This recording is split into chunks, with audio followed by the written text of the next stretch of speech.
Clerk, good morning and welcome to the Finance Committee's budget hearing of Tuesday, May 11th. This is a special meeting. Would the clerk please call the roll? Yes, of course. Vice Mayor Burt. Here. Chair Cormack. Here. Councilmember Filsath. Here. 3 present. Thank you so much. Before we turn to staff to orient us on our tasks for today and tomorrow, I just wanted to make a few housekeeping comments. First is we're going to be working in 3-hour blocks today and tomorrow. I'll try to see if we can get a 5-minute break there in the middle, just to give people a chance to stretch and get another cup of caffeine or water. Also, depending on how many public commenters there are in each section, I reserve the right to reduce it to 1 minute from 2 minutes. So what we'll be doing is while staff is doing their presentation, we're going to ask the public to go ahead and raise their hands at that time. And then I'll be estimating whether or not we're going to have enough time for the committee to deliberate. I'll hope to stick at 2 minutes, but I just want to alert people that it's possible it'll be 1 minute, especially if there are many people calling in. The next thing is page numbers. So the council members are working with printed things. And when you look at the PDF online, for people who are trying to follow us along, the page numbers are not going to be exactly the same. And I think it's because of the transmittal letter in the beginning. So I just point that out. Is staff using the PDF numbers or the printed page numbers? Let me just check.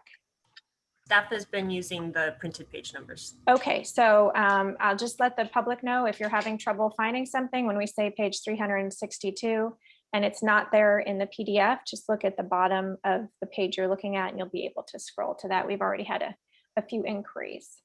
It's going to be hot today and tomorrow. I know people have kids and dogs, and so we'll all be as flexible as we can be. And then finally, I just want to say a personal thank you to the clerk and the clerk's office. Last night we had a meeting. Today we'll be here all day. To my just policy and services. In the midst of all of this, they're busy innovating. We used SurveyMonkey last night, which was awesome. So I appreciate the fact that they magically make this all work. And with that, actually, I just want to say one other thing from an overall standpoint. Our objective over these next 2 days is to present tentative recommendations to council next Monday, May 17th, with proposed restorations and identify any areas for discussion. So that's the objective we have. We've received a lot of emails. I've certainly received some personal phone calls, and I just want to state very clearly for the record that no one on our staff and not one of the council members wants to destroy anything.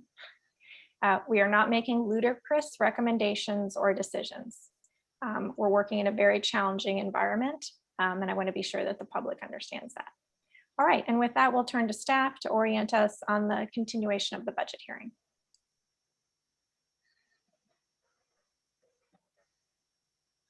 Go ahead, Kylie. Okay. Thank you, Chair Cormack, Kylie Nose, Administrative Services Director. And as you just mentioned, the first 30 minutes of today is to really just orient ourselves to where we ended our conversation over the past week and where we're moving over the coming 2 days.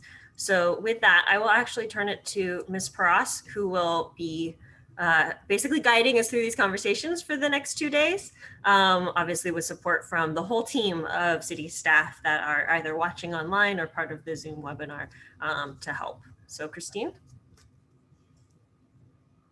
you are on mute, I believe.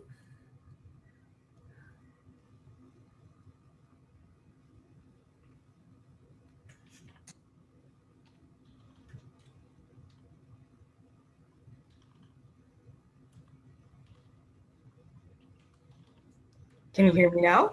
Yep. Okay, thank you. Thank you, Director Nose and Finance Committee for that introduction. This is Christine Paras, Assistant Director of Administrative Services. I wanted to start you all with a brief overview before we get into the capital budget today. Starting out with some meeting guidelines to remind everyone and new folks joining that did not see this slide last Tuesday. We've organized the meetings by agenda item.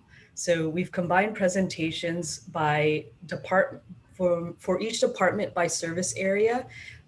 Today we've combined presentations by fund type for the capital funds. So this morning, we're going to be reviewing the general fund and the Cubberley capital funds. The afternoon, we're going to review enterprise and internal service funds. The goals for these presentations is to highlight budgetary information and areas of emphasis moving forward. As discussed by the chair, we will have a 5-minute timer for council members and at her discretion, 1 to 2 minutes for public comment. At the end of presentations and council comments and questions, recommended motions will be on the floor. And as a reminder, tentative approval of blank require a majority vote. And we will also be managing the parking lot, which will also require a majority vote. In addition, requests for staff follow-up or referrals also require a majority vote. So those are some of the parameters that we're going to be using today and tomorrow as we guide you through these conversations. And just a reminder down below, we've added a graphic of the workflow, I guess, of going through the budget hearings with you all today. An update with the council on May 17th, Monday, followed by budget wrap on May 25th, and finally adoption on June 21st. Reviewing the parking lot. You'll see the graphic on the bottom of the screen. The parking lot consists of 3 different blocks of information. Well, the parking lot issues are to the right. We have one parking lot issue that we added on May 4th regarding JMZ ticket pricing analysis, which staff plans to review with you relatively soon. Tomorrow we will be reviewing CSD budget. We also have another block to the left in green of any finance committee adjustments to the budget. We've also noted in that block the beginning balance of how much we've reserved in American Rescue Funds in the general fund non-departmental budget. And finally, down below in the blue left bottom is council contingency and how much is remaining. So far to date, nothing has been allocated in the council contingency fund for use in this budget. So these 3 lists is what us as staff are going to be managing and keep a running tab for you all so we can track how much the committee will consider restoring using funds available. And we'll again review the status of this with you tomorrow morning. New information. You all should have received a at-place memorandum, which was issued last night.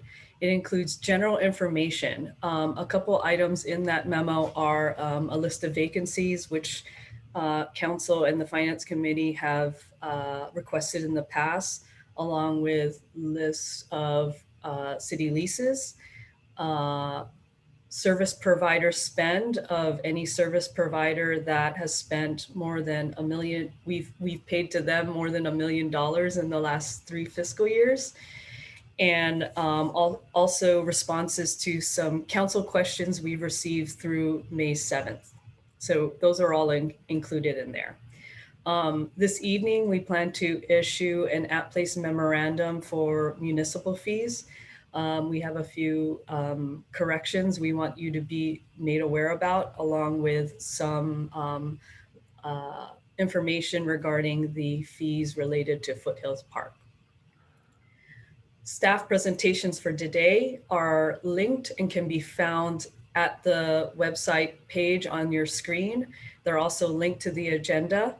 And we plan to post tomorrow's presentations by 9 a.m. tomorrow morning. So that is the time frame for additional informations and presentations. In addition, we had the town hall last Thursday on May 6th. The recording of that event and blog has been posted. You should be able to find links at the budget website. And also, we want to review with you in the next slide, council policy parameter assumptions for you to consider as you move through these discussions of the budget. And hopefully I hit up all the points on this. And, Kylie, Ed, if I miss anything, please jump in. We wanted to lay out a couple parameters that council has as far as policy. We always frequently talk about in budget, there are levers to pull, but we also wanted to lay it out in a way that talks about, okay, some of the strategies and solutions we could take advantage of as we move forward and figure out how we're going to balance this budget, or what our alternatives are. Some of them are to review service delivery. In most cases, the city is the primary provider of certain key core services provided to the community. One thing we could look at is alternative providers, such as nonprofits, for some of these key core areas. Another potential solution is use of alternative one-time funding sources, such as ARPA, Stanford Medical Development fees, donations, and fees. I also wanted to share in this bullet too that last night we received notification that the city's ARPA, apologies for the typo, allocation was revised from 12.5 million to 13.7 million. So as we move forward in discussions, and I imagine tomorrow as we discuss general fund and some of the key service reductions there, we also discuss the additional allocation.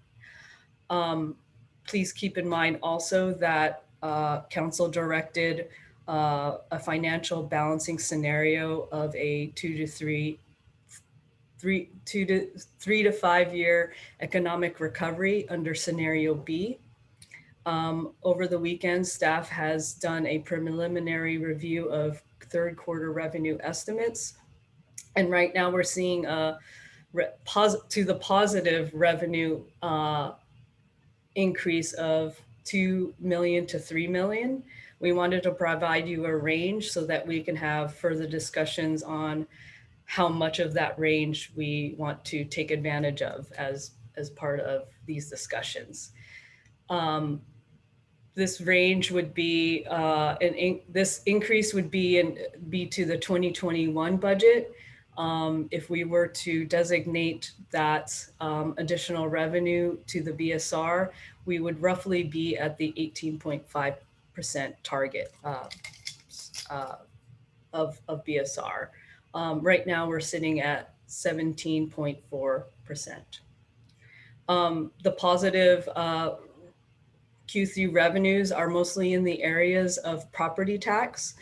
Last Friday, the county had a meeting and we do have one-time increases in the ERAF allocation that we didn't bank on, quite frankly, when we developed the 2021 budget.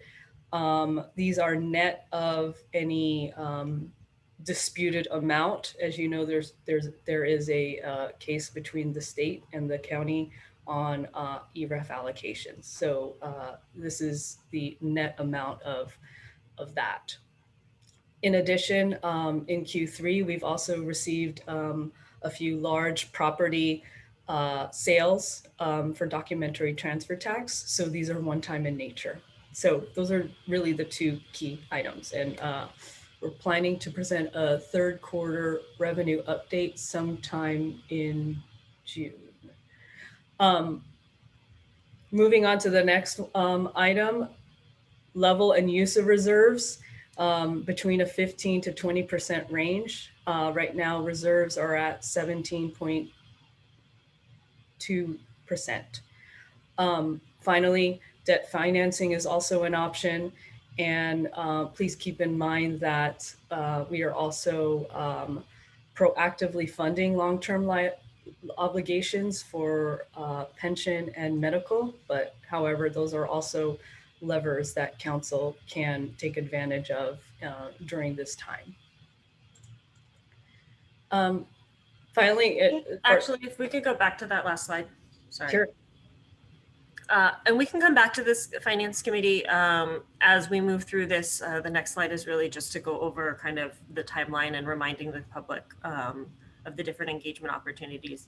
But this is, we heard a lot of discussion from the committee, from the council about what are the different dials, what are the options and the variables at stake as we move through this budget process. One thing I think we've all understood and accept is change is basically a constant at this point. So staff is doing our best to keep you apprised of the most recent and current information possible to help with your deliberations. I also understand that this is new information as we're moving through. So just to kind of boil this down, there's two new areas, or rather revised areas from a financial perspective that staff is also including as part of this slide. So the first is an increase in what our BSR estimate is for FY 2021. Ms. Pross went over, we're looking at our prelim Q3 financial results. We are not done getting all of that information at this point, but based on current information that we have, we are comfortable with the idea that we think the BSR in FY 2021 will be $2 to $3 million higher than as presented in that proposed operating budget.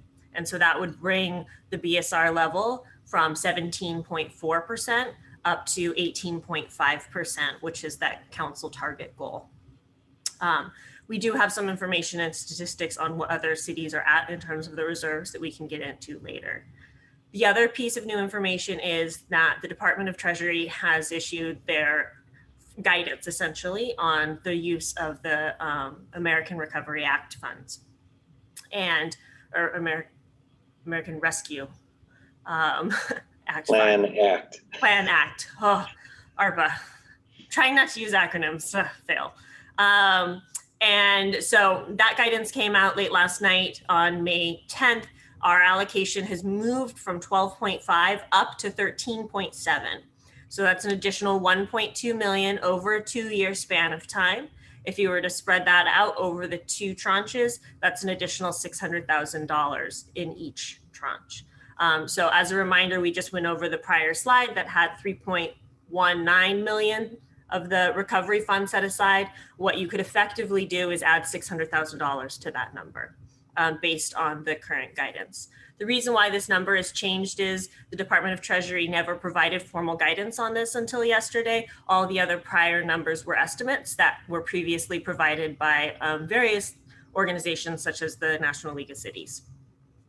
So these are the actual ones.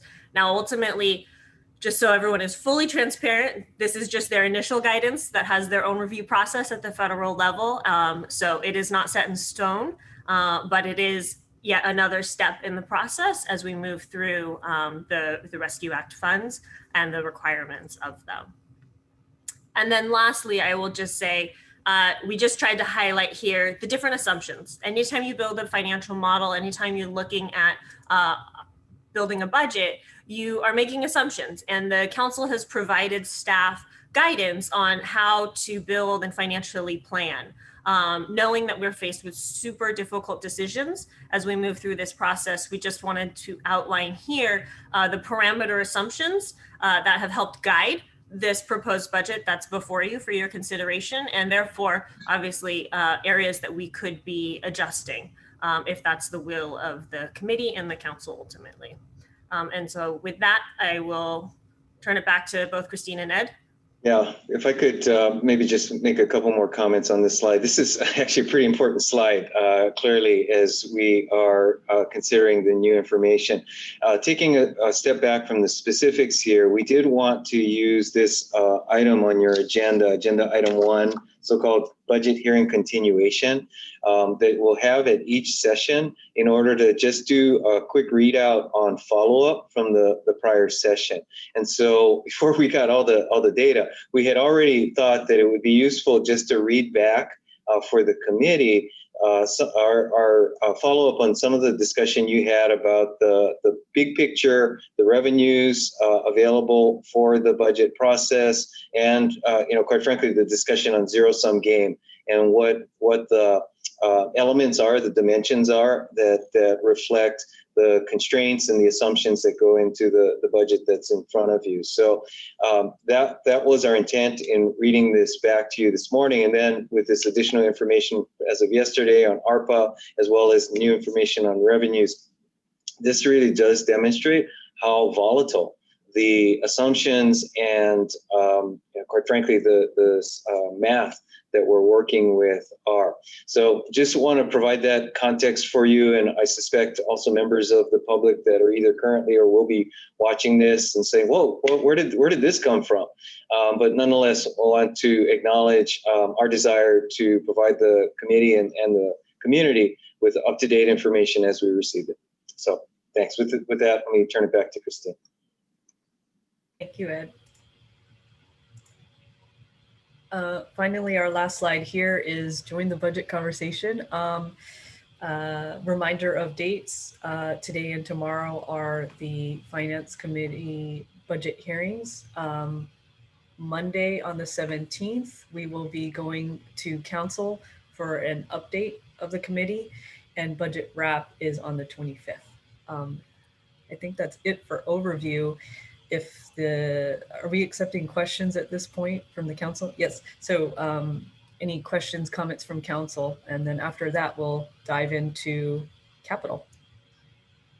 Thanks so much to staff for providing that overview and the late breaking news. Always good to have positive news. We didn't have a lot of that last week, so I'm glad somebody's found it.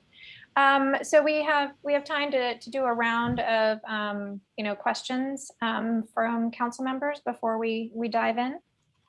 Would either of you have any questions you'd like to? Vice Mayor Burt.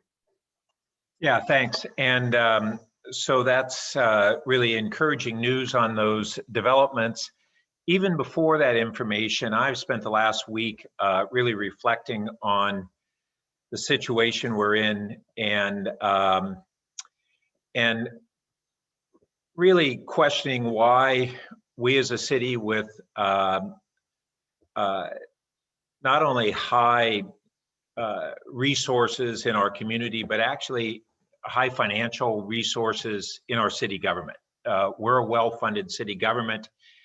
And yet, in contrast to surrounding communities, we last year, and then even more layered on top of that this year, are looking at slashing our services in a way that surrounding communities, for the most part, are not doing. And it begs the fundamental question of why is that the case? And is it necessary? And are there other more resourceful ways that we can approach this process that that will avoid decimating many programs and slashing other essential services in ways that would fundamentally alter the community and alter programs and services that are the basis for why many, if not most of the people who live here have sacrificed to move here and invest in their homes here and do all of that because of what this community offers. And so at that kind of higher level, I've been very interested in kind of the revenue assumptions. And I want to ask staff to look at a couple of things. One is the mayor had talked about on the ARPA funds, the federal relief dollars, this question of we're receiving what we thought was 12.5 million, now it's 13.7 approximately. That is over a 2-year period, but we're projecting really, and the economists are projecting that we're beginning a recovery, that next year will be stronger than this year, that it won't be a full return to normal, but it will certainly be stronger. And so it begs the question of, should this really be a 50-50 utilization of those funds over the 2-year period, or should we perhaps think along the lines of 2/3 of those funds this year and 1/3 next year? I also was glad to see on the property tax estimates that the ERAP funds had been adjusted. I had been concerned and frankly extremely surprised by the projection of a decline in property taxes. And Kylie, I don't know if you have available your slide that showed those projections, but in addition to this adjustment on the ERAP, I was very surprised that we were showing on the basic property tax before that adjustment, I think it was no net change in property tax. And, you know, we have several factors that go into property tax. We're anticipating that there'll be, that the assessor will be adjusting downward certain commercial property taxes potentially, but residential is not going down. And that's 2/3 of our revenue. And then in either case, reassessments from turnover in properties are a major factor in our revenue.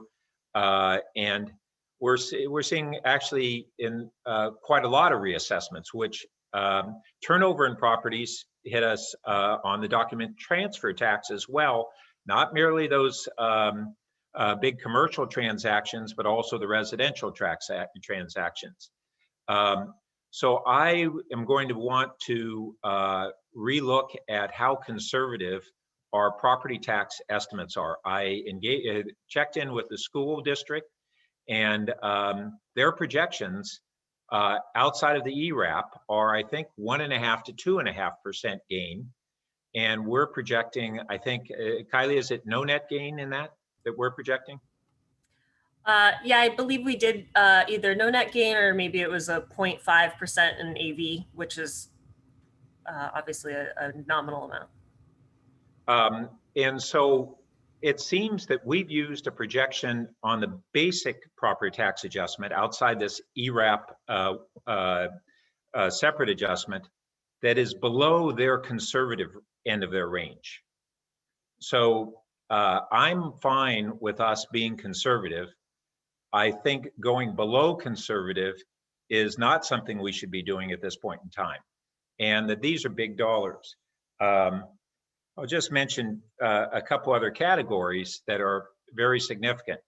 I've also been looking on the capital budget side, not only the transfers that we're making, which are from the general fund, transfers that are beyond what we're obligated to make, but how do we sustain the capital fund if we don't make those transfers, not just this year, in coming years? And in reality, we have a lower debt to equity ratio that I think than the vast majority of cities.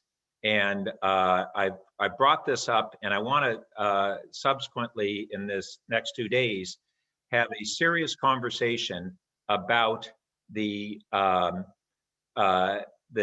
alternatives of having additional bonds for capital projects, and what are the costs associated with those, and whether in fact we have any jeopardy to our stellar bond rating if we increase that capital borrowing. And I've spoken to several municipal bond experts who offered their preliminary opinions that we would not jeopardize in any way our bond rating with a moderate increase in our capital borrowing, and they are willing to meet with our staff and provide any insights that they can.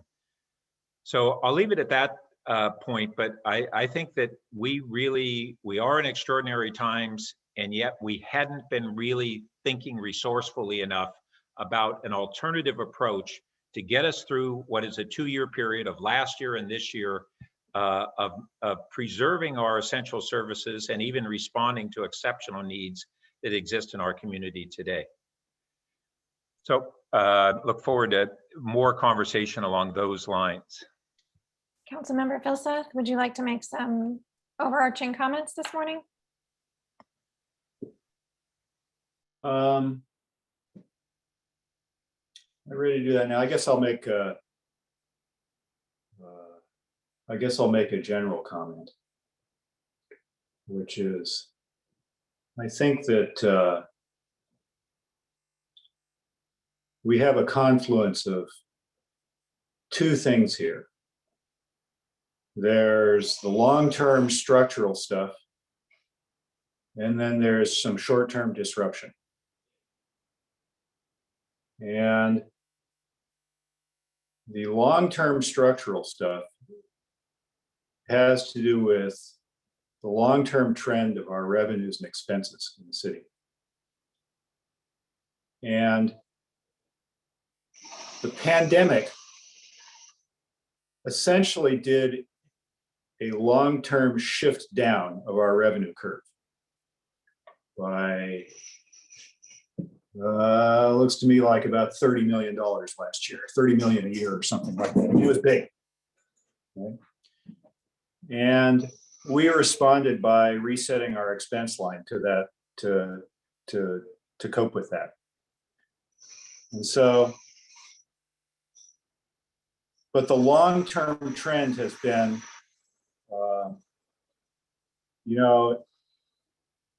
the risk that some of our long-term expense growth exceeds our long-term revenue growth. And that long-term, sorry for the noise outside, by the way, that long-term trend remains with us. Then there's the short-term disruptions.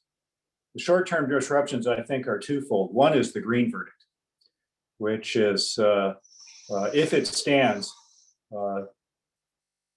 threatens to do two things. One is to dig a one-time hole in the range of $15 to $20 million out of the general fund. But then in the long term, a structural reduction of $4 million a year out of the general fund. That's one piece of the disruption. The other piece of the disruption goes the other way, which is the ARPA funds, which are going to be, very, very helpful, right? And so those two things are going to help us get through the short term. But we remain with the long-term structural issue after that, which has to do with the long-term rates of growth of expense and revenue, and the permanent shift downward of $4 million a year in the revenue curve owing to the Green verdict. And so I think it's important as we go through this process that we look not only at fiscal 22 and 23, but we do exactly what staff has done with the long-range financial forecast and pro forma it out several years to make sure that as we get through the disruption, we are set in the long run when we get back to steady state. And so I think, because that affects the capital as well, right? I mean, the capital and the general fund are linked, because ultimately, other than grant funding, money for the capital program comes from excess earnings in the general fund, right? And so those two things, they're not in lockstep, but they're not separate from each other either. So I think it's important we look out in the long term as well as just fiscal 22. And we got to get out beyond the disruption caused by both negatively the Green resolution and positively the ARPA disbursement. Thanks. Thanks. I'm going to align myself with Councilmember Filsa's comments in their entirety. And I just want to add a few other things that I've been thinking about over the past week. One is I reached out to Chief Duker because he has a great comment about emergencies. And I asked him for this quote, which I will read. I've modified it just a bit. Just because we are experiencing one crisis does not somehow let us off the hook for being aware of and prepared for other threats and hazards. So I know it's tempting and there's some discussion in the community about reducing our reserves further, but it's in difficult times that our principles are tested. And I believe the community has always been committed to fiscal responsibility. And I know many of us were nervous about the BSR even being below 18.5 there for a while. So I want to put that on the table. I think it's important to have a discussion about debt policy. I'm glad the Vice Mayor brought it up. Again, I'm aligned with Councilmember Filsa's comments on that, and I'm sure staff will have a response when we get to that, presumably in the next section. A few other things that I've been thinking about are if we end up tomorrow afternoon in some version of a zero-sum game, once we've identified what the sum is, and a lot of questions I'm thinking about how we are going to make decisions. And I don't have the answers, but these are the questions I've been thinking about, sort of lenses and approaches that we could use. One would be, who has been most harmed by COVID and what do they need now?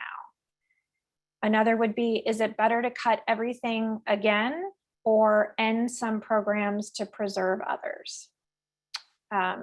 Another, should we be making decisions based on numbers, right? Such as usage. Another is there an available substitute, whether within the community or nearby? And then finally, who is not represented at our virtual table here? And I'll just give an example. Preschoolers can't call in on Zoom in the same way that the teenagers who are on social media. It doesn't mean that those are any less important. So those are the questions that I'll be thinking about when we get to tomorrow afternoon, working through that.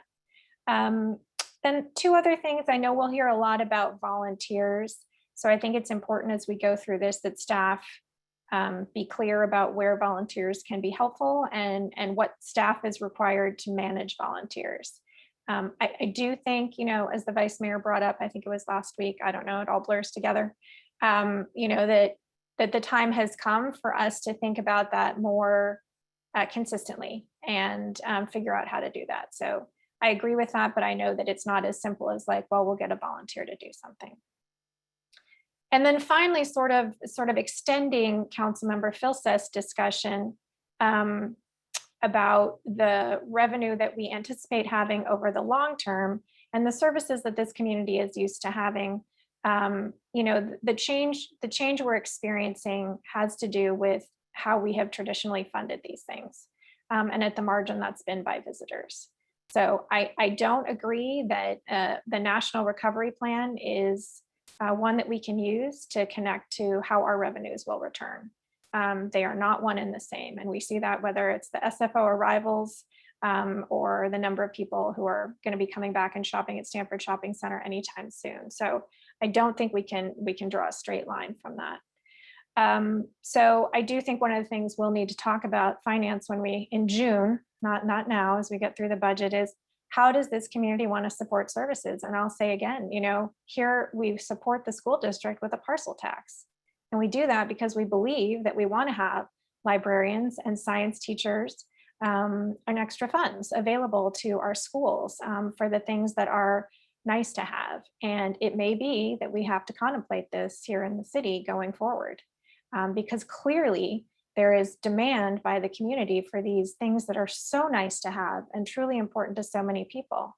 And yet, our revenues are not going to be supporting the true expenses of what it takes to deliver them. Is it short, Councilmember Filsa? Because we got to move on. Yes, it is.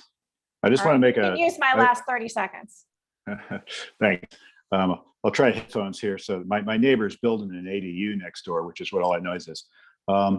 So I want to comment for a second on the linkage between revenue expenses and the notion of using unsecured debt to fund capital expenses, which generally there's a reasonable case to be made for because you're making an investment in capital, which presumably will pay off in the future. That said, okay, if you're going to use unsecured debt to fund anything, you have to have a mechanism for paying it off. And the standard view of that is as our revenue and expenses increase over time and we generate more operating free cash flow, we'll use that to pay off the debt. That's basically the equation, okay? That's contingent on the notion that our revenues grow at least as fast as our expenses. if we don't have a circumstance in which our revenues growth at least matches our expense growth, okay? If our expenses grow faster than our revenue, even slightly, then we'll never be able to pay off debt used to fund capital expenses. So those two things are inherently interlinked. We need to get our long-term structural finances under control. Our long-term operating revenue and expenses, that picture has to work in order for us to be able to use debt to finance capital projects, which is, again, I think we got to pro forma this out a number of years. We can't just look at this year and next year. Thanks. And Chair Cormac, sorry to I just want to give a soft reminder that there is public comment. I checked with staff and I don't believe there is public comment on item 1. Could staff please confirm that? Okay, great. Thank you. Yes, that's correct. Okay, great. All right, so we're going to wrap this up on part 1, and we will now move to action item number 2, infrastructure and environment. And now, while staff is giving their brief presentation, again, members of the public, please raise your hand now if you wish to speak to infrastructure and environment, capital improvement program, capital fund projects. Are you including Cubberley in this first one, or we? Yes, okay. That includes everything in items 2A and 2B. At the conclusion of the staff presentation, I will assess the number of public speakers and decide whether you each have 2 minutes or 1 minute. All right, with that, we'll turn it over to staff. Thank you very much, Chair Cormac. We are going to review the general fund capital plan as well as the Cubberley Improvement Capital Plan, and I'll turn it over to Paul Harper, our budget manager, to do the presentation. Good morning, Chair Cormac and Finance Committee members. I'm Paul Harper, Budget Manager with the Office of Management and Budget. I'm here with the Assistant Director of Public Works, Holly Boyd, to review the fiscal year 2022 proposed budgets for the Capital Improvement Fund and Cubberley Property Infrastructure Fund, as well as the 2022 through 2026 5-year capital improvement plan for each of these funds. Just as a reminder to the committee and the public, for all of the city's capital programs, council ultimately adopts the budget for the first year of the 5-year capital improvement plan, in this case, fiscal year 2022, and the remaining 4 years of the plan are reviewed by the Finance Committee and Council for longer term capital forecasting. Next slide, please. This chart represents the breakdown of the $182.9 million 5-year capital improvement program for both the Capital Improvement Fund and the Cubberley Property Infrastructure Fund by project type. Just a note, in order to maintain facilities and infrastructure across the city, funding is spread fairly evenly between the 4 major project groups: streets and sidewalks, traffic and transportation, buildings, facilities, and parks and open space. Next slide, please. These funds can be found next to each other in the 2022 proposed capital document. The capital improvement plan starts on page 51, and the Cubberley Property Infrastructure Fund starts on page 235. Next slide, please. This slide shows the fiscal year 2022 proposed and 5-year capital improvement plan for the Capital Improvement Fund specifically, by revenues, expenditures, and the unrestricted ending fund balance, or the infrastructure reserve as it's known in the Capital Improvement Fund. A good place to reference this information in more detail for this fund starts on page 61 of the fiscal year 2022 proposed capital document. As we can see here, the revenues range from $31.7 million to $45.3 million annually over the 5-year period, and the transfer from the general fund makes up a portion of these revenues each year. Of the $31.7 million in fiscal year 2022, $9.7 million is from the general fund, with $3.8 million of this being the base transfer amount. This is in line with the $3.7 million base transfer in the modified budget for fiscal year 2021. And the general fund base transfer is projected to return to pre-COVID-19 levels by fiscal year 2026, and that would be around $18.9 million in that year. And Paul, sorry to yes. interrupt. When we say the base transfer, there's 2 components to that base transfer. There's the general fund base transfer that we have established through the infrastructure plan, but there's also about $1 million of interest. So if we were to separate that out and just leave the interest income alone, the base transfer is about $2.5 million, if I'm not mistaken, in FY 2022. That is correct. Yes, the interest earnings are a portion of that number, and it's about 1.2 million annually. Thank you. This On is the- much more realistic than some of the ones we had last year, which were kind of rosy. Okay. On the expenditure side, the expenditures range from 34.1 million to 54.1 million annually over the 5-year period. Just for reference, the $207 million total is higher than the total on the previous pie chart. This is because this table includes expenses for debt service for the CalAB garage and the public safety building, while the pie chart on the previous page only showed project-specific expenses. Of the 54.1 million proposed in fiscal year 2022, 37.1 million or 69% is recommended to be reappropriated from fiscal year 2021 for projects that were unable to be completed in that year. For reference, the list of reappropriations by project can be found in the App Places memo that was distributed last night. The infrastructure reserve, as we see here, remains positive over the 5-year period. However, in 2024, it does drop down to $2 million. This essentially means that prior to 2024, there's only about $2 million available to fund unforeseen needs in this fund as it's been programmed currently. Lastly, over the 5-year period, there's one new project recommended in this fund, the San Francisco Creek Joint Powers Authority, or JPA, ongoing creek projects. This project is proposed to be established to fund the capital project related expenses for the JPA that the city is a member of, while the annual membership fees remain funded in the Public Works General Fund operating budget. Next slide, please. As part of the development of the 2022 proposed budget and the 5-year capital improvement plan, staff continuously evaluated the economic impacts of the COVID-19 pandemic on the capital improvement fund and reprioritized projects to keep the fund positive through the 5-year period. The fund was ultimately rebalanced to account for a general fund base transfer reduction of 5.2 million in 2022 and a $16.6 million reduction over the 2022 to 2026 capital improvement plan period, on top of the reductions that were already taken in the previous 2021 to 2025 capital improvement plan. Criteria to perform this prioritization analysis was based on health and safety issues, council priorities, including completion of the infrastructure plan projects, and the availability of external funding sources for specific projects. I will now turn the presentation over to Holly to talk more specifically about project highlights in the Capital Improvement Fund and give a brief overview of the Coverly Property Infrastructure Fund. Great, thanks, Paul. Next slide, please. So good morning, committee members. My name is Holly Boyd. I'm the Assistant Director for Public Works Engineering Services. I wanted to review a few of the major changes for fiscal year 2022 Capital Improvement Plan. Most of these you have heard about recently. First, Charleston-Arrasatero Corridor Project. Per Council's direction on May 3rd, staff will move forward to split the remaining work into a revised Phase 3 and Phase 4. Phase 3 will be rebid this summer, and then construction will start later this fall.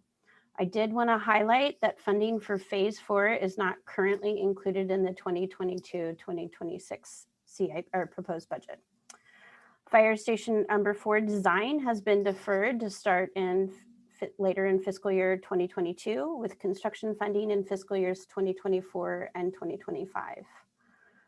CIP number PE 19003, which was for the purchase of the Birch Street property, was incorporated into the larger Boulware project CIP, and staff plans to complete the design on the expanded park in fiscal year 2022. And then I just wanted to mention that this year's continued reduction to keep up and catch up work, mostly in the reoccurring projects. For example, reduction of funding for street and sidewalk maintenance. These areas have seen increased funding over the last decade, and that has allowed the city to meet its goals while still being able to reduce funding in the near term. However, projects like streetlight repairs and parking lot maintenance continue to see increased catch-up work. Next slide. So I wanted to touch on some highlights for projects that are continuing in fiscal year 2022. We will complete construction on the Highway 101 bridge project later this summer. We are continuing construction on the public safety building project that started earlier this year. We're continuing design on the Newell Road Bridge project and the South Palo Alto Bikeways project. We expect to start construction on Rinconada Park as well as other smaller park improvement projects. And then lastly, staff will start addressing work identified in the ADA transition plan update. Last slide. No, yes.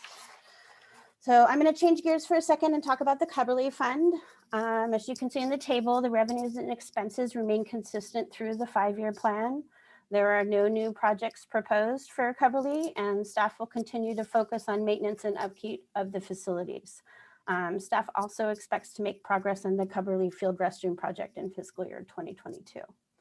And then additionally, the recommendations from the Cubberley Master Plan will be revisited in the coming year. And then with that, I'll turn it back over to Ed or the committee for any questions. City Manager Shikata, did you want to? No further comments. wrap up? We're ready to jump into your discussion. All right, well, we will head to the public then, and I only see 4 hands raised, so we will go ahead and allow 2 minutes for each person. If the clerk Yes, could of please course. assist them. Yes. Our first speaker is Rich Green, speaking for Doug Kreitz, Nelson Ning, Laura Bajuk, Karen Holman, and Monica Young Arima, followed by Jeremy Ehrman and Arnaut Bolins. So Rich Green, if you can unmute yourself, you'll have 8 minutes on the timer. Thank you. Am I permitted to share a presentation? Yes, I will promote you as panelist so you can share your screen.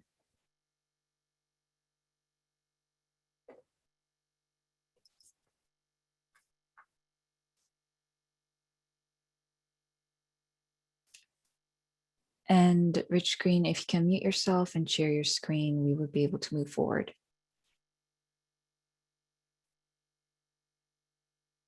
Okay, I should be unmuted and sharing. Is that okay? Yes. Thank you. I appreciate the opportunity to speak. I'll go as quickly as I can because I know we have short time. I want to speak to the Roth Building, an important part of the city's capital infrastructure, and creating a new museum in the Roth Building. I'd like to point out that there are a lot of people in the community that feel that this is an extremely important project, including County Supervisor Joe Simitian. We did have a little museum once, about 1904 to 1967. That was the Carnegie Library. It was torn down to make room for the City Hall. So we haven't had a museum in the city ever since, a history museum. It's the historic Roth Building we're talking about. It's an important, perhaps in more ways than any other building in the city's infrastructure portfolio, because it embodies the legacies of many people.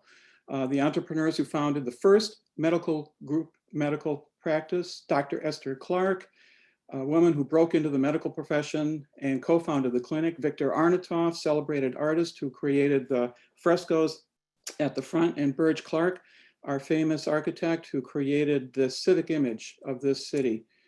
The city gains from a partnership with the museum. We're both working toward a common goal, and that is to rehabilitate the dilapidated and declining Roth Building for a common purpose, and that is to install a history museum in that building.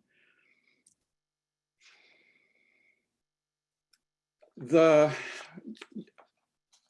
amenities are numerous.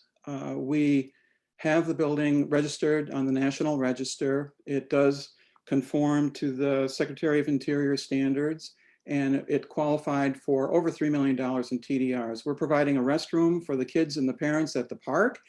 It's a permanent home for the city-owned archives, which are currently at Cubberley and temporarily. It's a venue for Palo Alto and Stanford exhibits. The 2nd, 3rd, and 4th graders need access to local history. It's part of their required studies. The museum would provide that. Studios for recording and researching oral and video histories, community meeting spaces, lots of them, the Parkside Cafe, unique venue for speakers, authors, thinkers, and so on. This slide shows the numbers. By the way, I'm going to send a copy of this presentation to the Finance Committee members so that you don't have to memorize these numbers right now. The total cost of the rehabilitation project is $12.3 million. We've already contributed, the museum that is, has already contributed $1.8 million toward that goal. other sources of funding. We have $500,000 cash on hand ready to put into the rehabilitation project, plus close to $1 million in outstanding pledges. TDRs, county grant, city repair of the restoration of the rear wall, library impact fees. So that leaves, in our estimate, $3.71 million remaining to close the gap in rehabilitating the building.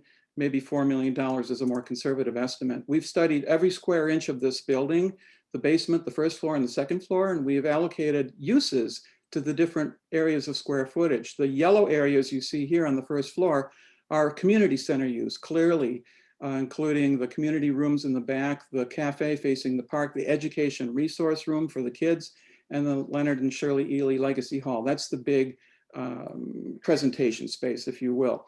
So given the uses of the building, we have estimated out of the total of costs involved in the rehabilitation, what the proportion of certain funding sources might be. Let's say if we look at library impact fees, which occupy 6.7% of the building, well, of the total rehabilitation costs, that would be just over $1 million in construction costs. For community center area, over $3 million. For the restroom serving the Heritage Park, $350,000. And we're also looking at alternative funding from the Stanford Medical Center development fees, $5.5 million currently unallocated. We think that the museum plays an essential role in the well-being, perspective, and mental health of the community. And it would be a phenomenal place for people, all people and youngsters to work in the museum and to explore new ideas in the museum. So the potential additional funding with no general fund impact would come from unexpended impact fees and the Stanford Medical Center development fees. The library impact fees listed currently at 1.2 million, 630,000 earmarked. That leaves 587,000 roughly balance available. Park impact fees, $2 million balance. Community center impact fees, depending on how you calculate Rinconada Park improvements, whether they're a community center or park, 2.2 million. Park dedication impact fees listed at 4.8 million balance. Stanford Medical Center development fees, 5.5. We're showing this to say that there might be funds available to rehabilitate this building that do not impact the general fund. There is precedent. The Junior Museum and Zoo, 8.1 capital support from the city, 8.1 million. The Art Center, 5.8 million capital support from the city. Avenidas, 5 million capital support. The museum, the Roth building to date, 1.97 million for the building. So what we're saying is that our partnership with the city's investment scenario, all to a city-owned asset and leveraging nonprofit contributions from the museum board, could be as high as 5.7 million, adding up, as you see, 500,000 for library impact fees, 350,000 for park, 1.9 million community center, $1 million Stanford Medical Center development fees, 1.97 prior city contributions. So perhaps 5.7 million toward the rehabilitation of the city-owned building. So moving ahead with the Palo Alto Museum is the fastest, most cost-effective way to rehabilitate the historic Roth building. The museum has already invested $1.8 million in plans, permits, and fees. So the Roth building rehabilitation, according to Palo Alto Museum plans, is shovel ready. We are ready to go, permits in hand. The building is in serious need of attention. Vance Brown Construction says this is an opportune time to move forward because of the local economy.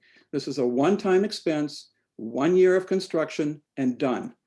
We have a lot of community support from Stanford, from the city of Palo Alto, from the Computer History Museum, MOA, et cetera. You can see the supporters here. Sorry to interrupt. You have 1 minute left, Rich. Okay, and I just want to end with the fact that we have some amazing honorary chairs supporting our efforts. Dr. Claiborne Carson, Susan Packard, or Dr. Gloria Hom, Dr. David Kennedy, and Dean Clark, the brother of Burge Clark, architect of the building. And I am done. Thank you so much for letting me speak. Thank you. And our next public speaker is Jeremy Ehrman, followed by Arnaud Boulens. Jeremy, if you can unmute yourself, you'll have 2 minutes on the timer. Thank you. Can you hear me? Yes. Thank you so much. Good morning. I appreciate staff bringing in the new material and also updated figures from 2021. I am a little concerned that coming literally at the beginning of this meeting that this will be difficult for council members to incorporate into decisions. There's 11 pages at place memo and I think 126 pages of public comments that were put in. So hopefully you'll be able to make use of this material. I'm also still a little concerned that this 3-member committee is discussing this today, not the full council. And also the timing of this meeting seems to me not very conducive to public comment. Most people can't be up at 9 o'clock to attend a meeting, especially one that's going to be like all day. So I really feel that this sort of does the community a disservice in not being very available to people.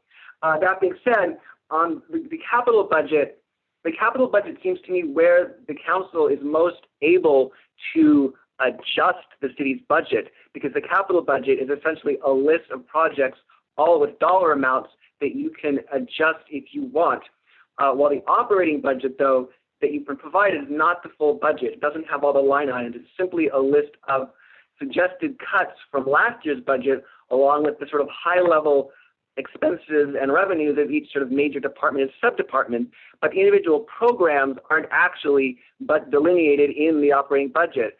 So I'm really concerned that the operating budget, unlike the capital budget, does not give you the opportunity to move items around. If you wanted to make different cuts to the arts programs, for example, than what is listed in the operating budget, the information is not there. Some of it is on the Open Budget app on the Administrative Services website, but that information is also incomplete. There's no explanations, and I'm not sure the numbers are entirely right. So this is kind of where you can really pull the levers, it seems to me.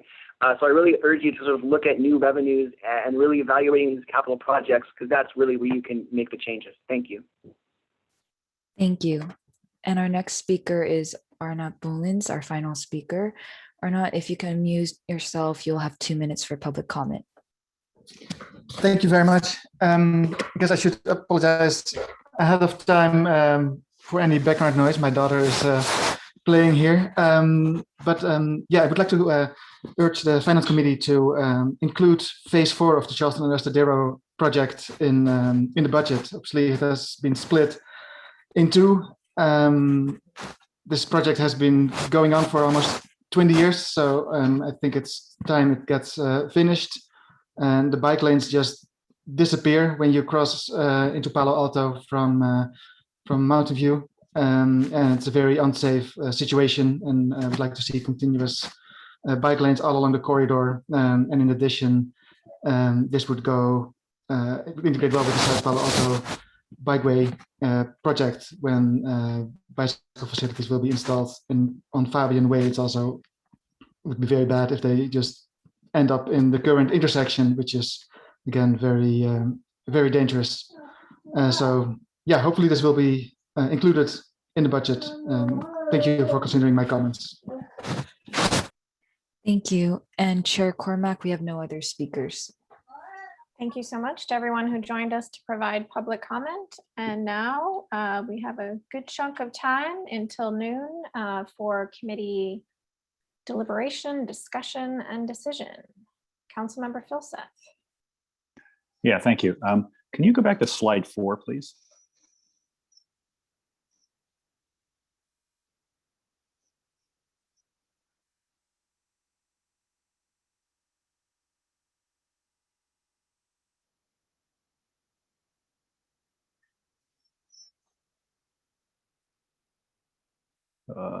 Actually, yeah, that one actually. Right, that's not slide 4, that's slide 11. That's the one I want. So again, I worry that this may still be somewhat rosy. So you're assuming, the assumption is that over a 5-year period, we're going to have $113.8 million in transfers from the general fund. So that's an average of $22 million a year, okay, including $9.7 million in the first year. Am I reading that right? Yes. Yes.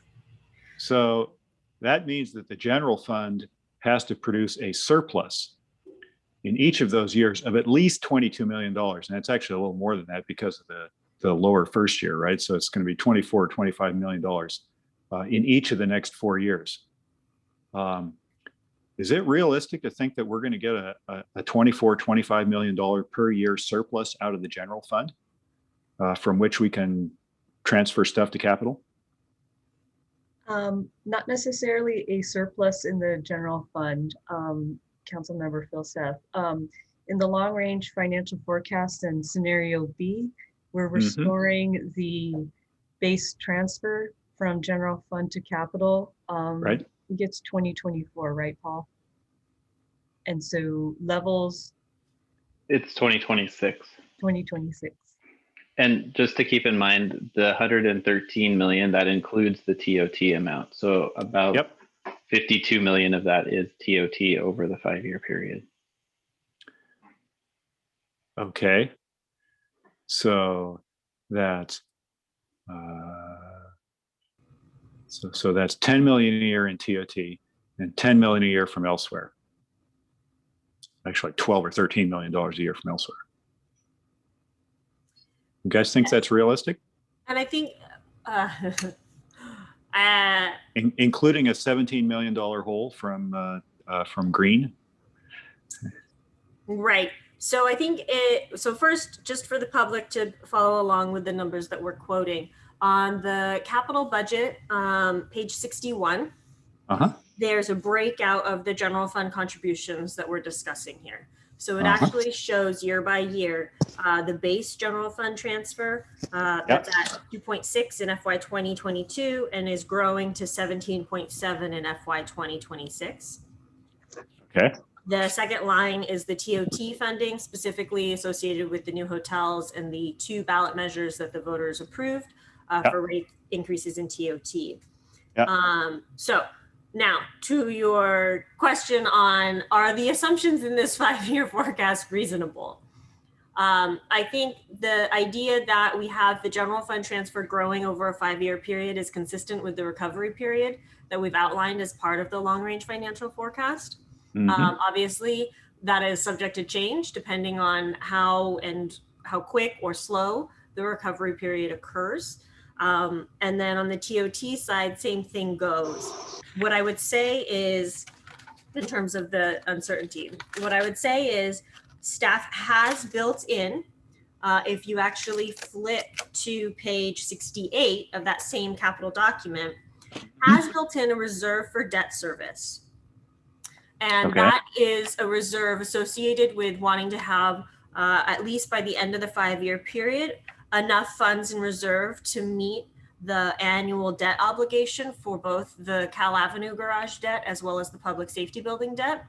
So there is some level of conservative assumptions built into this 5-year CIP in that if we're unable to meet those forecasted contributions. General fund transfers, General fund transfers, that there is a reserve to meet the legal obligations that we will have.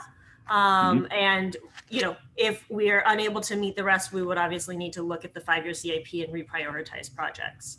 But there is some level of, beyond just the 5-year recovery period, there's also that reserve as well to ensure we're able to meet our obligations. Okay. So understand. So that's helpful. I think, you know, we talked about the property tax thing over the last couple of months, which I thought was, you know, appropriately conservative. This one seems to me a little bit anti-conservative, and still. And so I think that we ought to factor that into our thoughts. Is that you know, I mean, I hope we can get $114 million out of the general fund for capital over the next 5 years, but you know, I think a lot of things would have to fall in line for that to happen. Thanks.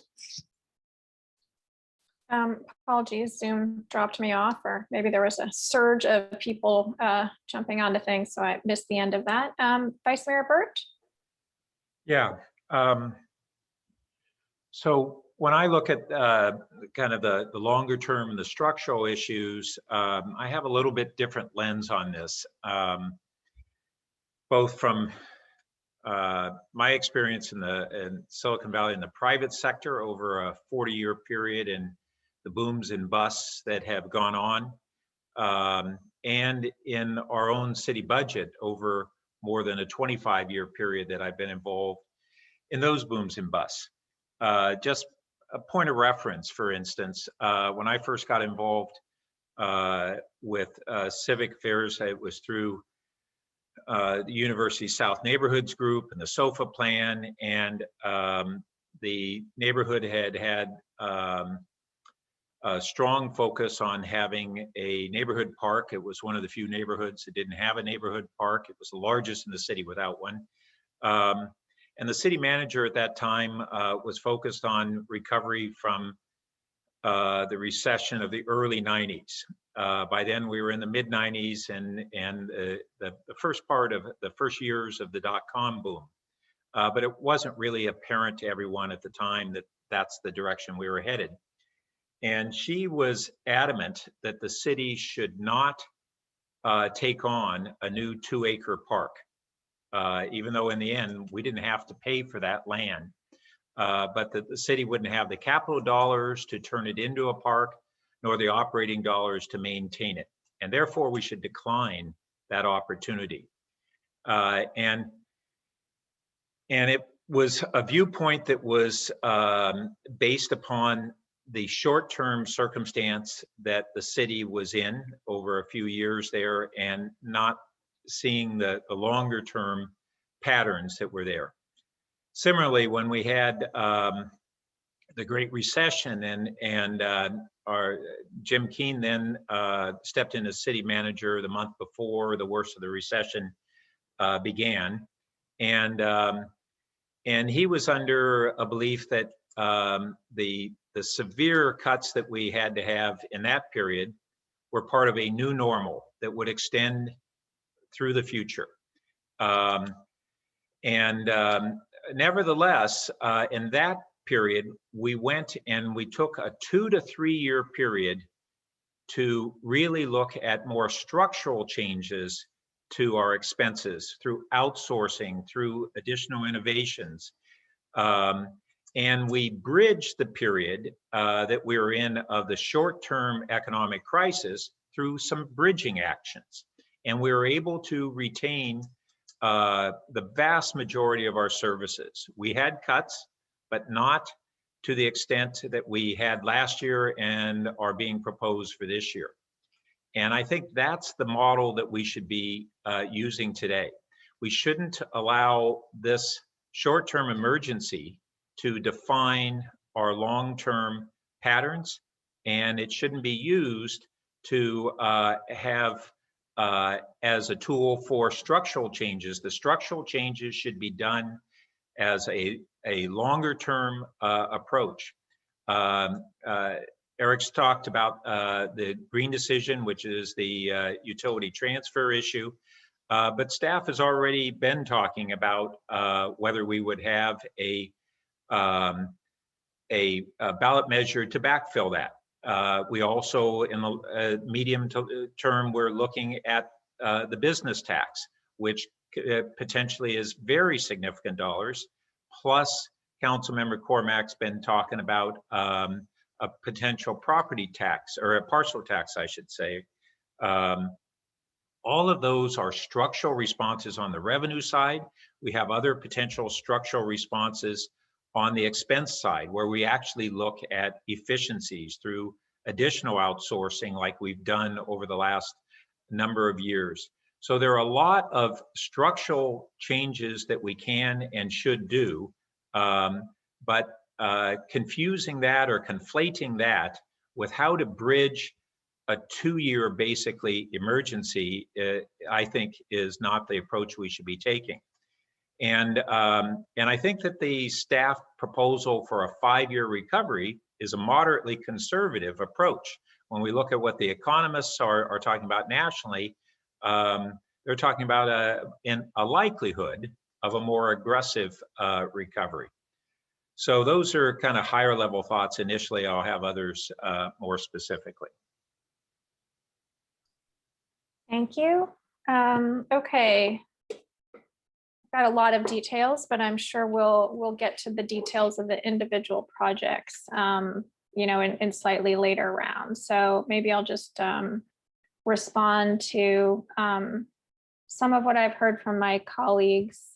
I guess, you know, I mentioned earlier that I don't think we can extrapolate from the national recovery to our own situation. One of the reasons, of course, is our reliance on hotel taxes, which is transient occupancy taxes, for those of you watching along at home, that we sometimes say TOT. You know, CBRE just came out with a recent report saying that Santa Clara County will be the first probably to recover the RevPAR numbers, and that's revenue per available room, I think, again, trying to spell things out for people as we go.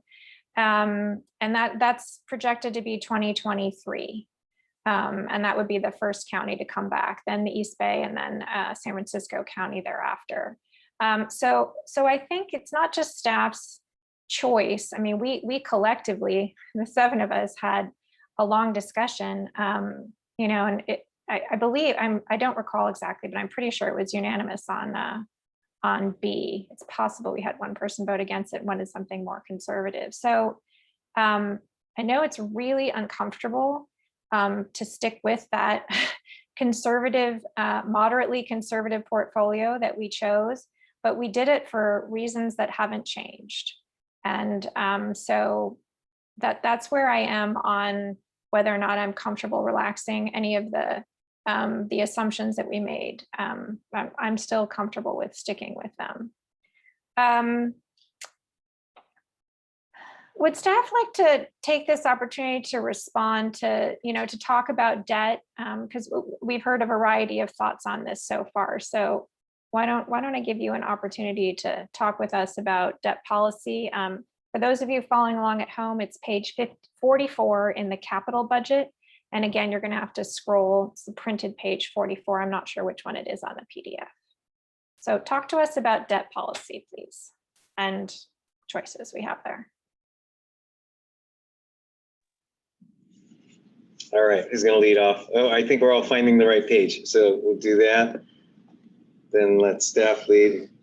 I will offer color commentary.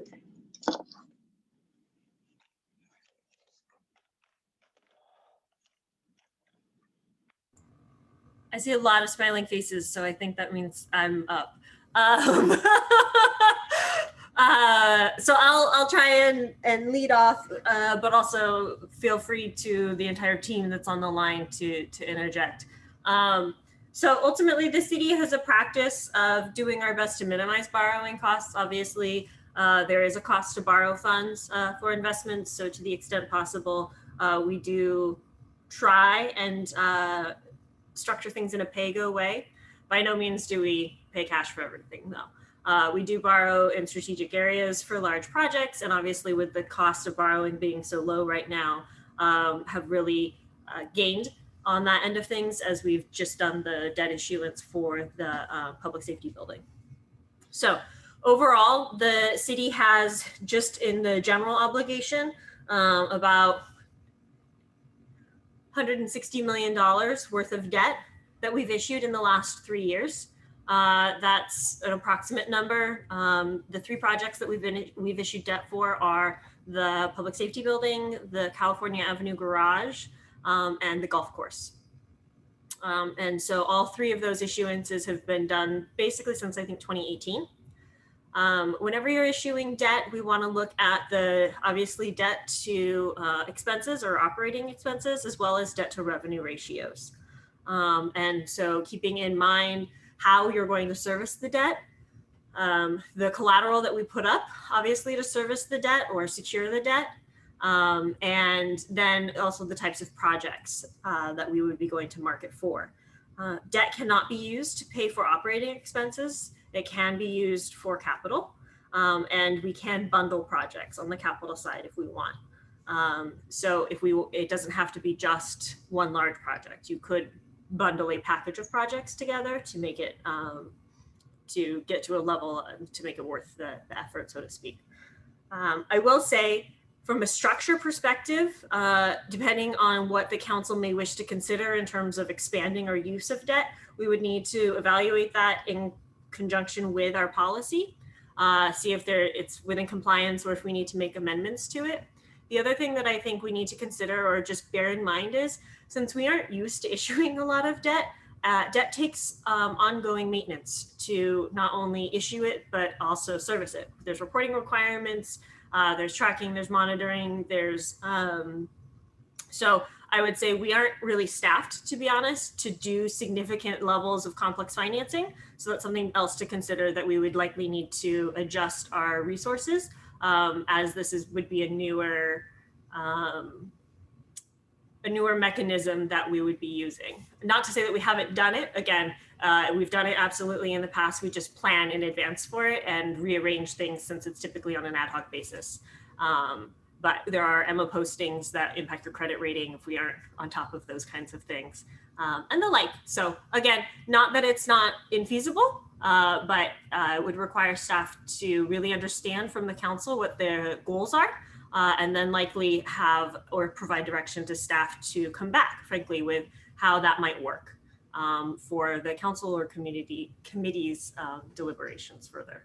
Hopefully that's helpful. Yeah, I lost my timer, so I'm sure I'm at the end of my 5 minutes, but Sorry. I'll just pick out a few takeaways from that. One is I want to be sure that people watching at home understand we cannot use debt to finance operations. Okay, so that's one thing. And then two is that in the event we wanted to use more debt, we would probably need to adjust our policies and potentially need more staff to manage it. So those were the big takeaways. There's been a request to get the staff presentations. Were those sent to us, to the Finance Committee? Okay. You can send them over, but that would be great if someone could do that. And anybody watching along at home, they have been posted on the agenda. Okay, great. So well, let's get those sent to the committee members, and then the public can find them by clicking on the little red box to the left of the agenda item. Let's go ahead and take a 5-minute break, and then we'll come back and start the next round. Okay, and so let's come back at 10, let's say 10:29. See everybody at 10:29. Thanks.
All right, those of us who are here, if you can turn your video back on and rejoin us, that would be great.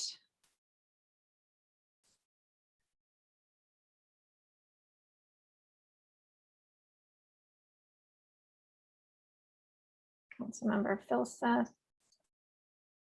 I think he's a coffee person. Let's see. Give him a moment.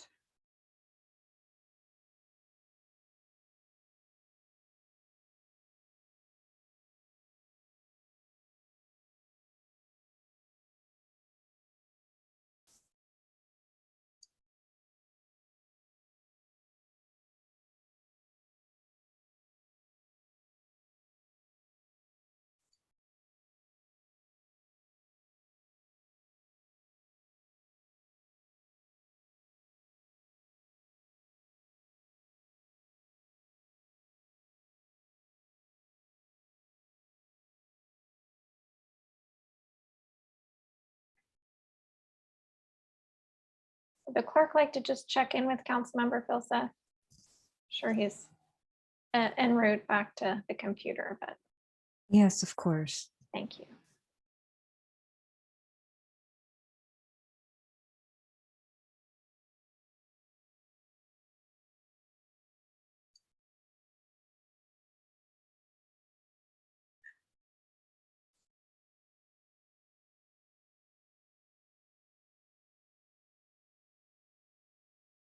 Excellent.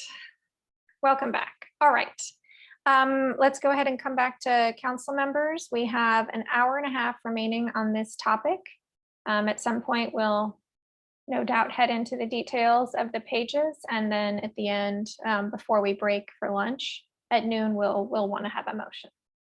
Who wants to go next?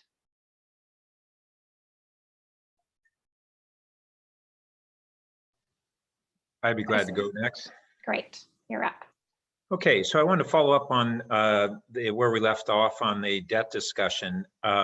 First, Kylie, when we compare the current cost of borrowing with basically the Fed providing very abnormally low interest rates, essentially subsidizing borrowers, including cities and counties, to borrow, that they're wanting to incentivize us to do that, and they're subsidizing us to do that.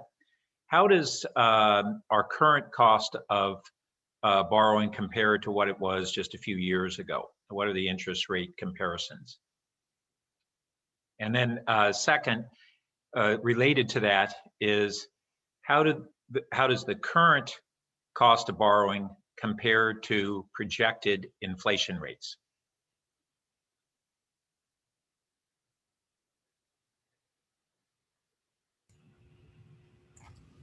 So the latter one, I don't know that we have that analysis right now. I think it is widely recognized right now, at least how the federal monetary policy is going, that we are expecting inflation in the coming months and year, and that the Fed right now, at least, has signaled that they are expecting to keep rates, obviously at the current all-time low, so to speak. From a comparison rate perspective of what the like our cost as a city to borrow, probably best to look at the most recent 3 issuances that we have done. So I would say either we can look at the public safety building, which we had a combined TIC or total, the cost basically to borrow of 2.13%. So that was just issued this spring. And then the Cal Avenue garage, which was issued in 2019. If I look at the tax exempt portion of that, it was 3.52. So between 2019 and 2021, we went from 3.52% down to 2.13%. Those two would be. And historically, it had been considerably higher than that, though. You're just talking about the last couple of years. If you go back further, it was higher yet, correct? I would have to go back and see from a debt perspective what ours were, but yes, historically rates have been So the most recent we have is 2.13. We've had inflation rates, and particularly cost of construction inflation rates, considerably higher than that. So what we basically have right now is a borrowing cost that appears to be below the inflationary costs. And that's a different dynamic from when you're borrowing and your cost of borrowing exceeds the rate of inflation. And that's a very deliberate action that the Fed has taken to incentivize economic vitality, basically. Now, also, you talked about potential staffing needs and things, but if we have one or two, we don't have right now any projected debt issuances within the current year or even the 5-year CIP. Is that correct? Or do we have any? Oh, not in the general fund, but we are working on financing in other funds. So especially the regional water quality control plant upgrades. Okay. There's significant financing that the staff is working on. So if we added one or two debts over debt financing packages over the next 1 to 5 years in the general fund, is that a significant impact on staffing? It is when we do the issuances. And so we don't have any staff, frankly, dedicated to debt. We have one position in administrative services that's in charge of debt, investment, and treasury. So debt is really just a sliver of their role. Oftentimes what we do in order to accommodate issuances, we push off other bodies of work. A good example in the most current year is in order to accommodate the work associated with the public safety issuance, we pushed off an RFP for our banking contracts, just because of where our staffing is at from that perspective. And it's also the ongoing aspect of it. So if there's a one-time reallocation of staffing resources to issue something, there's the ongoing monitoring and maintaining it that's required on an annual basis that I would say continues to grow. And I think Manager Shikata has. Perhaps Christine wants to add something and then I'll chime in. Yes, to add to Kylie's, there's also compliance and reporting. As you add on more debt, there are additional filings with state and distributing documents to your bondholders. So as you add on more debt, it layers on additional ongoing work, not just annually, but throughout the year. If I could just add a couple of the dimensions, and again, really for the committee and council's consideration on the dimensions of this topic, we do have a number of other initiatives that touch on the skills and the staff needed for this, most notably fiber to the home as one of the ongoing areas that both in terms of utilities, ASD, and the attorney's office in evaluating what are financing structures that are feasible, as well as understanding the financial implications of that. It also relates to our sustainability program and the estimates of costs and, again, options to users in terms of implementation of electrification and the like. And the third is on an ongoing basis. And we always talk about pushing the envelope. We're constantly evaluating options for, let's take most recent example of solar power purchase agreements, not really the most recent, but a notable one, and the implications of that on debt and tax exempt financing, and our ability to proceed with different uses associated with our facilities that are debt financed. Excuse me.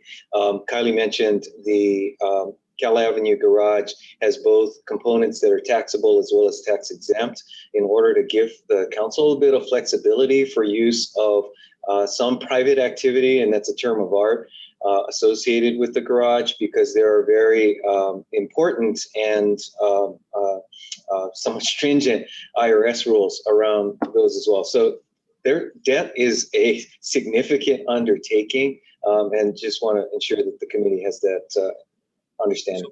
So how does our debt obligations compare to other cities? Well, for those of us with San Jose experience, we, quite frankly, prior to the last few years, have had what I would consider the luxury of pay-as-you-go as a primary method of covering capital expenses. And in a place like San Jose, we're constantly evaluating debt as well as significant debt.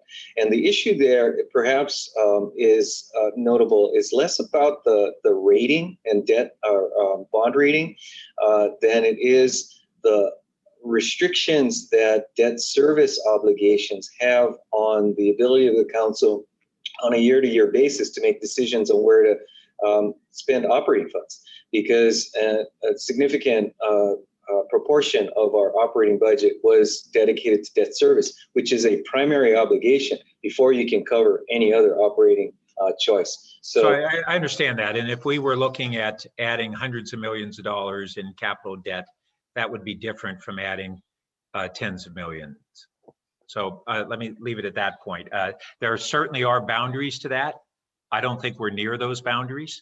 And so the fact that there are boundaries, I don't think is a correct argument against whether we should look at a moderate amount of capital debt in addition. I hope we don't kind of use that exaggeration argument as a counter to what would be a reasonable and appropriate increase. Yeah, that's and what my point. I'm sorry, Vice Mayor. My point was not to suggest boundaries so much as considerations, because there are levels of, as it relates to flexibility and operating budgets, the level of degree and proportion of debt service as a part of the operating budget. Councilmember Filstaff.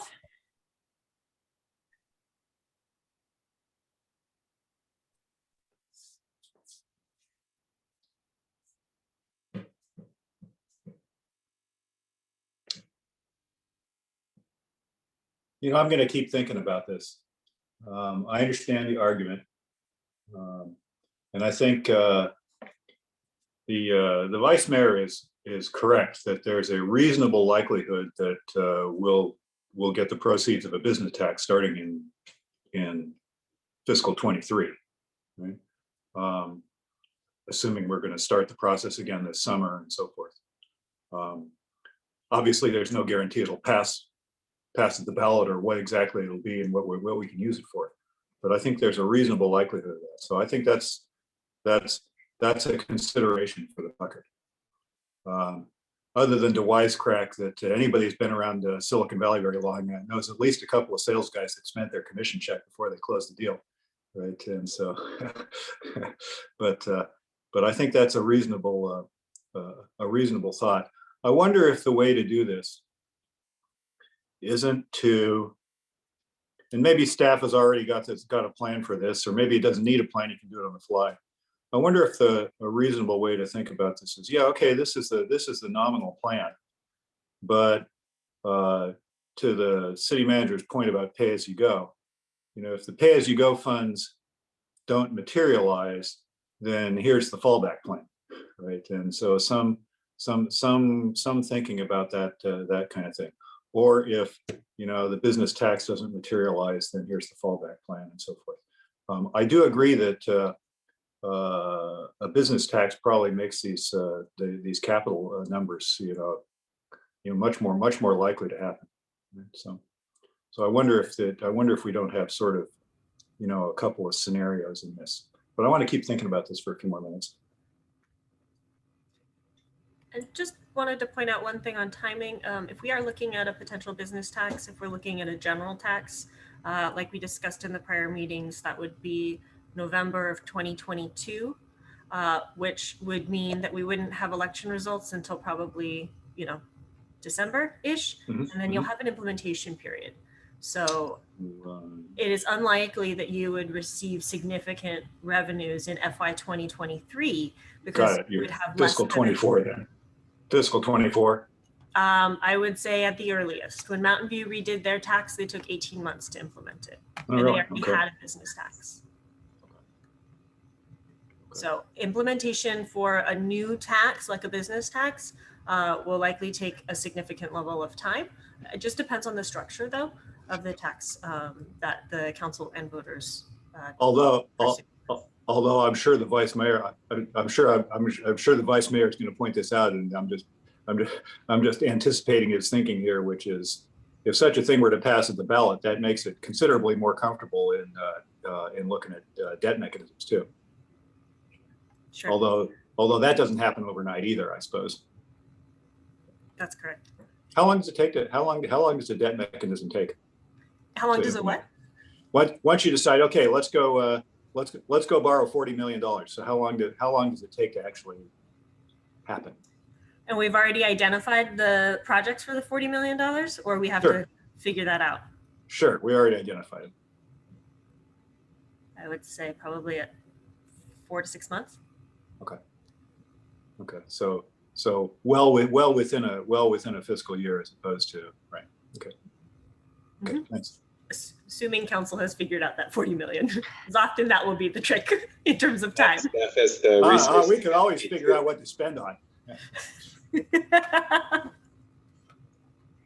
All right. I think that's an intriguing way to think about this, Councilmember Filseth, which is, at the point we had a dedicated revenue stream that was predictable, reasonable to, borrow against that and use that. That's something I'll keep thinking about this morning as well. So we've had a lot of discussion about debt. I'm just going to shift gears and ask a few questions about some of the specific projects while everyone else is thinking. And I want to be sure I understand the San Francisco Creek Joint Powers Authority new capital project. So this is page 105 of the capital budget. And again, that is the printed version. If you're trying to follow along at home, you're going to have to scroll around and find it. So here's my understanding of the expenses current and future for the JPA. There's the membership fee, that's in the general fund. There's this new capital fund project, and I'm assuming this is to pay for the EIR expenses and things like that for the phase 2 that the JPA is working on. And I just want to clarify that the actual expense of building it is nowhere near this number, right? We do not have anything. Yeah, we do not. This capital budget is really about preparing to build. This is not anywhere near what we're gonna, in the event that we have to contribute. Okay, why don't you expand on that a bit, Director Eggleston? Well, just slightly to say that you're right. There's a big issue with how to fund the JPA's upstream project that we'll be talking about over the coming year. But as planning for that is taking place even now, there are some expenses in the JPA's operating budget that they pass on to the member agencies that are essentially planning for the capital project. And that's why we've separated those out here into this relatively minor capital project thus far. Yeah, and I remember last year the JPA thought it would be a one-time expense, but I think there's a new recognition that going forward that will take more. So while I have you, Director Eggleston, we'll just continue on that theme to the Newell Road Bridge, and that's on page 185, which seems to be perpetually being pushed out 1 year. Would staff like to comment on the timing of this, knowing how important it is to the project we were just discussing?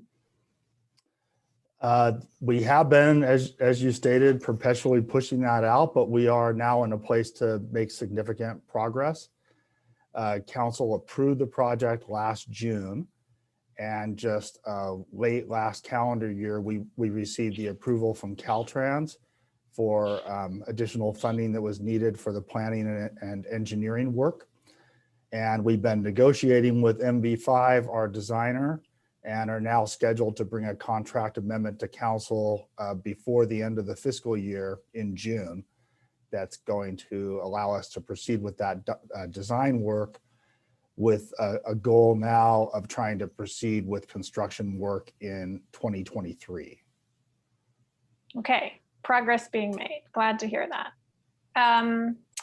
I think you can probably just stay right here since I'm in your section. My next question is about street maintenance. So page 197 and 198. Heard a lot of things from the public, and I know we made some big cuts last year. we have a goal of 85. It looks like we're dropping below that. And if we're going to continue to cut it, we might have to adjust that goal. What are your thoughts on the 85 as a target? And is that still something that's realistic given how we're changing the funding for this project? Well, I'd say it continues to be our goal and hopefully the community's goal. You know, in the short term, last year, I think we looked at the recognition that having achieved that goal and made the investment that we had, we could make at least some level of reductions, knowing that that payment condition score would start to drop, but that we'd still be in essentially a pretty good place with payment condition as long as we didn't continue cutting that funding for too long. So I do anticipate, even with what we've got proposed here, that score will probably continue to fall, at least for the next year. But then I believe in fiscal year 23, we're essentially returning to the previously planned level of funding. Okay, so then, you know, that seems like an appropriate response given the situation that we're in. We can sort of titrate a little bit. I'm not going to say we're going to coast from where we are, but and then return to that. Okay, very helpful. I've got one more question. I'll just go ahead and start it, which is on page 206, 205 and 206. So this is the bicycle and pedestrian transportation plan implementation. And this might be for you or Mr. Kami, I'm not quite sure which. We have 1.9 million in FY 2022 in construction. And I wasn't quite clear on which projects we're contemplating doing in this upcoming year. Mr. Kami, good morning, welcome. Hi, good morning, and thank you, Councilmember Cormack. Actually, we're not sure either what projects we'll be doing. The next phase of this project, just to note, is to do additional community outreach to determine what portion of the project we would be and what parts of the remaining phase of the project we'll be working on. Okay, so that means the design money is to do the sort of let's redo the plan, and then the construction money is what we're going to implement, or? Yeah, so it's a mix of both. So it's not necessarily to redo the plan, but it's to evaluate the plan as it currently exists and determine which elements are, I don't want to say non-contentious, but which elements we can get consensus on moving forward on. Just to note, we're currently undergoing the community engagement process for the South Palo Alto Bikeways project. So I think we can probably envision kind of a similar type of process where we look at the project as it was previously designed and determine which elements are correct to move forward with. Okay, well, you've given me an opportunity to provide a public service announcement, and I just want to thank staff. The South Palo Alto Bikeways information that was sent to nearby residents was exceptional. One page, color, multiple languages, map, super easy to understand what was happening. So thanks for that. I'm just going to keep you, I know my time has expired, but I just want to finish this one up. We had a question from a member of the public about what we're now calling phase 4 or 3B or whatever it is we want to call it of Charleston Arrastradero. How should we think about that and this $1.9 million? So first of all, thank you for the comment on our outreach program. I want to thank staff. I think it's really thoughtfully done. Regarding the Charleston Arrastradero project, I think I would hand it back to Director Eggleston to respond regarding the phase 4. It's not exactly, it's not directly tied to this CIP. It's got its own CIP. Okay. Yeah, and to clarify, I think Assistant Director Boyd mentioned in her overview on the slides, this proposed budget, because of the kind of late breaking decisions on the $2.5 million, does not currently include the $3 million in funding for the final phase of Charleston Arrastradero. And is 3 million an updated number based on the fact that the bid came in over what we were expecting, or is it just what we thought we were going to spend minus what we're going to spend? It is updated. Okay, all right, super helpful. And I see my time has expired, so Shall we keep going round robin? Vice Mayor, are you ready? Sure. Let me first continue on the Charleston Rastreaero discussion. So I think we had, Brad, was it 2 million that was in the previous budget for what is now defined as phase 4, plus additional dollar amounts, and that's how we get to the 3 million that you're talking about? That's correct, Vice Mayor. Okay, and is the 2 million in the going forward CIP? The 2 million, if you're referring to the 2 million, 2 of the 3 million that would be needed Right. for phase 4 is not, because that was became part of the council's direction to cut 2.5 million. And so that's been reflected in the proposed budget. So we would need to find $3 million in the proposed budget if that's where you're moving. Yeah, but that was not a direction to cut the project. It was a deferral, and staff came back and said, well, we had the project come in at a bid 10% above projection, and therefore we don't have the dollars in the FY21 to continue with what we'll now call phase 3 and 4. And deferral is different from cut.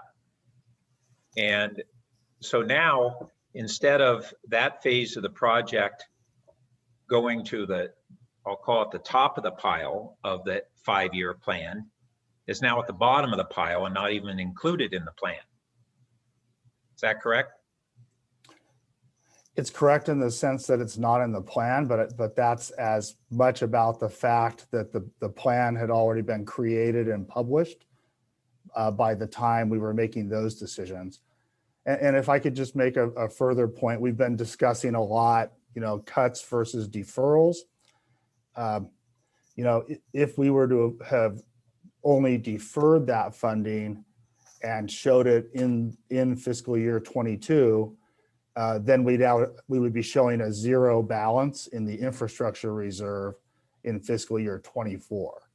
So all those things are related, and of course it would be within the committee's discretion to look at whether to rearrange projects that are deferred or otherwise. Yeah, that's there needed to be some cut in order to balance the fund essentially. Yeah, but that's assuming that if we took a project like that was in 2021 and instead it got pushed out, say, to 2022, you wouldn't take a project in 2026 and just push it out to 2027. And instead, we're saying this project that was supposed to be in 2021 that we were deferring is now at the bottom of the pile and not even in the budget, and that there be some major impact on these other projects. And I'll just say that having worked now for 25 years on this capital plan, I'm well aware that the further out we go in a 5-year plan, we aren't even in engineering estimates, which then are not reflective of the actual bids. We have seat of the pants estimates on many of these projects that are out in the outlying years because that's the best we have right now. And they change, and they're highly in flux and will change over the next several years. And so the notion that we have any kind of clarity on what our capital costs are going to be for the projects that are in FY 2026 is just not very realistic. We don't know what those projects are going to cost. I would only disagree, Vice Mayor. I'm sorry, I'll make this tongue in cheek, that we prefer to call it back of the napkin rather than seat of the pants. Okay, I'll take that. That's good enough for me. And still bottoms up numbers. Yeah. I'm sorry, Vice Mayor. I think really important point here is that clearly, assuming that the council would like to make the last piece of the Charleston Ostradero project funded, we will need to do a rebalancing in whichever year we choose to do it. But that's I think a part of the exercise ahead of us, really by virtue of what Director Eggleston pointed out, the timing problem between when the CIP was both printed, produced, and developed, and the decision to pull the $2.5 million out. Okay, well, I think it still suffers from the way it's being framed right now. And I think you're going to have a strong community concern over the way it's being framed, basically not being in that budget until you put it in. If you had framed it that says it's in the budget, we have to take something else out, that's a different story. And I have one last question on that. We were told that the bid came in at 10% above estimates. And I recently was provided what looked like the actual bid information, and it looked like 5% above, whereas the previous phase 1 and 2 were like in the 20 to 30% above estimates. Are those correct ballpark numbers? Vice Mayor, that's not sounding correct to me. Let me ask Assistant Director Boyd to find those numbers. We were looking at them last week when a community member made that assertion at the Finance Committee meeting, and I think it is close to 10%. Okay, thanks. And if I could I just do want to point out, we're specifically calling out in our presentation that phase 4 is not currently funded entirely to have this discussion with the committee. Okay, thanks. Okay, this is Holly Boyd, Assistant Director of Public Works. I just wanted to go back to you. So the phase 3 bids that came in on April 1st, the lowest bid was 7% over the engineer's estimate. And then I'm looking at our contract award for phases 1 and 2. Those bids ranged from 6% to 31% over the engineer's estimate. So the low bid was 6% over the engineer's estimate. Thank you. Councilmember Philseth?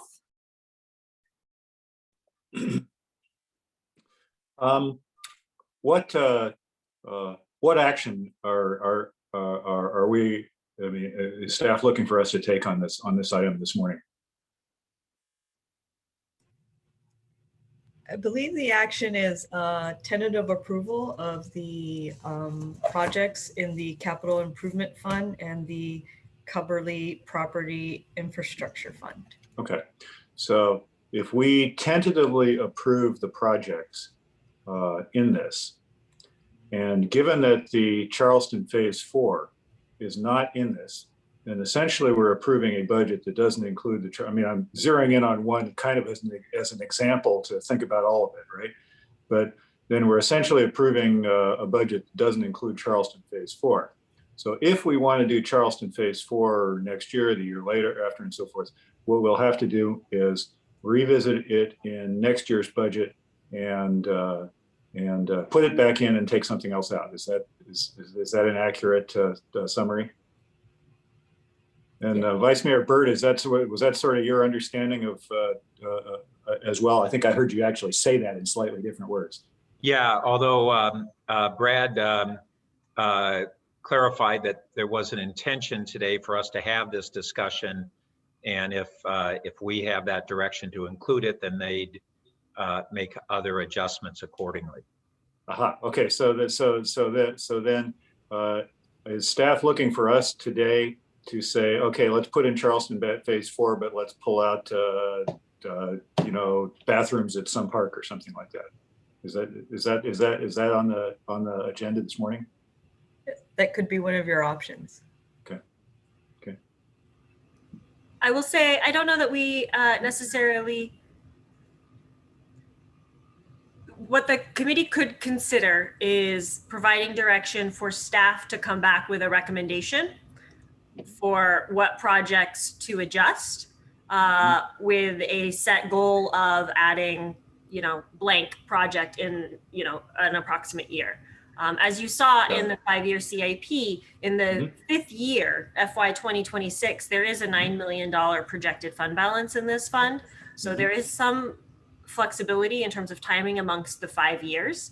Obviously, though, to the prior discussion, as you move out in the 5-year plan, the estimates are back of the napkin math. So there's less accuracy or precision as you move to that 5th year. And so how true, quote unquote, that $9 million in fund balance is up for lots of debate as we sharpen our pencils as we move towards that period.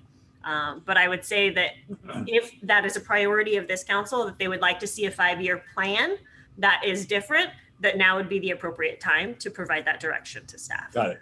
Got it. So I'm not sure we can get to, so sort of the next sort of rumination on this. So I'm not sure we can get to this point today, but we would like to get to a point, I think, where if in fact we're going to proceed with one or more of these revenue generating mechanisms in a couple of years, okay, that we're in a position to say, okay, you know, we're going to go to the voters, right, with X, Y, and Z, right? And if it passes, we'll do these things. And if it doesn't pass, then we won't do those things and we'll do some other things. Okay? And I think we ought to be on track to try to get to that, to get to a point of being able to do that in, you know, whatever, I guess November 22 is the most likely window, right? So, so I wonder if steps we take today influence our ability to get to that point.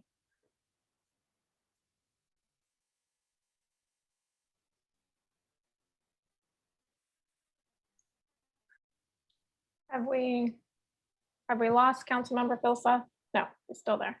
Still thinking? No, I'm still thinking. I'm still thinking about that. But you know, for example, you could say, well, okay, if vote for this, and we'll do Charleston phase 4, and otherwise, you know, don't. Right. So, I mean, that. Obviously, we're not going to do that today. Right?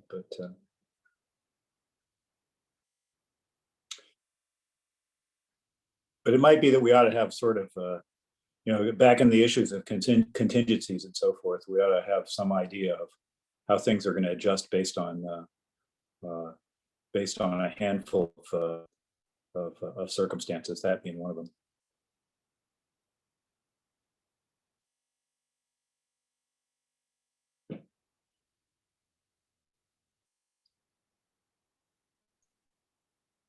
More to say on that subject, or? Not yet. Okay. All right, shall I go, or are you, I don't want to rush Yes. you. Nope. All right, just seeing that big red thing. Yeah, I guess just picking up where you left off, in some ways we could end up with sort of like 2 lines, right? Here's what we're going to be able to do. Here's what we know we can pay for. And here's this other stuff that we'd like to do that sort of tracks along underneath it across those years. The other thing I'm cognizant of is the staff work to get these things started and of course bring them across the finish line. So I just want to get some clarity from our staff about, let's say, we'll use Charleston Arrestadero phase 4 as an example. Even if we found money for that, would you be able to do that in fiscal 2022, or is it make more sense for us to contemplate that being at a later stage in the budget? Given that you're going to be doing the phase 3, which is in some ways the same amount of work, you know. I think the earliest we would contemplate moving forward with phase 4 would probably be fiscal year 23, given that we have the direction to split those now. Okay. Okay, so that might work in terms of our level of risk comfort with getting to 2 million in FY 2025, or was it 2024? In the out years? 2024, I believe. 2024. So that could influence, you know, how we feel about that, because any potential new source of funding isn't going to be available to us in time to do that phase 4. I'm seeing nodding from staff. Nodding and thinking is what I'm seeing. Okay. All right. How are we doing on time? We're doing pretty well. Can staff put up that other slide that had sort of like the one slide to rule them all that had the the change in all of the, sorry, I'm not gonna think of the word, the yellow one, the one that had the little yellow box on it. That's sort of like, here are the dials we have to play with. There, stop, yay. Okay, so we've talked a lot about the second to last. I haven't heard anything about the last one. I think we're all in pretty good alignment there. Some disagreement about scenario B. So I think there are 3 other things we haven't really talked about very much. One would be outsourcing. So I guess I'll turn this to staff, and I'm gonna have questions on each of these. The Vice Mayor's referenced us doing outsourcing, and the last time this happened, what are staff's thoughts about, what is the next category of things that might make sense for specialists to do rather than people who work for the city? So I'll lead off, and I certainly invite other members of the team to chime in. I do think, Chair Cormack, your reference earlier to volunteers, as well as there's been some discussion of community organizations as resources, would be a logical place for Palo Alto to discuss next. We do have some longer term evaluations and actual work transitions happening that relate to actual outsourcing to a for-profit private entity. But I think given the range of issues we are discussing in the current budget, the role of volunteers and again, community organizations as service providers are clearly a focus area that we could spend more time on, hopefully to relatively quick and productive outcomes. Because these organizations are already reaching out to us to figure out how to help. So to whom should we send them to have these conversations? That's excellent question. I think to a certain extent, just even understanding the range of possibilities as a part of your finance committee discussions would be really helpful. Personally, I know again, many of our team who have had experience both here and in other organizations have very deep experience in what we might call public-private or community partnerships.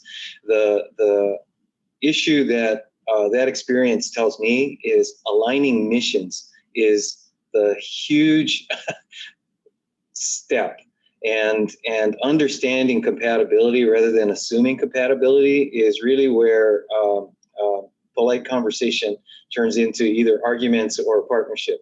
And so getting a sense from those prospective partners, not only, quite frankly, of what problem they see, because we've been hearing a lot about that, but to see how they want to be part of a solution would be really valuable. And quite frankly, I think the committee is a good venue to hear that, as well as to talk to me directly, as well as to Ms. Mose and other members of the team. Okay.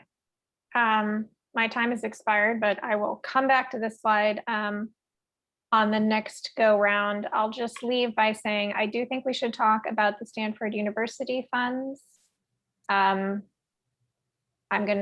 And we should talk about the ARPA number that we're comfortable with, and then also reserves. So those are the things I'll want to touch on the next round. Councilmember Filsath. Actually, that's perfect, because I was going to ask a question about reserves, which is I'm looking from your slide, it looks like the reserves go down to essentially 0 and stay there for a while. Is staff comfortable with that? Does they feel like sort of, there's enough flexibility elsewhere in the system that that's not a huge issue? Councilmember Filsath, if you could clarify what reserves? There's an infrastructure reserve, goes down to 2 million in FY24, stays there in FY25, and bumps back up to 9 million in FY26 if there's money to fund it. Right? Is there any reason that we should be worried that 2 million, that's not enough, or 2 million, there's so much other stuff and we got this and that and so forth, right? Any particular color on that we ought to be aware of? I can at least give from a financial perspective, and I think Director Eggleston will also give from a Public Works project perspective. From a financial perspective, we do try and maintain a fund balance in this fund of $3 million unallocated funds. Now, there isn't magic to that number, just like there's not magic to our BSR number. It's about how much risk we see in the fund and how much uncertainty is there. And with capital projects, obviously the bidding is the biggest uncertainty and where bids are going to come in. So providing and ensuring there's a sufficient balance there to address small fluctuations so that that doesn't impede, say, the progress of a project. But obviously there's a lot that has to do with cash flow and timing as well. But that's our general, from a financial perspective, our general rule of thumb. Okay. All right. Director Eggleston? Well, I was just gonna, I just add that 3 million figure or so is where we've also been comfortable from a project management perspective. Okay. And I think this really does point out the fact that next year's budget is a budget, but the rest of the 5-year plan is a plan. And as we've been talking about, and the Vice Mayor was pointing out, we experienced delays, projects are deferred, and based on what happens, we reprioritize within that plan as we go. Okay.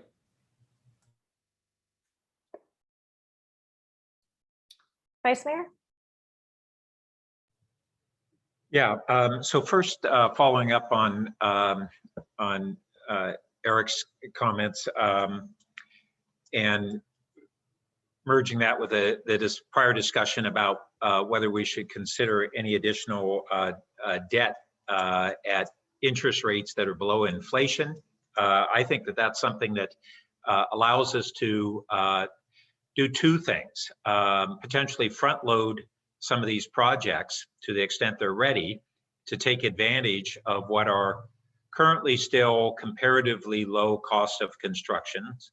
Not in all types of construction are we seeing the same changes, but we've certainly had a reversal from everything coming in well above estimates to most things coming in below and some modestly above. And so if we took on an additional, say, $20 million in debt, that lets us take advantage of current costs, borrow at rates below inflation to do so.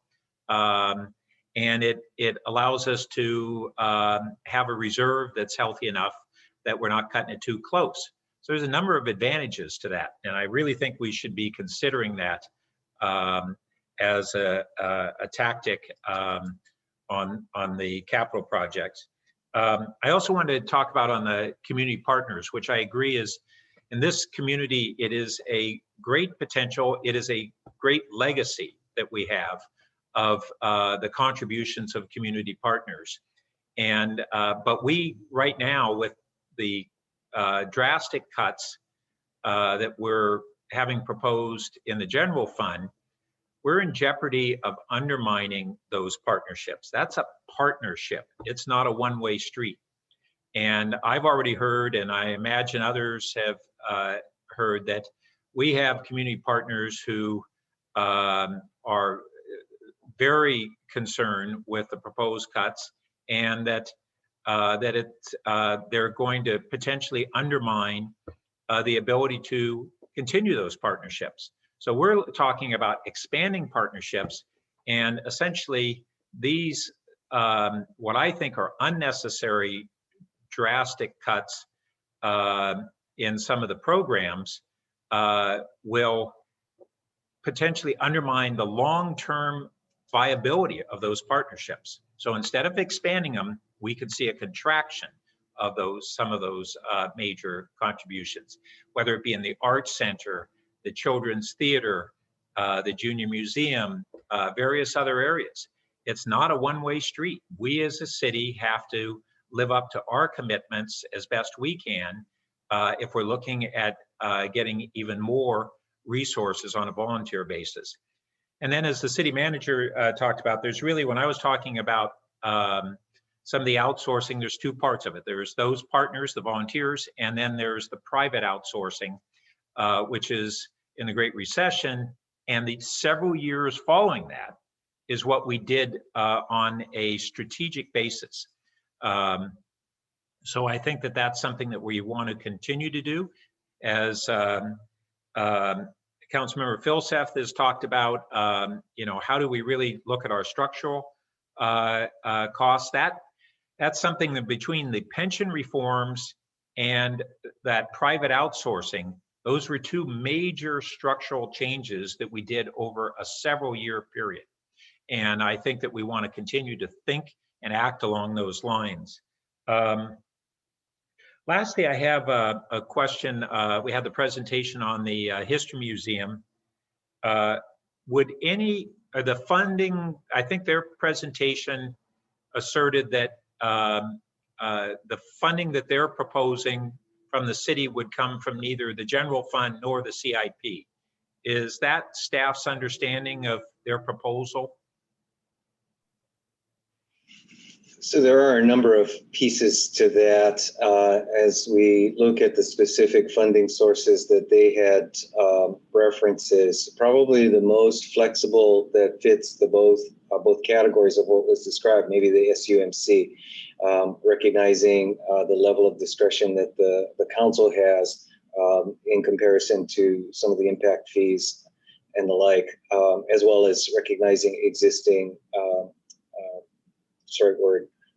not allocations, but expectations as to how the funds would be expended. But their proposal would not, as they framed it, would not be from the CIP nor the general fund. Is that correct? Well, I think just maybe to say it a different way, in terms of the impact fees, it would come from the CIP, and to the extent that those funds would otherwise be funding CIP projects. SUMC, a little difference because it's unallocated. And are they anticipated to be allocated in the 5-year CIP? I think it's a mixed allocation. So I'm actually looking back up. There's a staff report that went in December of 2020 to the full city council in regards to this. And so just refreshing my memory on that. For example, the community center impact fees are currently recommended to be allocated to help contribute to Rinconada improvements. So if we were to take those community center impact fees and allocate them towards the Roth Museum, we would need to defund or find a different way to fund the Rinconada improvements. Oh, I thought they were talking about remainder of the community center impact fees that were in that fund as opposed to reallocation. And that does bring up another question that I think I brought up previously, but I don't get how the Rinconada Park improvements are community center rather than park improvements. So I would need to ask. I'm happy to answer.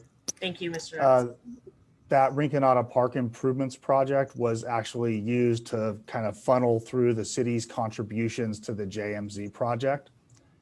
And so really the community center impact fee funds that are in the project are kind of reimbursing general fund capital funds that initially made those contributions. Okay, I don't get it.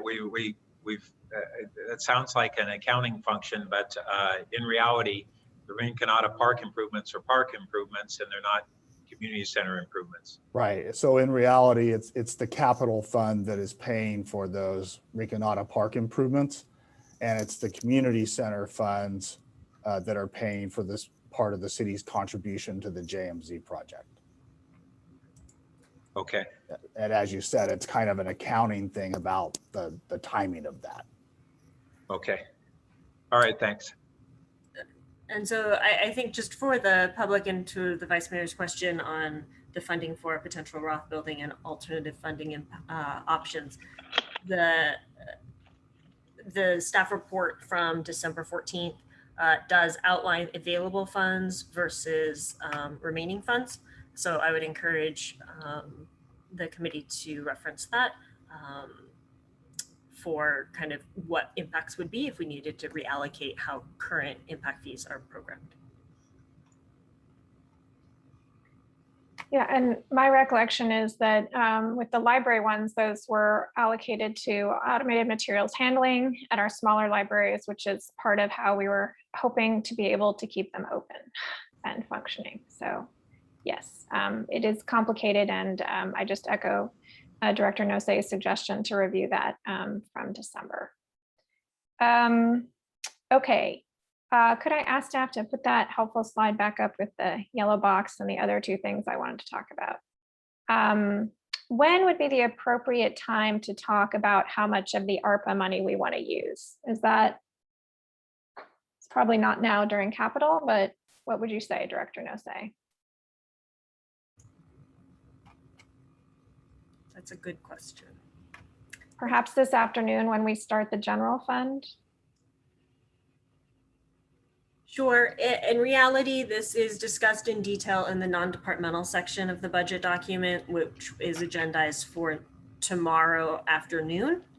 However, given the changing nature of it, I think that it's fair to have the committee discuss allocation of them as we move through this process, since staff has set aside funding for the committee's discretion, as well as, frankly, now we have updated numbers. And that changes. So I think it's appropriate to weave this in, and any formal action that the committee wishes to take should be done through those tentative motions or a motion for something in the parking lot or an actual adjustment to the assumptions in the budget. Let me suggest then, sorry, that staff work that into your continuation item at 2 o'clock this afternoon, where you showed that overall. And, you know, if it's a placeholder, it's a placeholder, but on the left-hand side, if you want to provide a suggestion for us to think about as we work through this over the next 2 days, I think that would be helpful. Sure. Okay. Sorry. City Manager Shikata, did you want to add something?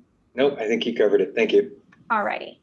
All right, so let's dig into the SUMC funds for just a moment. Does staff happen to have a slide on those 5 categories, or can you remind us what page they're on? Because I didn't take a note on that.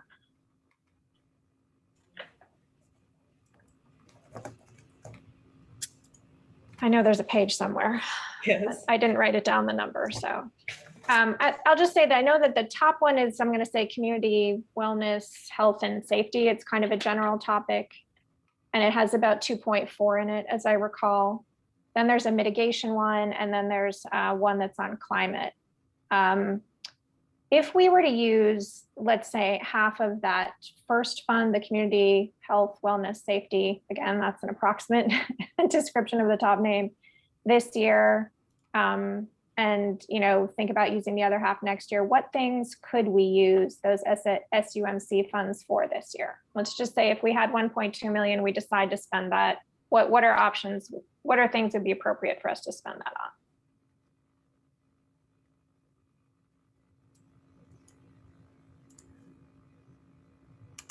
So, council member, I am pulling up for that's the one. Yeah. So again, for the public's reference, this is a presentation that was provided for the May 4th Finance Committee discussion as part of SUMC. It is attached to the May 4th agenda for reference, as well as in the staff report. So these are the buckets on the left. Community health and safety, I think, is what you were referencing, Councilmember Cormack, of 2.4 million that's unallocated. And previously, these funds were used to pay for support of Project Safety Net, as well as the monitors at the railroad crossings. So in the future, these funds can be used for generally community health and safety activities within the city. And the one thing I think staff would caution with the committee, or rather just remind the committee, is that they are one-time in nature. So funding an ongoing, program or something like that, there would be a sunset to the availability of these funds. Can we use them for capital? Yes. Okay. So I'm just going to surface that for the committee's contemplation as we look at these numbers and think about, one of the changes we discussed making earlier today. These are one-time funds, but we might have a one-time need that we think is appropriate for it. Okay. Is there anything else that's sort of one-time in this year's budget that's in the, say $1.2 million range? Or is capital pretty much the place we should be looking? I would, in terms of the community health and safety funds, or Yeah, I'm just using that one as the top, and because it has the most money in it. Sure. And so I've pulled up the definition of this one, and it's the funds are intended to be used on community-based health and wellness programs that benefit residents of the city. So obviously that is, it could be a number of areas. I would say Rostadero being an example. That's the one I'm thinking of. There you go. Let's just connect. Sorry, I missed that. Could you repeat that? Charleston Arrastradero phase 4 could be funded by this first line. Staff is saying that's a possibility. Yes. Okay, great. That's super helpful. I'll leave that out there for my colleagues to think about. And now if we could go back to that other slide, because there's one more thing I want to talk about. Excuse me, and that's the level of reserves, the BSR, which is the budget stabilization reserve for those of you following along at home. And I'm just going to reference that quote I had before that, yeah, we're in a terrible crisis, but we could have another one. And like, I'm going to knock on wood while I say the word earthquake, but ooh. On page 433 of the operating budget, I learned something I didn't know, which is that while we have our 15 to 20% range, that there's this 16.6 number that's a certification. I'm gonna look it up, page 433. It says, operating, sorry, wrong one. And if staff's already knows what I'm talking about, you can pop right in. It has to do with the Government Finance Officers Association recommends that we have a minimum of 16.6% of general fund operating expenditures, or no less than 2 months. So I just wanted to talk a little bit. We're going to be throwing around numbers. We always hope for 18.5. We seemed to be willing to tolerate 17.4 this year. The 16.6 number was a new one that I wasn't familiar with and seems like maybe a floor that is different from the 15.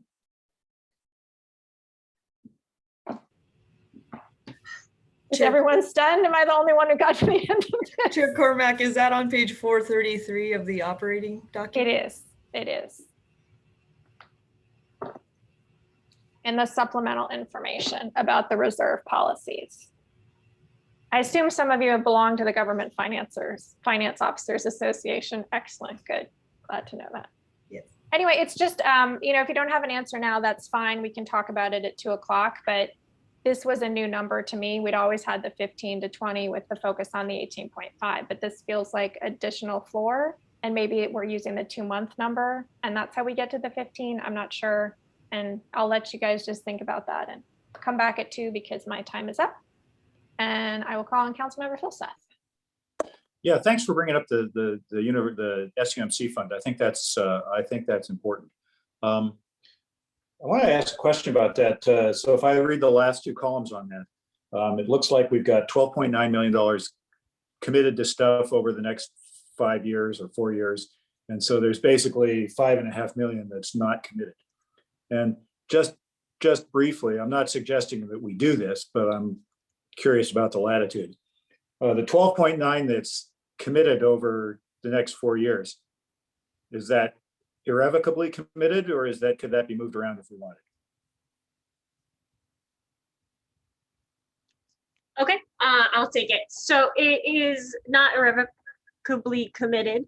Obviously, there are impacts associated with changing how it's going to. Sure, of course, because there's stuff depending on it. Correct.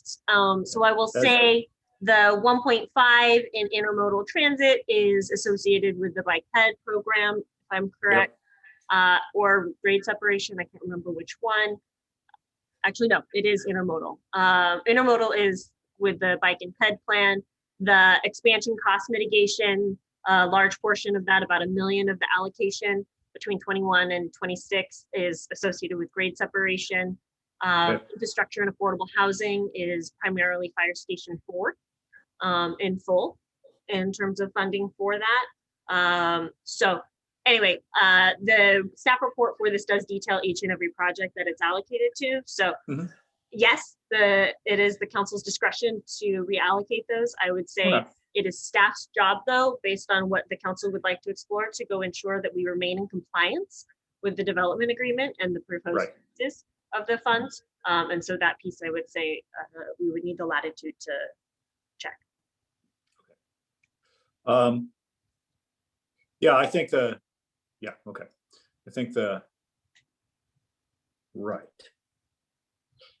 think the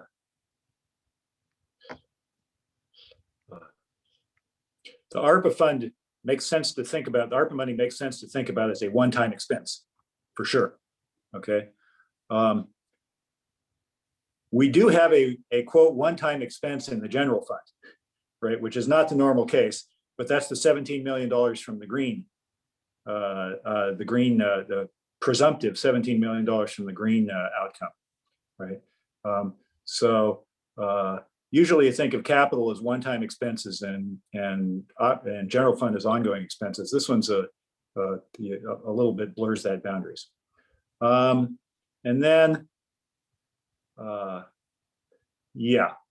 think I'll stop there. Thanks. Vice Mayor? Yeah, so just continuing on this slide and the issue that Chair Cormack had brought up on the BSR. So I was reading that at page 433, and I can't seem to find that 16.6% reference, although I'm assuming it's there for point of this conversation. Oh, I see it in the first paragraph. So if we assume that for the moment, if we we have emergency funds for rainy days, and having a rainy day doesn't mean it will never rain again. But it also doesn't mean that you don't use a rainy day fund in a rainy day, or even dip your toe into it. And so if we have a range, it seems very logical to me that we would move toward the lower part of the range in an emergency at a minimum, and rebuild it in flush times. And so if we use the 16.6% as our BSR this year, and I see that last year we went to 16.75%. So we were right in that similar range last year. I hadn't appreciated that's how it ended up working out with the adjusted budget. How many additional dollars would be available for in this year's budget if we move to the 16.5 from now with this additional funding on the going to the 18.5 that's in this table here? Sure, Vice Mayor, it's about 3.5 million. 3.5 million added back toward potentially restoring services then, or it could go to capital too, but basically that's a big number and very significant. And I think it would have a drastic impact, just that one, in terms of its impact on how severe our cuts need to be. And those are cuts that I know staff doesn't want to do, the council doesn't want to do, the community doesn't want us to do, and yet as of right now, we're plowing forward in that direction. So I would argue that we should seriously look at the 16.6% if that's the number that is the low end of what we should be retaining in the BSR. Second, in the property tax, I raised earlier this question of aside from the I always get the acronym wrong. Is it the ERAF? Yeah, adjustment that was welcome news.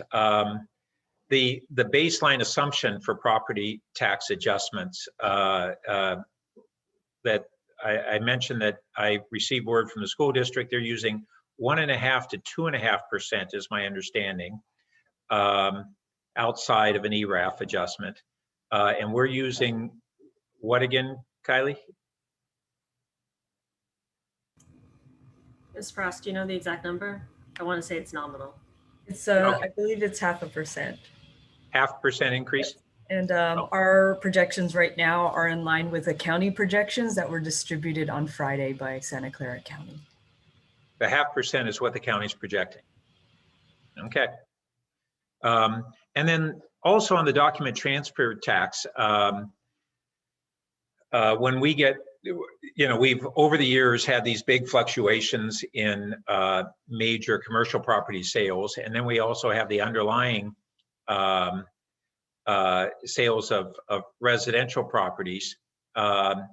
Councilmember Tanaka has talked about seeing neighbors leaving Palo Alto, but those homes aren't going empty. They're being sold, and we're seeing an increase in the average selling price on properties in Palo Alto. But so we get, if there are more properties being sold on the residential side, that kicks up our document transfer tax as well. What increase are we seeing in document transfer tax from the commercial property transfers, and what are we projecting from the residential? Vice Mayor, that's a good question. Staff actually doesn't have the details on the DTT on what's residential versus commercial. So we're unable to articulate that variance other than the anecdotal stuff you'll read in the newspapers. All right. Okay, thanks. I'm completely, I think we've changed the order. I'm pretty sure it's my turn. Is that right, Eric? Yep, I had a quick question though. Go for it, and then I will go. As long as it's quick. It wasn't quick last time. Quick, yeah, I hope this will be, but everything is relative, of course. But hey, the preliminary Q3 revenues +2 to +3.3 million, is that annualized or is that just this quarter? Annualized, that's our projection for year end. So the year is 2 million to 3.3 higher. Right, thanks. Okay, that was definitely quick. So I appreciate the Vice Mayor's line of thinking. And I know you watched carefully what we had to go through last year, but I feel that we are in the same position this year that we were last year in terms of uncertainty, which is another factor that we haven't talked about. We've talked about things might go up, they might go down, and we're not quite sure. And in times of uncertainty, I think being more prudent is appropriate.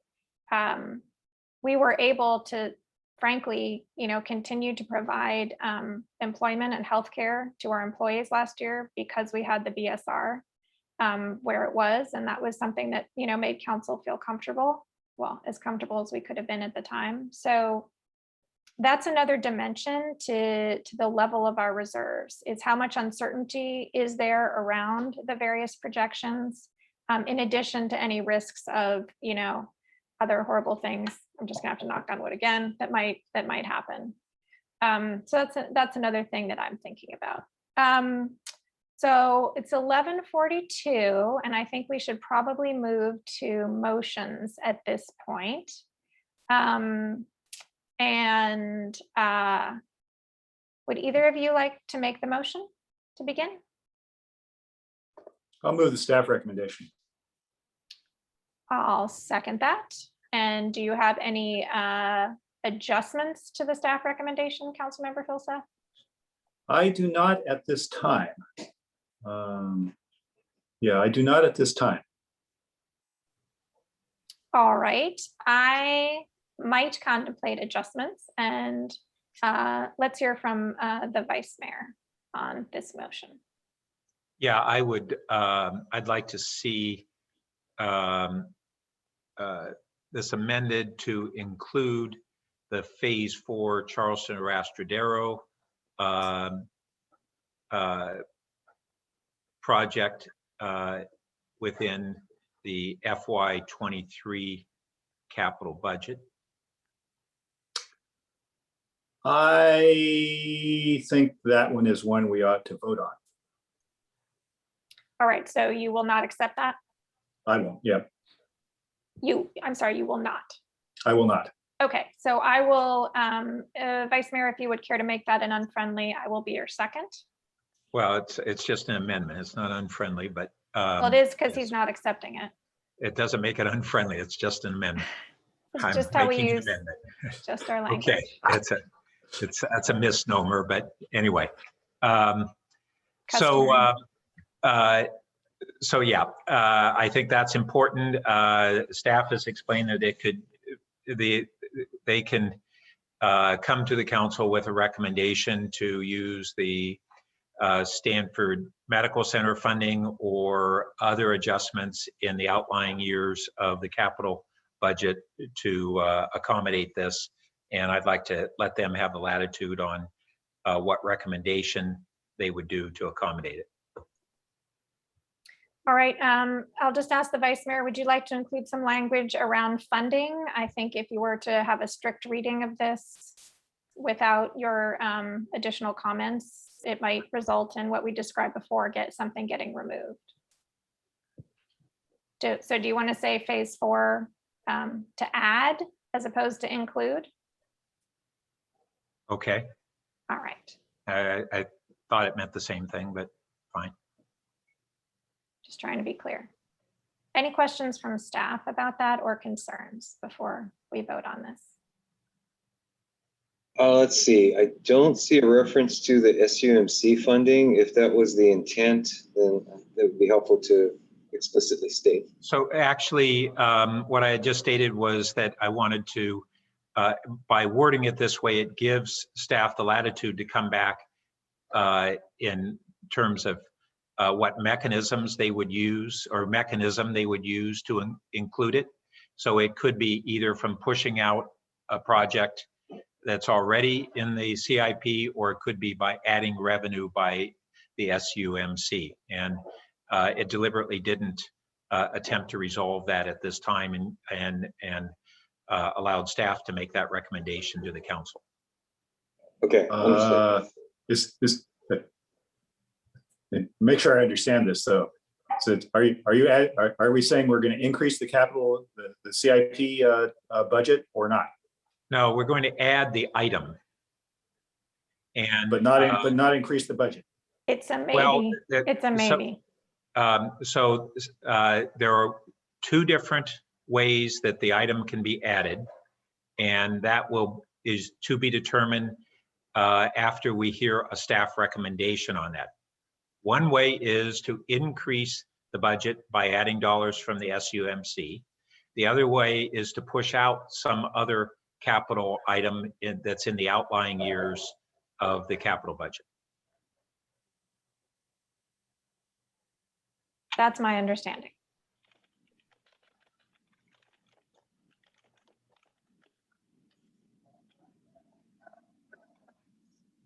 Okay.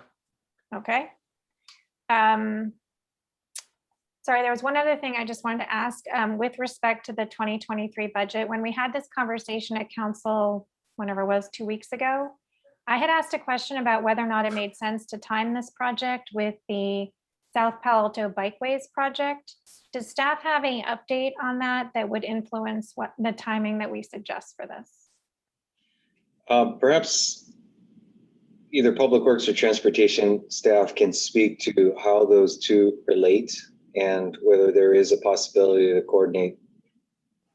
Oh, yay, we have a baby. Oh, that's the best part. Way to tilt the scale there, Philip. I just missed the question. Okay. All right, let me try and make it really succinct for you. Does it make sense to time phase 4 of Charleston Arrastradero with South Palo Alto Bikeways? And if so, should we change this number 2023?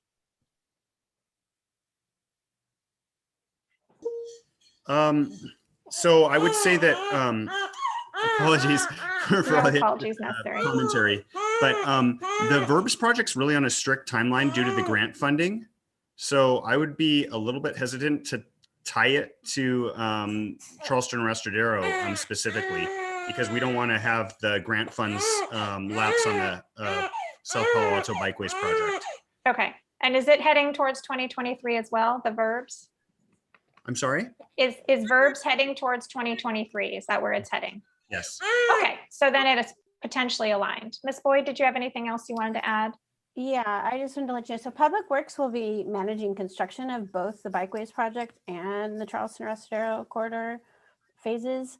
As Philip Cami said, there is a tight grant deadline for the Bikeways project. It will most likely start between when phases 3 and 4 start for Charleston Restradero. But this can be coordinated. Most of the work for the Bikeways project is on Fabian. So, and Right. Charleston Restradero is on Charleston. So they will nicely tie together. Yeah, okay, that's very reassuring. And with that, let's go ahead and vote on this amendment. Vice Can I Mayor speak Bur- briefly? Can I speak Oh, very yes. briefly before I vote? Certainly. I'll probably vote against it. I assume it'll pass, or I expect to vote against it.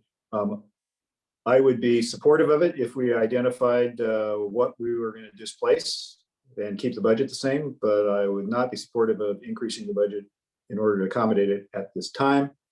So I'll probably vote against it. I do want to thank Director Cami for doing his part to solve the staffing crisis in the parking department, but I want to remind him that child labor is prohibited by the city. All right, now we will vote. Vice Mayor Burt. Yes. I will vote yes. Councilmember Philseth. No. And that passes on a 2-1 vote with Councilmember Philseth dissenting. And now we will return to the main motion. Would anyone like to make any additional comments on the amended motion at this time? Seeing none, we'll go ahead and vote. Vice Mayor Burt. Yes. I will vote yes, and Councilmember Philseth. Yes. All right, that passes on a 3-0 vote, and we are 10 minutes ahead of schedule, which is remarkable. Does staff have any concluding comments before we take our break and reconvene at 2? May I ask a point of clarification on that last vote? Just Certainly. to make sure we're following up appropriately.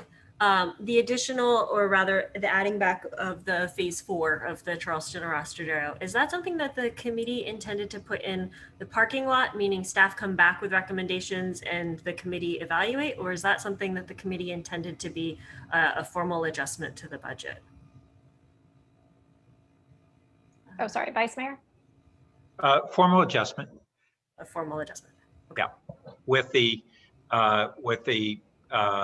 proviso that staff will be coming back to the council As part with of the backup. which of the alternatives to achieve that. Thank you, that's helpful. All right, then with that, we will adjourn and we will reconvene at 2 p.m.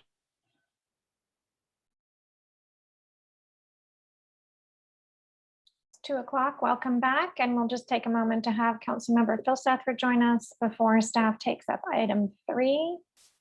And there he is. Welcome back. All right, we will resume with item number 3. I'll turn it over to staff. Thank you, Chair Cormack. This is Christine Paras again, Assistant Director of Administrative Services. This afternoon, we'll be looking at internal service funds capital along with enterprise funds capital. But before staff gets into the presentation for those, we wanted to share with you really quickly where we were at with the parking lot. So actions as of this morning, we've added to the parking lot phase 4 of Charleston Restradero corridor project in 2023. It's approximately $3 million, and staff is to provide options for an offset. Within the parking lot this morning, we've added the 0.6 million related to the revised ARPA allocation.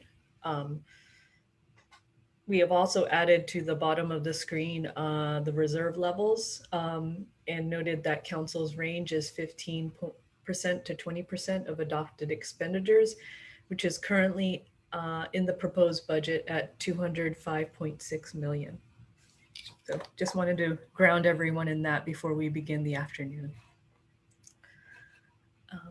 Let me do full screen. The next item on our agenda is the enterprise funds and internal service funds capital improvement program, which can be found in the capital budget on pages 253 to 524 and 525 to 586. And Ms. Pross, may I interrupt you for just one moment? Thank you. As we start item 4, the staff presentation, this is the time for members of the public who wish to speak to us on item 4 to begin raising their hands. When the staff concludes this brief presentation, we'll go to members of the public before returning to council. So now is the time to raise your hand if you want to address us on item 4. Thank you, Ms. Pross, excuse me. thank you very much, Chair Cormack. Moving on with our presentation, wanted to show a quick graph to show how much we have in total for the internal service funds. We have 27 million allocated to these capital projects, majority of them being in the vehicle equipment and replacement fund. There are also about 2 million of IT upgrades and improvements and 4.1 million in technology upgrades and improvements. With that, I will turn it to our Darren Demoto to go through the Information Technology Fund capital projects. Darren? Sorry, good old mute button. So thank you. This is Darren, Interim Director of IT. Thank you, Chair Cormack and committee members for this opportunity. So just to review, currently we're not asking any impacts to, or we have no impacts to the general fund this year. Last year, we did complete phase 1 of our ERP project, and we were successful in upgrading that. We completed the upgrade in December. Now we're looking forward in FY22 to start working on phase 2, which is leveraging the new updated system to improve our internal processes and controls based on some outside consultants workshops that we provided with all the different departments. So we'll be coming to council in FY22 with that. The council chamber upgrade was put off due to COVID. So we're gonna revisit that this year. And because of COVID, we're gonna have to relook at the technology component as well, and to see the adjustments that are gonna be required in the new normal. And then we will be completing the implementation of a new police records management system in FY22 as well. One new project is our CAD system, and this is in conjunction with the Tri-City Consortium, which includes Los Altos and Mountain View, and we will be upgrading the CAD system. As most of may be aware that we do share a CAD system amongst all 3 agencies, and again, we'll be bringing this forward, but this won't hit till FY23, I believe. So that's it for me. Any questions? I think we'll probably take questions later. Okay, thank right? you. Yep, Yeah. thank you. We could go through vehicle and then take questions. Okay, all right. Great. Thank you. And then next up, if Brad is available, this is the Vehicle Replacement Fund. Director Eckerstein, are you online?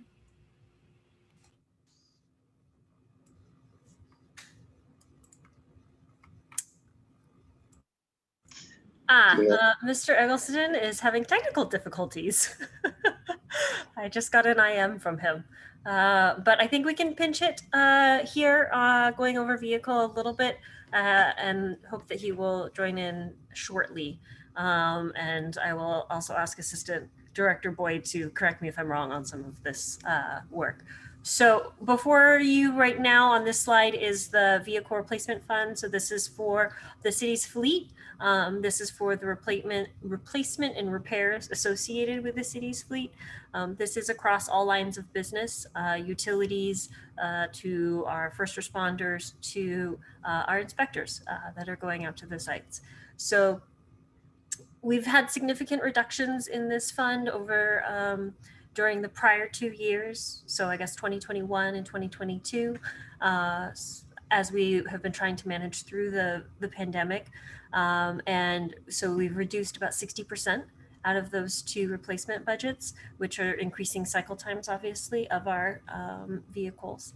And this is a reoccurring project. So we have added the 2026 project funding in here for the outer years of this.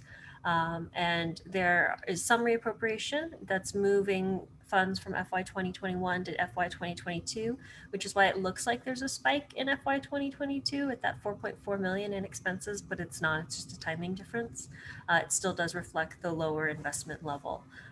And so staff is prioritizing all of the vehicle replacements, doing our best to manage increasing maintenance costs with the age of the vehicles themselves. And Ms. Peras, do we have more slides? All right, the next is enterprise. So Chair, we'll leave it to you on whether or not you'd like staff to roll through all of these. There are 2 other sections in here where we do have enterprise funds, which are airport, our stormwater management fund, the wastewater treatment fund. So we could roll through and get through staff presentation if you would prefer, and then transition to public comment and then the full committee discussion. Right. So if I'm understanding what you're saying, you're suggesting doing 4A and 4B, which is, and then going to public comment and coming back, and then doing utilities, which is C. I would say either. I'd almost actually argue let staff get through A, B, and C. That was what I thought was intended. So let's go all the way through, have all the staff presentations, and then we will go to the public, and then we will come back.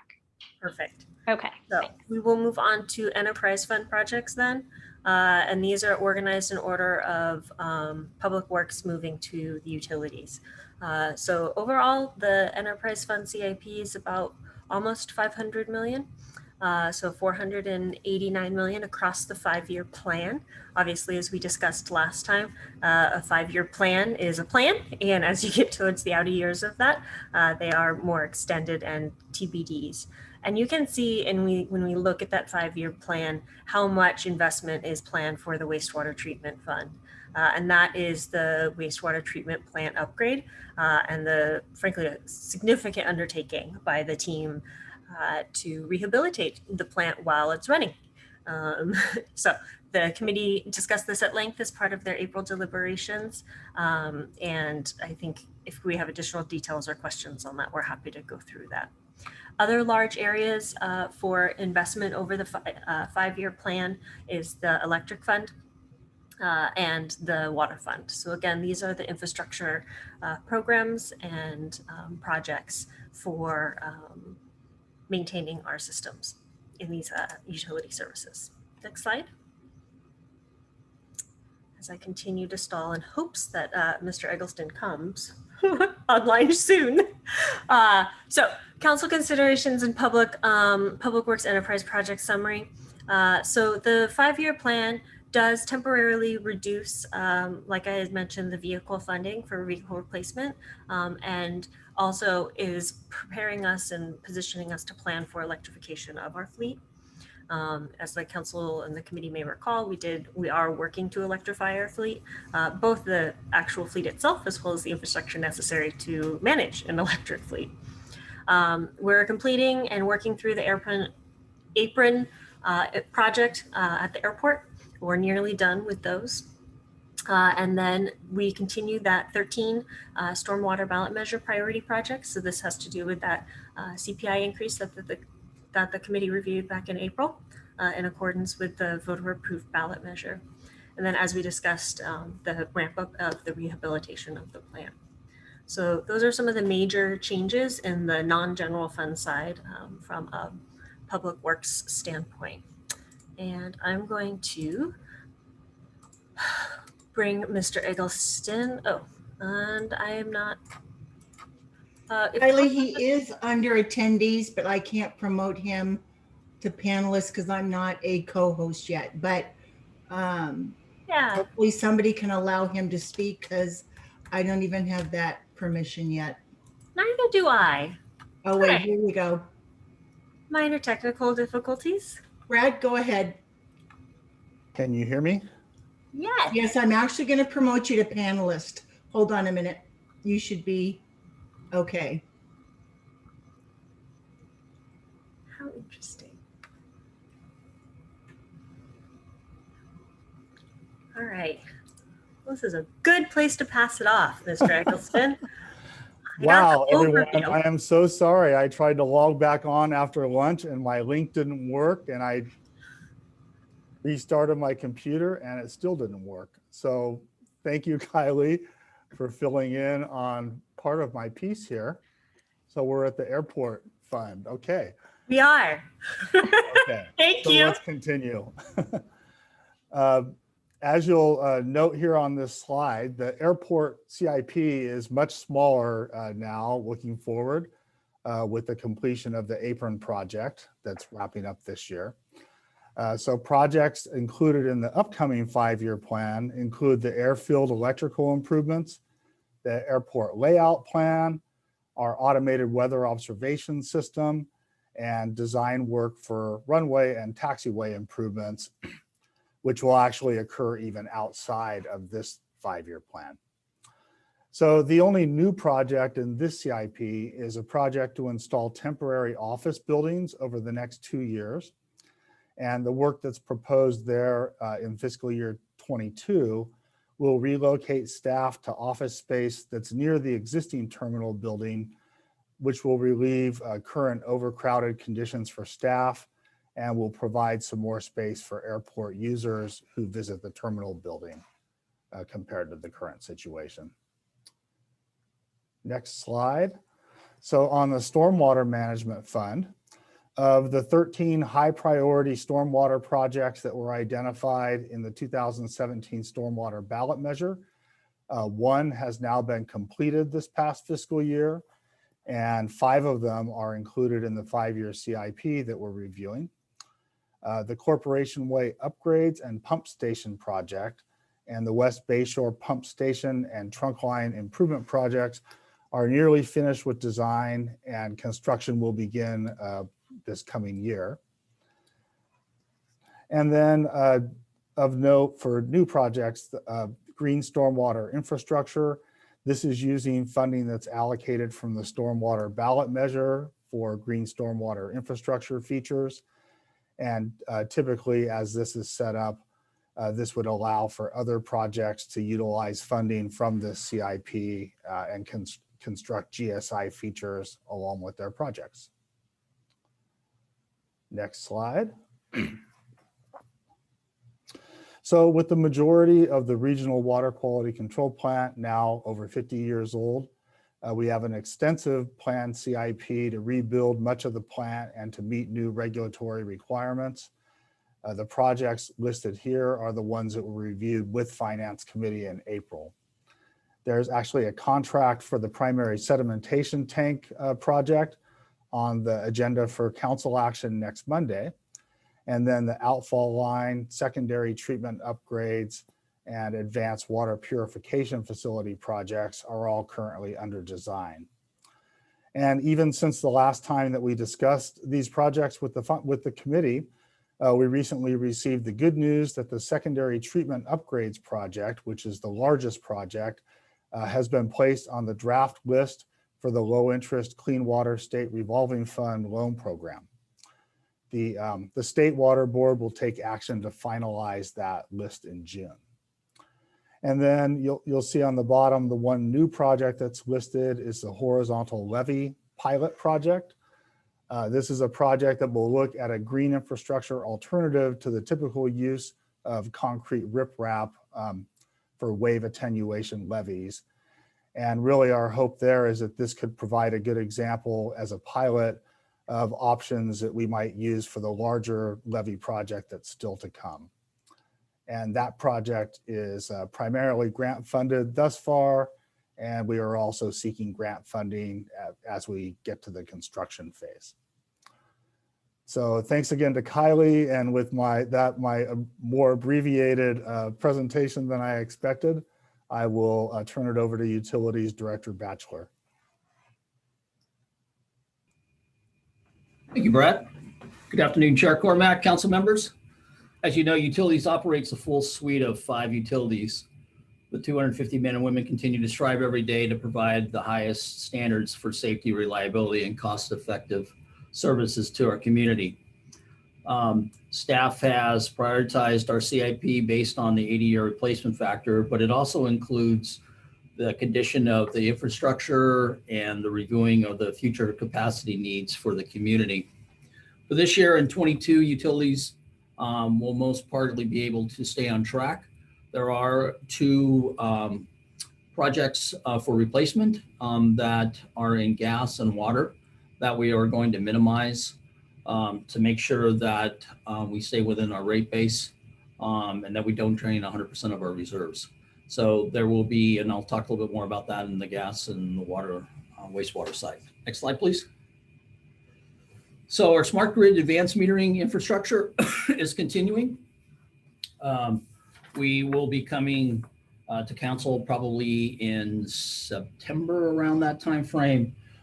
We are working with our consultant to move forward with that. That's a $17 to $20 million project. It will be funded out of the electric special project reserves. So there will not be any increases to the ratepayers across those funds. Also too is that right now it's planned that about $8 million of that, we'll say $20 million budget, is $4 million of it will be going to gas and $4 million will be going to water as a loan that will be paid back. And this is for providing for the collectors on the meters themselves, and then also replacing water meters and some gas meters that are out of range or out of date that will not be able to be used as these new devices will be put onto them. As everybody knows, in recent years, wildfires have been intensifying across California. We've identified that there's a wildfire situation that we have 11 miles of overhead line that runs up through the foothill parks. We have done some work on it to kind of standardize a little bit of the work that needs to be done, but we are in the midst of actually going to underground the majority of that 11 miles. We put out a bid, which was a design build, and we found that the contractors that bid on that was about a $20 to $25 million project, which we felt was way too much money. So we are designing it in-house, and then we will then come back to council asking for a contract. So a contractor will be able to do the work up in that area so that we can actually put that line underground, the majority of it underground. We have about 80 poles, wood poles that are going to be replaced this coming year. We did 60 last year. We got another 80 that we're going to replace. And then some underground districts that are still pending that need to be replaced. So we do have some, this is not an overhead to underground project. This is actually a rebuild of underground districts. So we do have some districts that are coming to the end of their life that are already underground. And so we are going to have to rebuild the cables, well, replace the cables and all the equipment that associates to that underground districts. One new project is a Colorado district feeder that's coming out of Colorado. This is a one-time project that is, again, limited to lifespan, coming to the end, coming out of the Colorado. It'll have to be replaced underground cables as well as some boxes and some other type of equipment this year. It's, again, a one-time cost for that portion of it. Next slide, please. So we've put a fiber phase stoppage on our network rebuilding. At this period of time, we are not looking at rebuilding any of the existing fiber. We are coming to the council on the 24th meeting to talk about and ask for recommendations to move forward on phase 2 and phase 4 of the plan, which includes a full design of fiber to the home, as well as rebuilding the whole new backbone. And so a lot of this network system rebuild is actually in the backbone, but we are looking to replace it to get further into the neighborhoods. So that will be ongoing. And again, pending council's direction on May 24th, we will move forward, or we will hold on to the fiber to the home project. Next slide, please.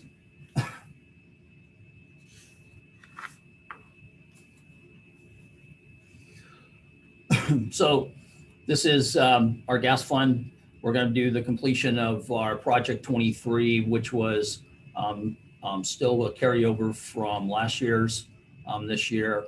Then we also have a 24 and 25 and 23, and then another one in 25.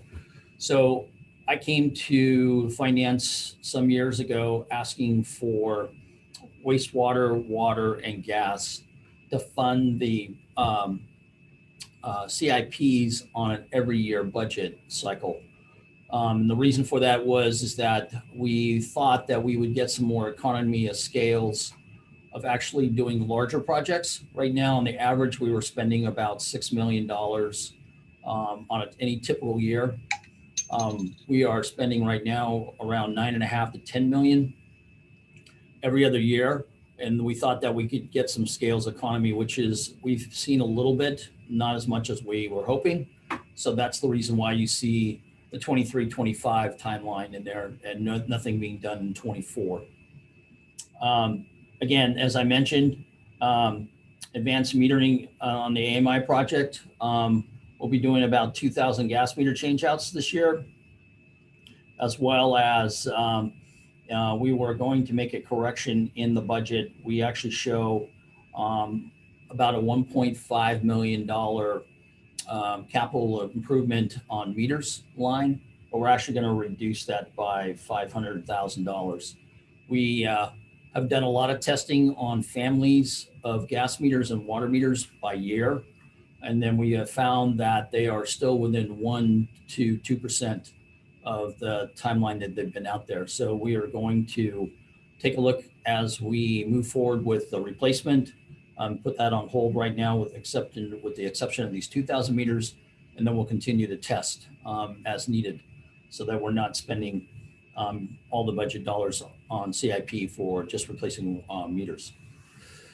Next project or page, please. Wastewater collection, again, as I mentioned, we're deferring 1 year, and we're going to reduce that that budget portion of about $5.2 million. We are moving forward with project number 30, but we are going to reduce that budget to about from 6 to 4.4. It does still fit in within our calculations of the replacement over the 80-year period of time. But again, we are going to defer 31 and 32 1 year out further, and then we'll have some savings as we move forward. And then water, please. Next slide. Water fund. We are in the process of looking at water tank seismic upgrades to Corte Madera, Dahl, and Park. We are going to rebuild those tanks. So what that means is that we're going to recoat the interior portions of the tanks, and we are going to have to need 2 of the 3 need new roofing. So we are going to replace the roofing in that. We do have a water main replacement, project 28, that will be coming up in 22. And then again, 29 and 30 will happen in 24 and 26.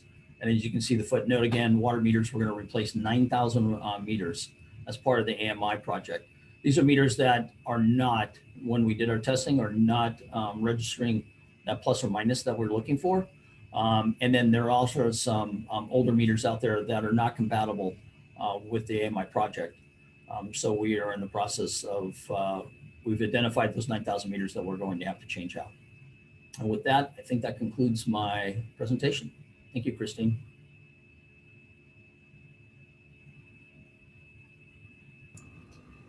And Chair Cormack, that concludes staff's presentation.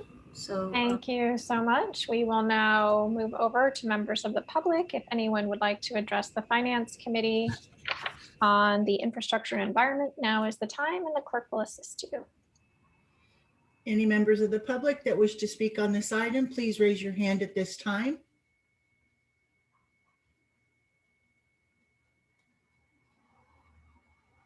Chair Cormack, there is no hands raised.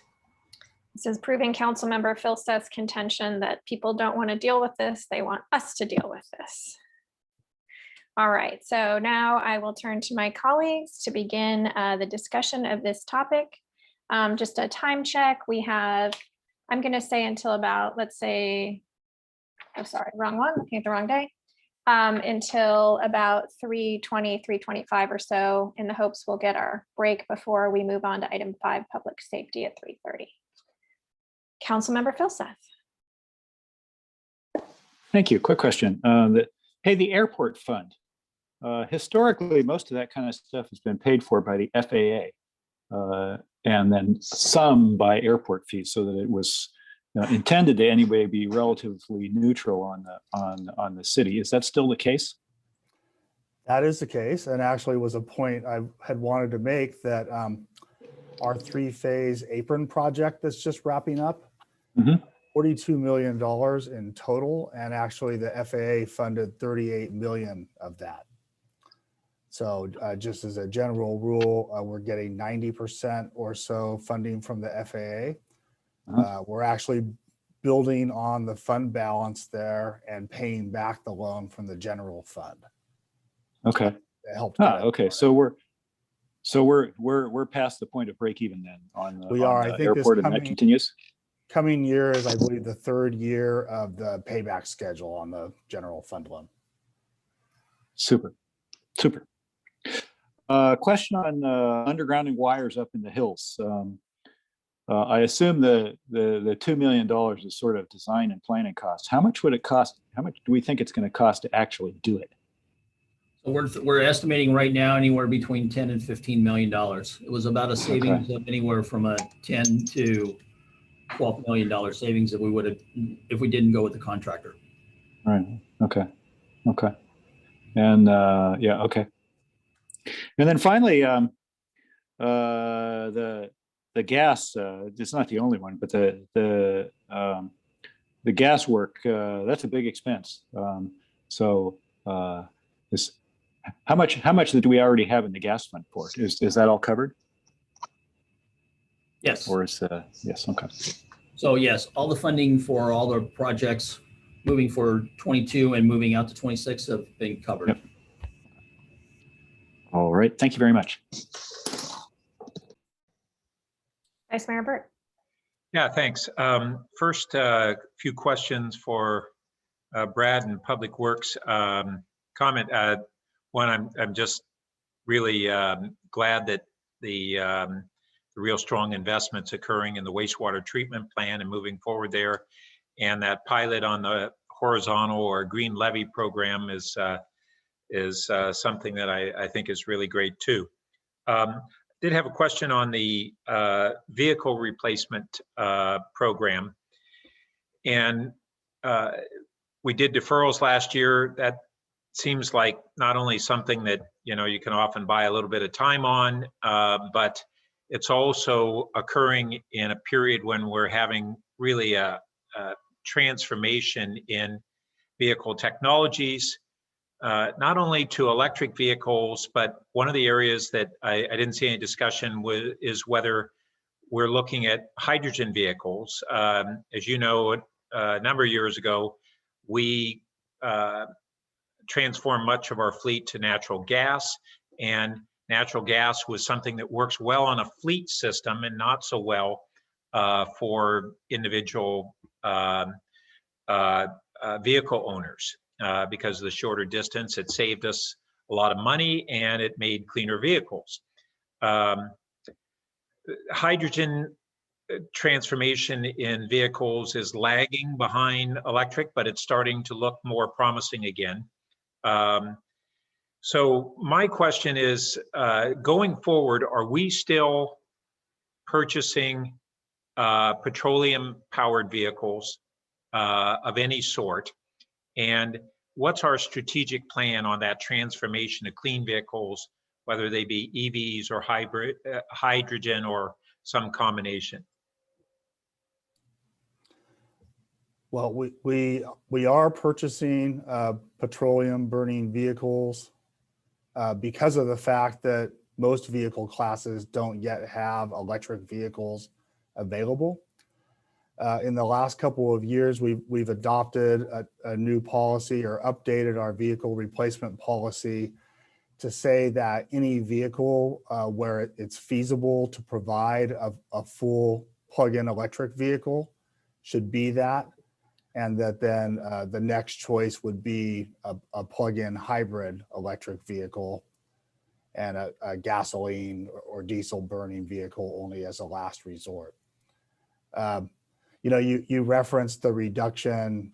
I think it's a $1.4 million a year replacement budget, down from around 3.5 that we had the current fiscal year and next fiscal year. So that's really constrained the number of vehicles we are replacing.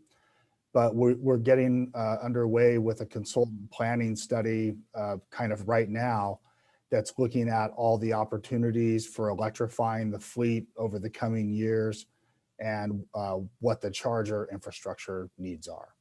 Hydrogen vehicles, I don't think we've taken much of a look at yet. Oh, speak for yourself. Well, for what it's worth, I'm proudly the pilot on the hydrogen pilot program, and I will tell you that the infrastructure isn't quite there yet from a consumer perspective, but I think something we'll keep an eye on. And more broadly, I would note that in particular, Police Chief Johnson and both myself and Brad have regular conversations, and we'll continue to monitor the applicability for public safety vehicles, and certainly would look forward to any opportunities to pursue that at the appropriate time.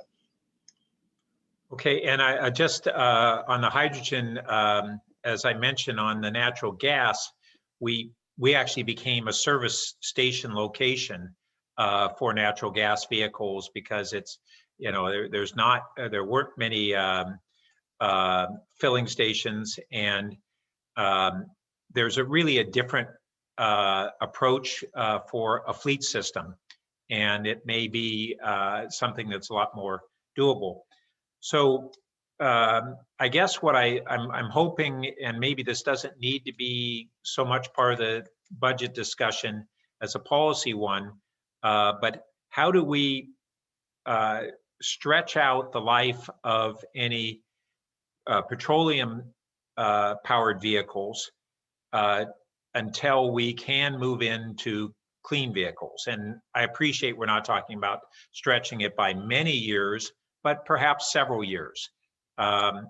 So that's a strategy I think I'd like to have a follow-up discussion on, because the transformation in the vehicles is happening very rapidly during the current period in the next just very few years that we're facing. So I'll leave it at that for the moment, and then loop back, I guess, later on the next round. I have some utilities questions.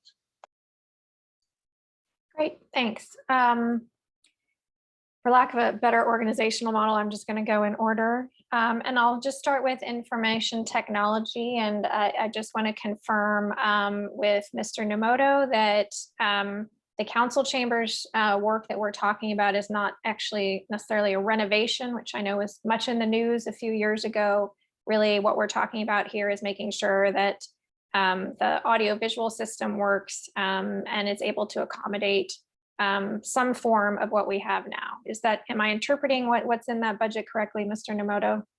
That's correct, but we do also have to look at the ADA component as well for ADA compliance. So Yes, thank you. Right. I understand that there's some part that, and that's the, yes, Americans for Disability Act. Okay, great. Just want to make sure that that's clear. Thank you on that one. We talked about our airport and stormwater looks in good shape. I just want to echo, sorry, I don't remember exactly who said it, but I think it was the Vice Mayor. Thanks for the detailed overview of the wastewater treatment fund that we had a few weeks ago at Finance. Super important project, and it makes me a little nervous that we're reappropriating so much from this year to next year. I realize that happens every year. I guess I'll just ask another version of the same question I asked last time is, do you feel you have the staff you need to manage all these things as they happen? Which is separate from how are you going to coordinate, like making sure everything works while we're doing all these? I just want to be sure that you have everything you need to make this successful. Thank you, Chair. I really appreciate the question. And as we discussed, we're doing this review right now of, well, not just staffing needs. I think we're a little more focused on making sure we have the consultant resources that we really need for both the program management and construction management aspects. But definitely part of that would be that if we felt there was a need for additional staff, we would identify that and bring it forward. All right, well, let us know because that's important. Thanks for that.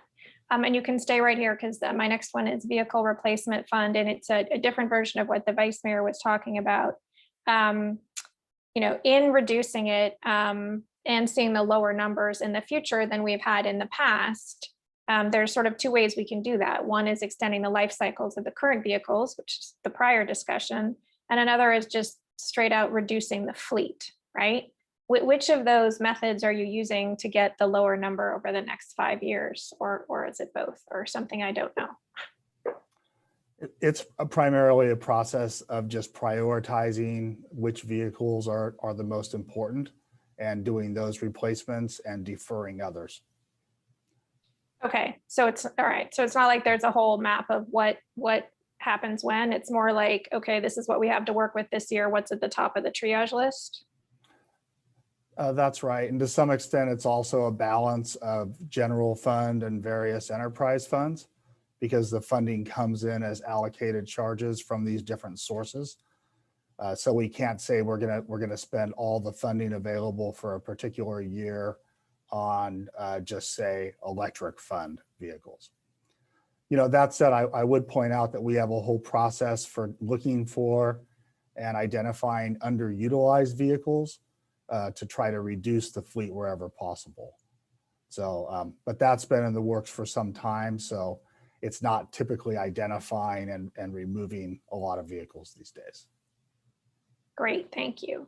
And that actually brought up a question for me as I was reviewing this the other day. It's perhaps a question for Ms. Nose. I guess if we were to do a fully loaded cost of, let's just say the fire department, for example, right? We think of the fire department budget as the part we'll be doing later this afternoon, but fully loaded, we'd have to add in the vehicles as well, or is that cross-charged out to them? It's Okay, cross-charged all right. out to them. So it's fully loaded once it gets there, and we just review it in two places. Okay, got it, thanks. How am I doing on time? I'm gonna head into utilities also. But I'll do that on the next round. Actually, no, I'll ask a small question first. We received an interest, this is about the water fund. We received an interesting email suggesting there's some concern on the part of some members of the public about sediment in water. A lot of suggestions about things that looked like potentially a capital project. I realized that only came in a few days ago, but does staff have any thought on that as we talk about the water fund? So we have got back to that customer, and there was a response back into the upcoming council on that. So there is some settlement that ends up happening. We do have a couple low spots in some of our main portions of it.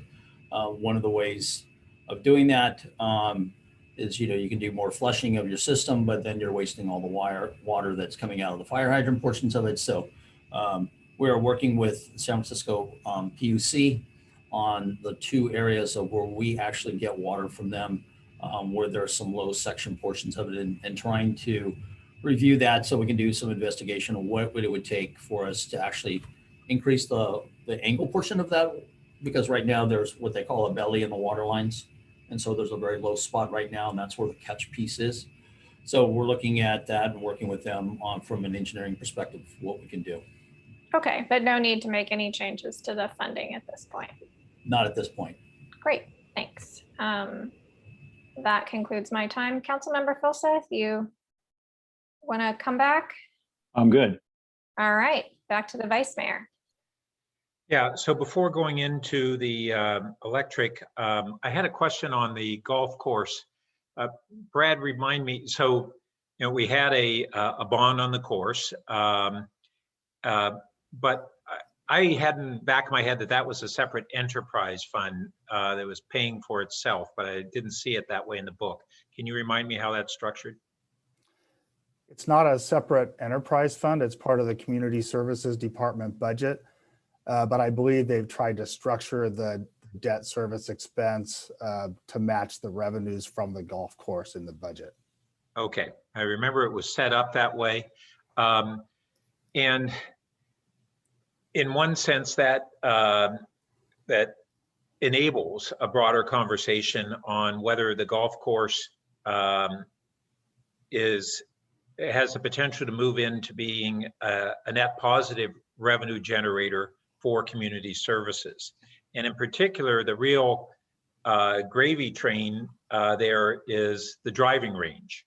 And my recollection is that we previously had a plan for a double-decker driving range. And my understanding is that those slots generated about $40,000 a year per driving slot. Is that approximately correct?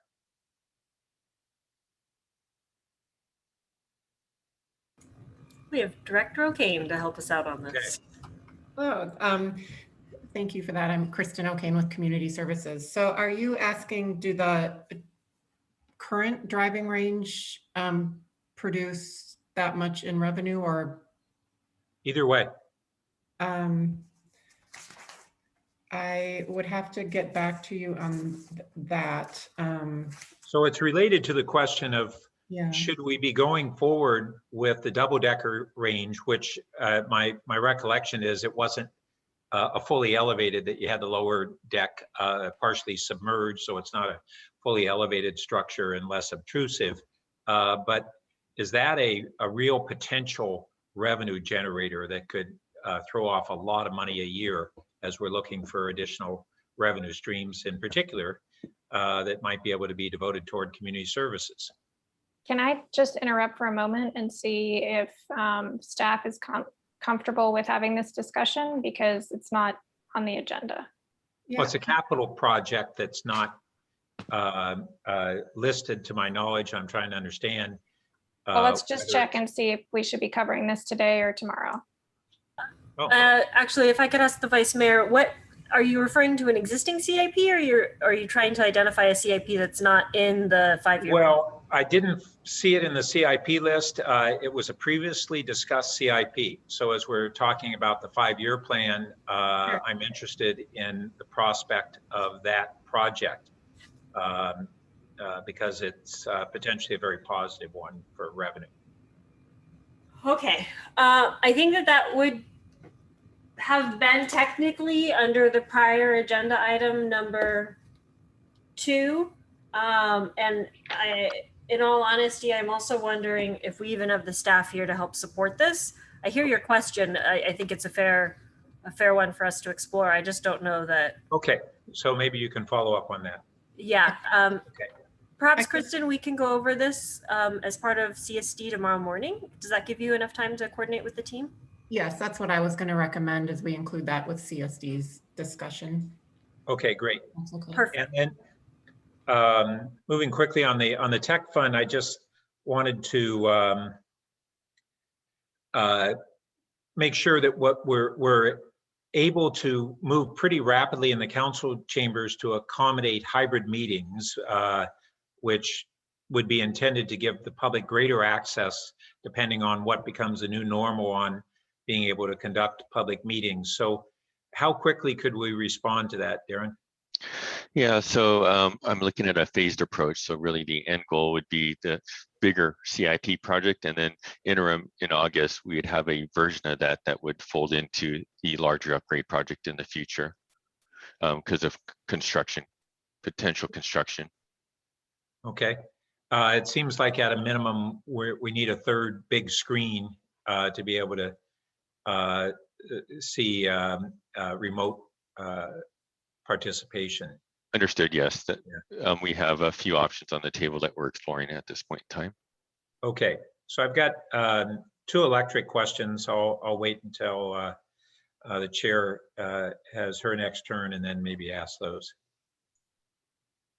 Okay, well, that's where I'm headed as well. So I think we'll just overlap here. You know, the vice mayor brought this up a few weeks ago, and I think it's worth exploring. Given the recent outages, which have all been explained, I'm wondering, you know, just at a high level, if there are any of the projects listed in the electric fund that should be accelerated or get increased funding. So sort of an open-ended question, not a specific one. You know, is there any, if you just sort of come up a level from like managing to keep our lights on and our Zoom functioning each day, what are staff's thoughts on that? So one of the things that we have added into the funding portion of it is that we are going to do an evaluation of the entire system on the electric system, running from the substations out to the furthest endpoint portions. We are in talks right now of bringing on a new, we have the funding right now, but we are going to bring on another electric crew from the outside, a contracting firm that we already use to bring on another crew and a half to work on some of the maintenance tags that are still being identified. And then we think that once we do this identification of the full plant, which will probably take us around 9 months to identify as we walk this through, then at that point, we can reevaluate in the upcoming budget next year of what those needs might be if we don't have it identified already on some of the feeder lines. Okay, so that's really helpful. You're going to take some time during this year to, you know, sort of do a soup to nuts evaluation of where we might need to make more investments. Then you'll come back to us and we will collectively be prepared to start making increasing investments in the subsequent year.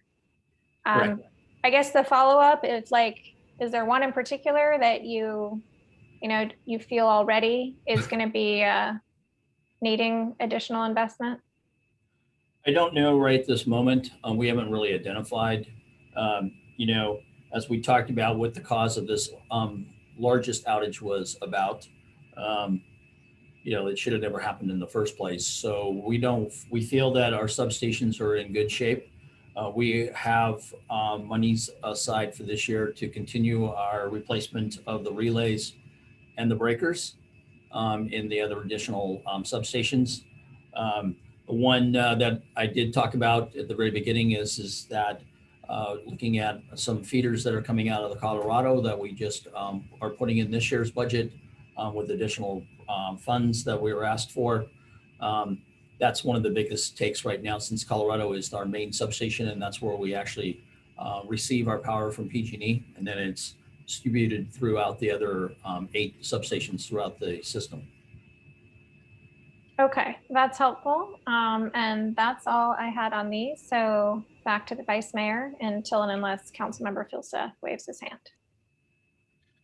Good. So just following up on the chair's questions, that electric reliability issue is one that I just want to make sure we're moving aggressively and that staff is encouraged to come forward with additional requests for capital or other funding to be able to address that.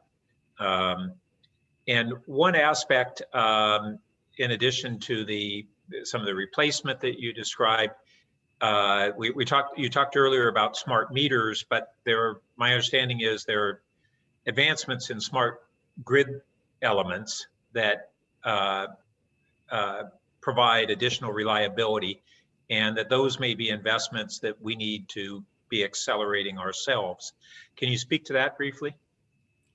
So one of the other areas that we talked about with the AMI is not just launching the electric meters, as you mentioned, Vice Mayor Burt, is that they do make smart adapters that you can put onto transformers that you can't add it to an existing transformer, but you would have to replace the transformer with this new technology.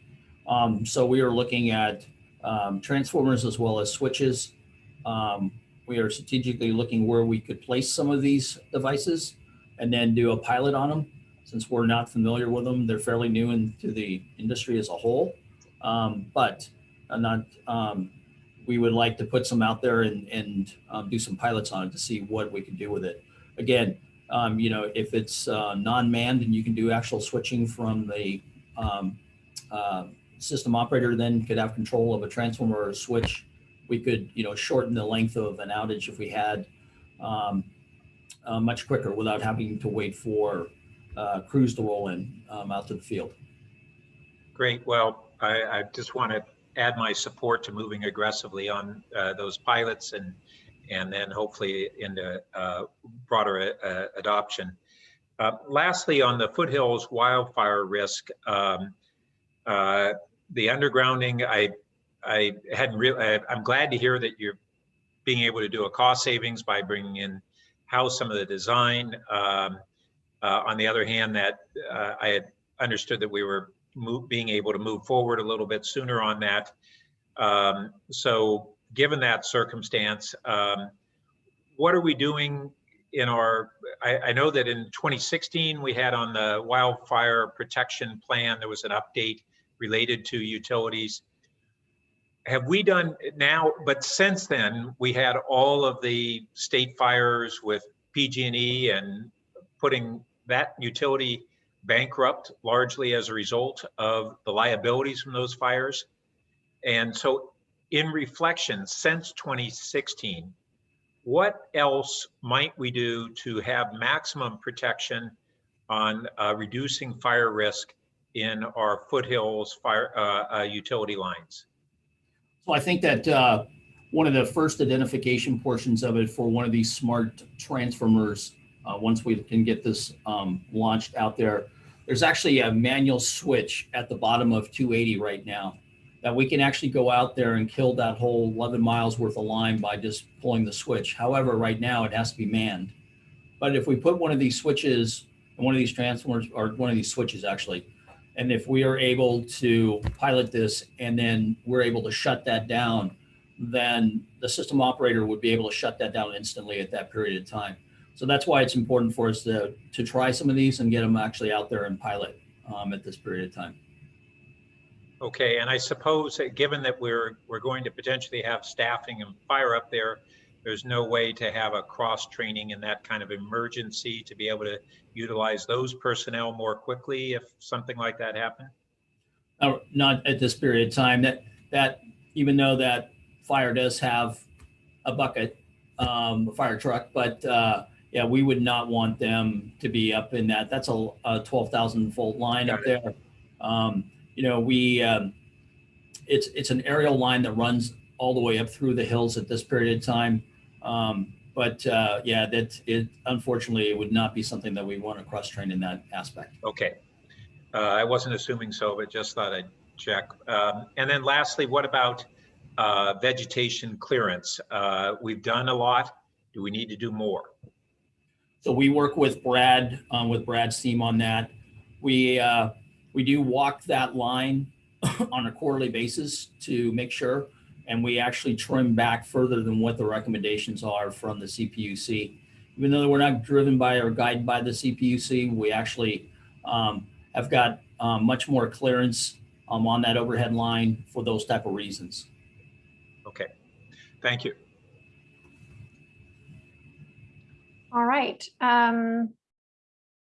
I guess the only other thing that we haven't talked about very much is the fiber optics fund, but am I right that that's coming to council soon with what Magellan is going to be doing? So it's not really about what's in the capital project. It's more about what we're doing going forward. So on May 24th, we are coming to council and Magellan will be there to represent. We have, I believe it's about a 2-hour window with council to talk about where we are and what our recommendations moving forward from staff standpoint. Okay, great. That is all I have. So Vice Mayor Burt, do you have additional questions?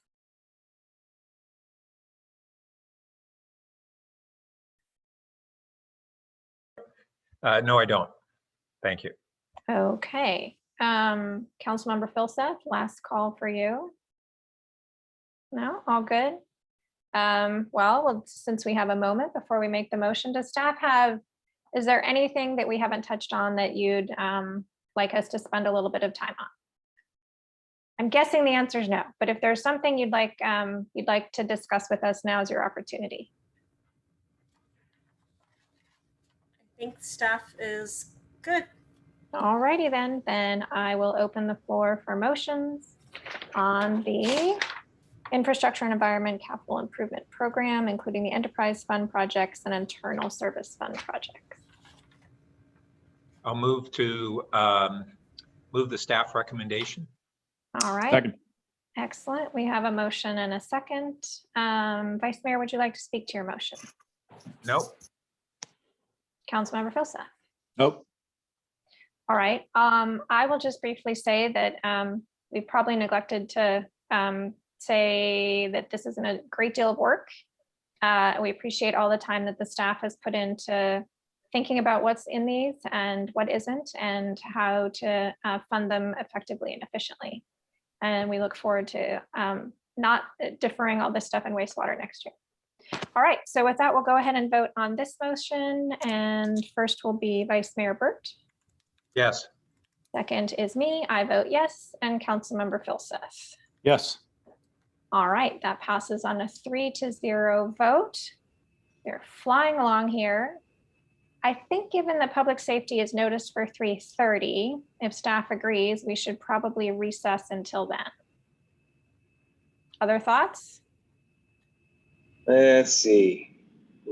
We might be able to move them up, but well, but the members of the public might not know. Sure.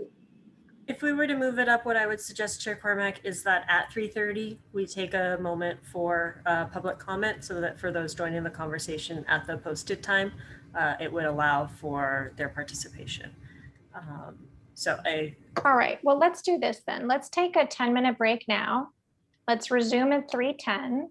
We'll begin public safety at 3:10, and we will pause and if hopefully, okay, and then we'll be sure to take public comment in the range of 3:30.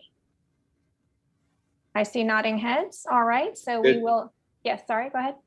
Just acknowledging sounds good. And I do see at least the avatars of chiefs here. So assume that. I see one in real life, so, okay. Yes. All right, so we'll adjourn and we'll return at 3:10. Just a reminder that we will all be live at 3:10. See you soon. Thanks.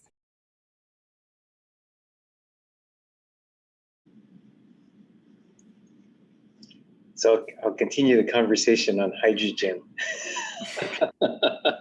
It has been a bit of the bleeding edge. There have been a number of supply issues, maybe back to the Gulf Coast, where getting the hydrogen has been quite an issue. So there are, I think, 17 hydrogen stations in the Bay Area, and there are days when the available stations can be down to 3 or 4 or less, actually. Yeah, I'll just add that I'm not somebody who thinks hydrogen is ready, but there are some real transformations happening in hydrogen generation, both in terms of cost and turning green hydrogen generation, because generation today is not green. So in the next just few years, we may see a blooming of that technology. I was a little skeptical on it as recently as last year. And I'm becoming much more interested in the advancements. Opportunities do seem quite phenomenal if we get past that processing issue. All right, looks like we've all returned from our break. Thank you. We are going to move on to item number 5, public safety. I'd just like to make a few comments here at the beginning before we have our staff report. And I think the three departments who are about to join us have probably had the most challenging year in their professional careers. So I want to take a moment to acknowledge that. Fire, I remember last year when Chief Blackshire was struggling to figure out where to get gowns, and the teams were having to decontaminate each ambulance after a potential COVID exposure. Office of Emergency Services, when we get there, I don't think I've ever seen so many incidents and commands. Like you're gonna, like the year it's like this, and then last year, you know, I mean, really, Chief Duker was running things on a 24/7 basis for a long time for all of us. And certainly for our police officers, it's been an extraordinary year on many levels. So before we headed into that, I just wanted to take a moment to say that, acknowledge that it's National Police Week. The mayor mentioned that last night. And I think on Saturday, it'll be a National Day of Memory. And I just wanted to read the names of the 3 officers who we've lost on the force in Palo Alto: Lester Cole, Gene Clifton, and Theodore Brasinga. And I think everyone knows where the Memorial Grove is downtown. So before we move into all the details, I just wanted to take a moment to acknowledge the extraordinary year that all 3 of your departments have had and the service you've provided. And with that, we'll go to the staff report.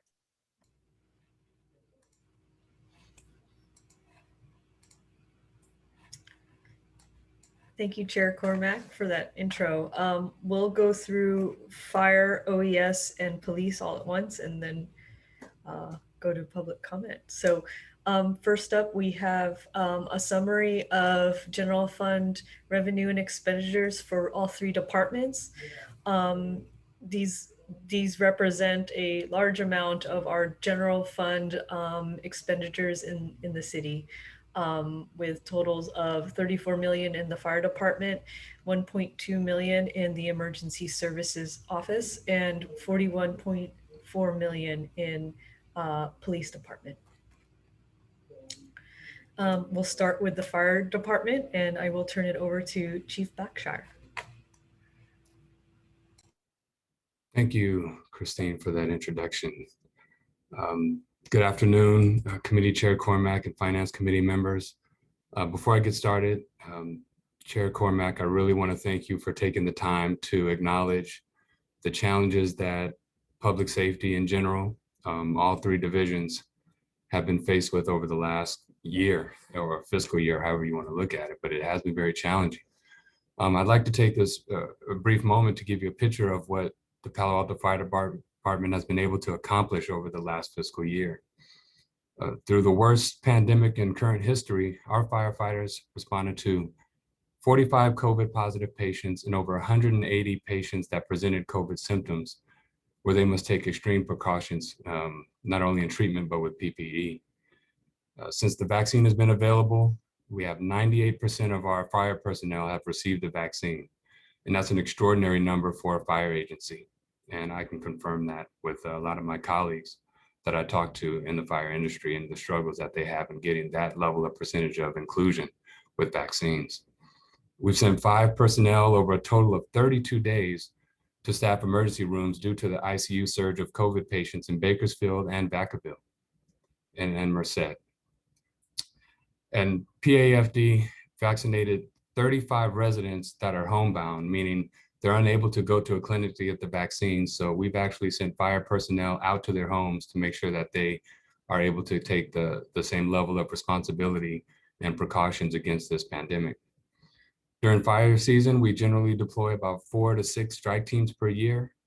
And in the summer of fiscal 21 year alone, being the worst fire season in recorded California history, we deployed 12 incidents totaling 104 days. And it's no secret that the state of California will face another dry season in this mega fire era. Fire inspectors completed over 3,800 fire inspections, 700 hazmat inspections, and just under 400 state mandated inspections, and including all residences in the foothills get fire inspections before fire season. With the reduction in fire staffing and the browning out of Station 2, we have been faced with many struggles. And in short, we struggle to meet our response time standards. Our workforce injuries have been at an all-time high, at least since I've been here in the last 23 plus years. But still, our firefighters have been able to achieve our mission through the most challenging year in our professional careers. And I'm very proud of that. So moving on to the balancing strategy. So the fire department's proposal is to expand the browning out of Fire Station 2 beyond evenings and weekends. This would be a full-time brownout, 365 days a year, 24/7. And this strategy will reduce overtime funding. To make crews more available to respond to these emergency incidents, this will require us to review our fire alarm response program, and we will no longer be able to respond to all fire alarms. However, we will strategically determine the occupancies that will still receive a fire response. Some examples would be occupied schools, senior housing, high hazard facilities, and water flow alarms. This model will definitely increase response times and reliance on mutual aid and crew workload. And any changes in operational deployments will require us to notify Stanford, and therefore it could have impacts on the Stanford agreement that we have to provide EMS and fire services to the campus. Next slide, please. So the outlook is pretty general with how we provide service to this community. We will still respond to all fires and EMS calls and technical rescue incidents and hazardous material incidents, emergencies, most notably at the VA with the diesel spill that happened in the Matadero Creek. We're going to maintain an effective response force to stop escalation of emergencies, which means we will have the right amount of personnel there, or the goal is to have the right amount of personnel there to really minimize the impact of fire response and the damage that it does. So time response is key there. We plan on maintaining a current emergency medical response and ambulance transport services. Again, we are the only city in the county that runs their own ambulance business, and that's a tremendous benefit, not only in customer service, but the time that we can get to our customers and get them to a higher level of care is key. And we're very proud of that service.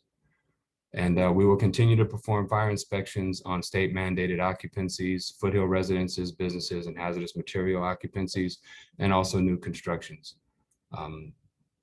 And that tends to be a challenge also because our fire prevention has fewer personnel than they did in previous years. So that is the end of my report, and we can move on to the next one. Thank you so much, Chief. Next up is Office of Emergency Services and Director Duker. Hi, good afternoon, Honorable Committee and assembled staff and members of the public. I'm Ken Duker, OES Chief. Just want to also thank you for your attention to public safety and the challenges that we've been facing. I celebrated my 22nd year with the city last month. Started as a reserve police officer, part-time police officer. As somebody who grew up in this community, actually never had thought that I would end up doing this as a career, and it's a real honor to be doing it. So we are, of course, a small part of the public safety budget, but as you know, OES exists as a distinct function for reasons that I think are apparent, but I will restate a little bit of it here before I go into our budget cut proposal. The city has a large number of threats. Fire Chief Blackshire just talked about the recent past and unfortunately the imminent future with regard to wildland fire and other hazardous material calls and all of those things that have been in the news recently. I do want to call your attention, though, that at any moment, heaven forbid, we could have an earthquake, a cyber attack, or a wide range of other items. And the city does not get to say, well, I'm sorry, we're distracted with the budget or we're distracted with COVID. life doesn't work that way as adults. So the good news for us is that we and OES are able to absorb cuts and contribute quite a bit proportionately to the city's balancing strategy. And our proposal is to reduce funding for the rail suicide intrusion detection system known as the IDS. And the reason we're able to take these cuts right now and really defer maintenance is that the system is new and we don't anticipate seeing expenses in the next fiscal year or two. So we can take this out of our spend plan and contribute that. Next slide. A lot of the things that we still have on our plate relate to the current healthcare emergency. We have already seen, as we're coming out of the pandemic, quite a large interest from neighborhood groups, religious organizations, nonprofits, community-based organizations, and private sector corporations in getting better prepared. Obviously, pre-pandemic, we were very aggressive in doing all hazards training. We also, of course, run the Emergency Services Volunteer Program. But this is what I'm talking about is the all hazards training for the community. So already just before this meeting started was trading email with a corporate entity here in the city who is interested in getting some training as soon as the health order is lifted. We have a number of plans that I won't bore you with. They're listed on here, and we're going to be returning to council at your direction to give you updates. And finally, I do want to just call out explicitly because of the Emergency Operations Center and a lot of the technology associated with telecommunications that serve all three of us, the police department, the fire department, and OES, we have a pretty big role in the public safety building technology program. Next slide. And with that, we'll turn it over to Chief Johnson. Thank you very much.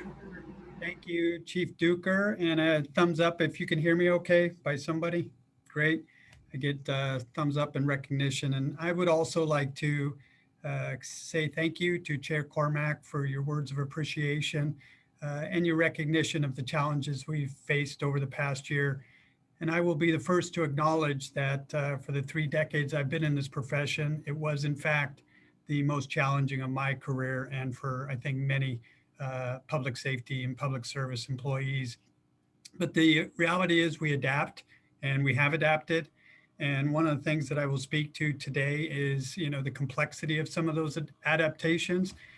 But as you can see with our budget proposal, the police department, especially, one of the things that makes it challenging is that we don't have a lot of services that we recover cost for. Yes, there's parking enforcement, there's special events. Those were dramatically reduced, both aspects in 2020.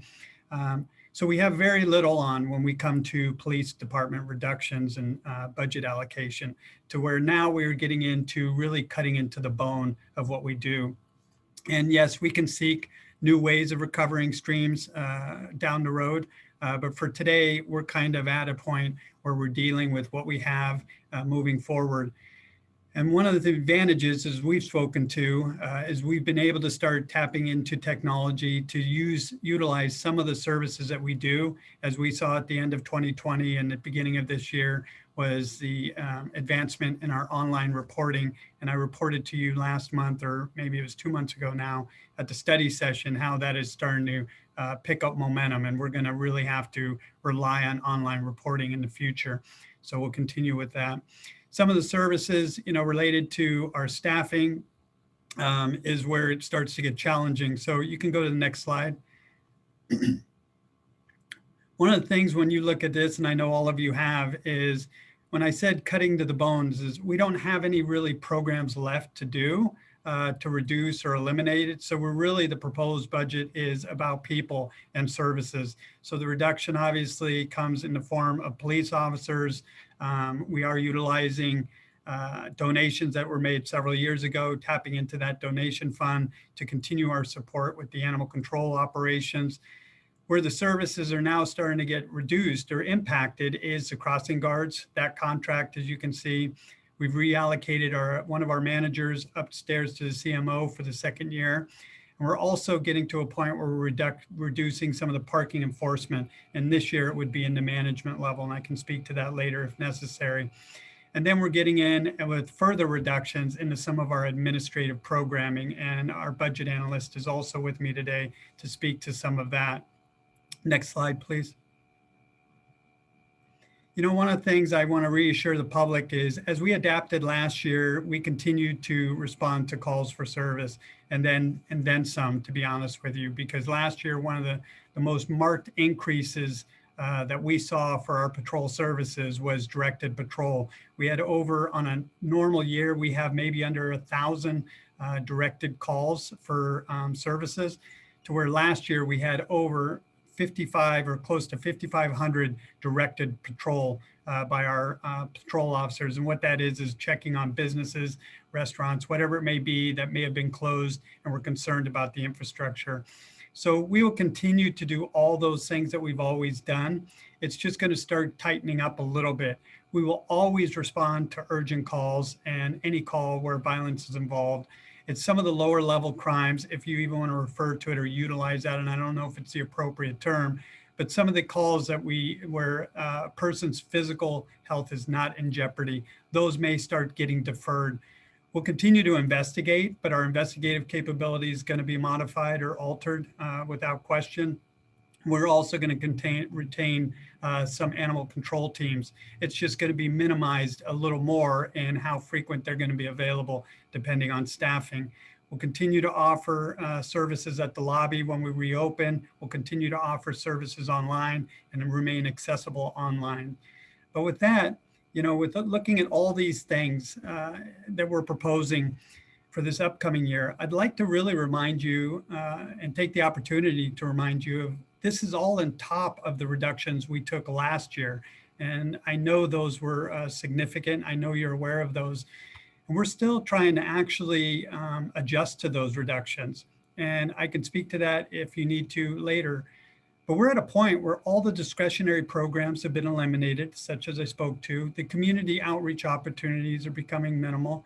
Our specialty positions that we've had for many years and even decades have all been suspended in order to fill patrol. And our management team is struggling with the additional workload brought on by the result of the last year's reductions and the various police reform measures we continue to work on. This actually came at a time when the management team was reduced 35%, and the remaining managers had to take on that additional workload responsibility in overseeing communications, public information, as well as technical services responsibilities. Yet I have to say, as I sit here today, what we're most concerned about with this current proposal is that we're falling dangerously behind in our ability to staff our patrol services. And this is only going to get worse over the next 2 years. As I would like, as actually I think most of you probably have read by now, and when I say you, the committee members, is a letter that was sent to you by our union that really reflected how over the past 12 months, we've gone from 92 sworn positions to 73, bringing our officer to resident ratio to one of the lowest in the county and actually within the state. The vacancies proposed for elimination this year, we would normally use for hiring and training new officers in order to just stay up with attrition that is very consistent with this organization. And what I mean by that is retirements, medical retirements, which average about 3 to 4 officers a year. And if you remember, last year, we worked really hard collectively in retaining the 4 officers that we had just hired and had entered the academy while we were going through this conversation a year ago. And we worked hard for that because we knew that by the time those 4 officers graduated, we'd most likely have retirements to give. And that in fact happened. Those officers just completed the FTO, the field training program, and are now serving the community. And why I bring that to your attention is that this process takes about 18 to 24 months from the time an applicant applies to the Palo Alto Police Department to the time that they're hired, trained, and are ready to serve the community. And also in addition to those, and this number that's so stark for me right now is that in addition to the budget proposal, we have 11 other officers who may retire within the next few months. And in addition to those 11, we have another 19 sworn personnel capable of retiring during the next 24 months. So even if we look at the normal attrition of 3 to 4 officers a year, we'll be down to 65 sworn officers by the 2023 fiscal year. If all of those left the organization, our total staffing would be at a catastrophic low of 43 before we could even hire and train new officers to the level necessary of serving Palo Alto. So a question that was posed earlier today, I have to ask again, as well, is why are we cutting services when so many other agencies around us are not? And this is a question our union recently reached out to the other Santa Clara agencies to ask about. And what was really eye-opening for them was that none of the other agencies, or very, very, very few, are actually cutting officers from their workforce. And in fact, over half the agencies are actively hiring police officers as well as dispatchers and records personnel. So I realize there are tough decisions for you to make this year. You're faced with reductions, as you've seen, of 3.1 million pertaining to the public safety team alone, of which the police department is absorbing 75% of that impact. And these impacts, these are impacts that are going to compromise our ability to serve this city to a level it has been accustomed to. And they're undoubtedly going to take years for us to recover from. So I really do implore you to take seriously, as I know you will, and consider other alternatives in order to avoid some of the reductions to our workforce. So thank you for allowing us to present to you this afternoon. And I think we're now available to address any questions you may have. And there's one other slide if you want to go to, Christine. The slide shows in total the service area for public safety across the general fund and the percent change between the pre-pandemic levels to the proposed 2022 levels in the general fund, which is a 4.5% decrease in budget dollars and a 16.2% decrease in full-time FTEs. So that concludes our presentation. Thank you to staff for walking us through all those three things. And if the clerk could now please assist those members of the public who would like to speak to us. I'm going to go ahead and say 2 minutes. And as soon as the first speaker is concluded, we will stop taking hands. Thank you, Chair Cormack. Any members of the public that wish to speak to the public safety budget, please raise your hands at this time. And in 2 minutes, we will no longer be taking hands. We have Bill Ross to be followed by Jeremy Ehrman and then William Dale. Bill, go ahead. You have 2 minutes. Thank you. I'd raise the following issues with respect to the public safety budget, specifically the part dealing with fire. At no point in either the transmittal letter or the analysis for fire, pages 205 to 215, is there a risk analysis. This would constitute the second budget year in a row when you have reduced firefighters. 11 the previous year, 5 this year, along with the deputy chief and 2 inspector positions. The analysis set forth doesn't indicate how automatic aid and mutual aid factor into the response information set forth. In the 2019 Stanford Wildfire Management Plan, on page 8, it indicates what the response would be from the city of Palo Alto to Stanford. It says, the Palo Alto Fire Department response will include 2 Type 3 wildland type engines, 1 Type 1 structure type engine, 2 Type 4 patrol units, 1 paramedic ambulance, and 1 battalion chief. That's in Appendix 5, right? What is not listed there is whether that's under the contract or whether that's what's expected under the contract. That needs to be clarified, because if that's what Stanford gets, then Stanford's getting a better response than citizens, residents, and property owners are in the city of Palo Alto. The recent Arastadero fire indicated the need for a coordinated response time. You need to have an assessment of the very high fire severity zone, and that can only be compensated with the amount of staffing you had 2 years ago. I'm unwilling to be at risk to have the response time for either EMS response or fire suppression reduced. I respectfully request you restore those lost positions. Thank you. Thank you, Bill. And we will no longer be taking speaker hands. Our next speaker is Jeremy Ehrman, to be followed by William Dale and then Penny Elson. Jeremy, go ahead. You have 2 minutes. Thank you.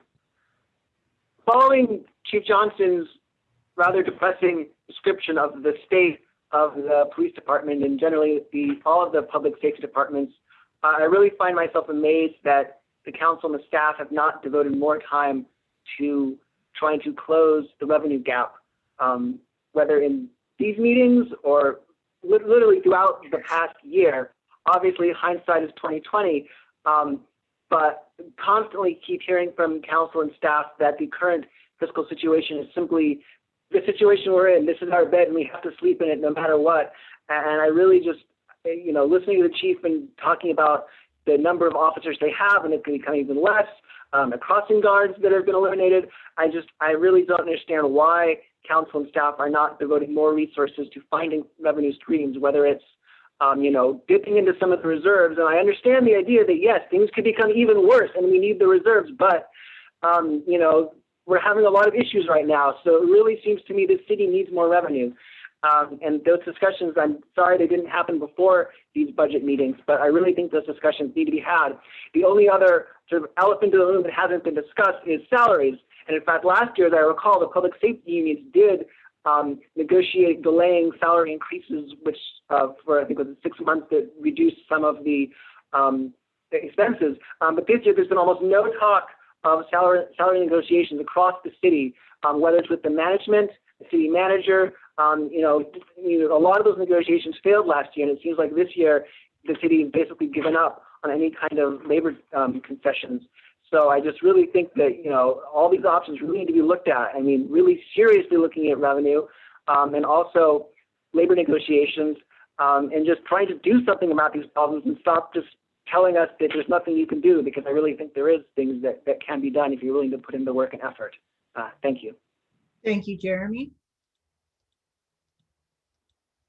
Our next speaker is William Dale, to be followed by Penny Elson, and then our final speaker will be Audrey Gold. William, go ahead. You have 2 minutes. Thank you for the opportunity to speak today on the budget issues at hand. My name is William Dale. I'm the president of the Palo Alto Firefighters, but more importantly, I'm a dedicated and proud employee of the city of Palo Alto for nearly 25 years. I certainly don't envy any of your positions. You have tough decisions to make on the heels of a challenging time in our country. I know many people will be lobbying on matters they find important, and making those decisions will be tough. Public safety is paramount in any community. In fact, the Palo Alto residents consistently vote the #1 service in the city is fire and EMS response. However, over the past few years, and again this year, we're faced with catastrophic cuts and reductions to service. 2 years ago, we lost 11 positions, and at the beginning of COVID, we lost another 8. All of these have reduced our ability to respond and serve the community at the level in which they expect. We are now at a time in which these cuts are becoming unsafe for the community and the firefighters that choose to work here. The idea of more cuts is disturbing to me as a company officer who has to manage emergency scenes and emergency responses. Reducing more personnel and, at the very least, browning out or even the thought of closing a station is dangerous. We all just experienced a horrible pandemic that directly affected our personnel and responses. Last year was the worst fire season in history. This year is starting off even worse. And we just had a significant hazmat call that is taxing our personnel and ability to respond. And the city is considering closing a station that sits in the middle of the community and serves not just Palo Alto, but a large section of Stanford University and the Palo Alto foothills and our neighbors. Closing Station 2, whether you want to call it a blackout, which is a full-time closure, or a brownout, which is exactly the same because of previous cuts, it all simply means the station is closed and no one's coming. Any reduction is dangerous, and it will not help our neighbors with mutual aid or auto aid. I'm asking you to consider your position on Tier 1 and Tier 2 cuts. Any reduction of service at all from where we are today is dangerous to the community and our employees. Please allocate more of the Rescue funds have been allocated to the city to keep public safety staffed and restored. Thank you for your time. Thank you, William. Our next speaker is Penny Elson, to be followed by our final speaker, Audrey Gold. Penny, go ahead. You have 2 minutes. Thank you. As you can please remember that enforcement is one of the essential 4 E's underpinning our Safe Routes to School partnership success. Proposed cuts would reduce the crossing guard budget by half. The current budget provides 30 adult crossing guards at critical intersections vetted through a rigorous warranting process citywide on expressways, state highways, arterial streets, and collector streets, all of which carry high volumes of traffic. Crossing guards provide essential visibility and adult assistance for children who make errors in judgment because they're inexperienced and learning to navigate streets. We are one of a handful of cities in the nation whose population more than doubles every workday. And given the conditions that occur because of all the inbound commuter traffic, our kids are on the street during that peak hour in the morning when these folks are coming into town. Crossing guards are part of what makes it possible for parents to make the decision to let their kids walk and bike to school. Also, the PAPD traffic team provides dedicated enforcement on school routes. Earlier today, I sent you a note with a list of questions that I hope you will consider. While they provide dedicated enforcement, the other thing that they do is provide professional eyes on the street, trained eyes, and they share information with the City School Traffic Safety Committee, which facilitates effective traffic safety problem solving in the committee, which provides a structured environment for problem solving that addresses traffic safety education, encouragement programs, enforcement. So the collaboration we have with the traffic team needs to continue somehow with the police department. So I asked a series of questions, 6 questions in the letter I sent earlier today. Before you make this cut, I think it's critically important that we have a very specific plan to maintain the enforcement arm of the Safe Routes to School program. I don't see that plan. Where is it? Lives depend on it. And finally, I hope that you will, having listened to the previous speakers, I hope you will consider using budget reserves to fund crossing guards and a PAPD plan to maintain school commute safety, but also to address the concerns of some of the previous speakers. If we can't use these funds to enable safe transition for children from pandemic conditions and to keep the community safe in this critical time, what are the reserves for? Thanks very much for listening. Thank you, Penny. And I will check with Audrey Gold to see if she wanted to speak. She did take her hand down.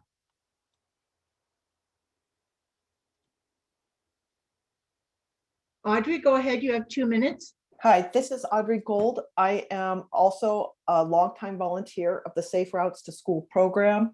I want to extend my sincere thanks to the police chief for his incredible support of this program and the wonderful officers that work with the PTAs and the schools to really teach our kids to be safe and be able to navigate to school independently. This greatly reduces the traffic in the morning and afternoon commutes, which really improves the quality of life for all Palo Altans. It is really important, especially if you're going to have to cut the number of police officers, that we do not decimate the crossing guard program by cutting it by 50%. I think the potential impact of eliminating crossing guards and eliminating the traffic enforcement officers that have been such a key part of this program could very well lead to serious injury or loss of life for our most vulnerable users, which are young students. So I don't think we can have everything we want, but I think the priority really should be on the safety of children. And I really appreciate the work that's been going into this. And I would also want to ask if the city has had any discussions with the school district about sharing the cost of the crossing guard program, because the school revenues have not been impacted in the same way that the city revenues are. And I'm wondering if if those discussions have begun. Because again, I really think this is a community partnership that it's important that we all take part in. Thank you again for your time and service. Thank you, Audrey. Chair Cormack, there are no further speakers. Thank you to the clerk, and thank you to everyone who took the time to call in and share your thoughts with us today. All right, I will now turn to my colleagues for questions and comments on these three topics. Councilmember Filseth.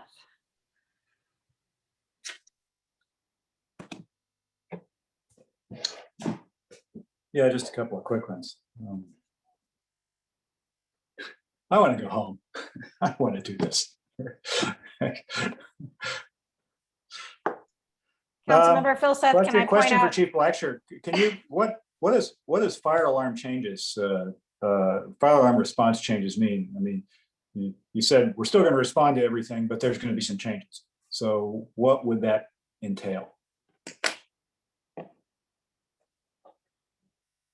There we go. Thank you for that question. So we respond to approximately 1,000 fire alarms a year, and about 90+% of those are non-emergent, which means they could be false, mechanical. They're not emergency calls, but yet we spend a lot of time responding to those calls, and spending approximately over 350 hours on those calls that are non-emergent. So what we would do is, we would look at those types of calls and see which ones we should still respond to in the case of an alarm. So for example, like I said, a high hazard occupancy, which may be something similar to, or a hospital, a school that's occupied, a water flow alarm, which means a sprinkler head has been set off. So that would mean if there's a flow of water. But we get a lot of general fire alarms that are not emergent. So if a fire alarm is going off in an occupancy, and we would have dispatch confirm whether or not the caller sees smoke or sees fire. And if there's not emergency, we will not be responding to those types of calls in the average occupancy. But that's going to be a collected effort between our fire prevention and our operations chief, fire marshal and operations chief, to determine which ones that will initiate an immediate response from fire and which ones we will no longer respond to. And that philosophy is to make, we have fewer units on the streets than we did years ago, even last fiscal year, especially with the brownout. So what the goal is to make those units available in their district as much as possible. And we can't remove, so we have to look at all the different call types we respond to, everything from technical rescue to EMS, fire, et cetera. And we say, which ones can we eliminate? Well, we can't stop responding to medical calls, because they're medical calls, and fires are potential to do a lot of damage. But the one call that we feel there's still a risk, but to minimize the risk, we can evaluate the call type that's approximately 90% non-emergent, and really be strategic on how we respond to those calls. So that's what that means, that we would evaluate that. And again, we wish we could eliminate all risk, but there's still that 10% risk that are actual fires, but most of those calls are not. So we would really count on the systems and people calling in, actually, which has been more effective than fire alarms in many cases in this day and age. Interesting. And I want to ask Chief Johnson a question too, if I could. What does relocate a lieutenant to the city manager's office mean? Well, the city manager may want to respond, but when we went into the pandemic, some of the operational issues that they wanted to address, especially with the businesses and downtown efforts, they needed a manager for. So that's what we did. Is a manager, one of our managers was allocated up to the CMO's office, and that's going to continue because those same issues obviously have continued into this fiscal year as well. Correct. And I will also just clarify on this. This is something that it's not necessarily an add to the city manager's office. There are vacancies in staffing in the city manager's authorized staffing levels. And so it's kind of filling in those gaps. Does it involve changing, for example, a sworn position to a non-sworn position or anything like that? Or is it just departmental? The staffing, the public safety staffing is still a sworn employee. However, since this is temporary, this doesn't change any ongoing authorization. This is really just part of that, I would say, reallocation of resources in the period of time that we're in, where we're doing our best not to bring on new headcount. We're keeping, you know, basically trying to live within our means. Well, I don't like any of this. I don't think any of us likes any of this. I'm, you know, again, I'm struck by the long-term problem here that we're, you know, this is going to take all of us thinking together to figure out how to get through this, because this may not be the last time we face this situation. I'm struck that, you know, even though,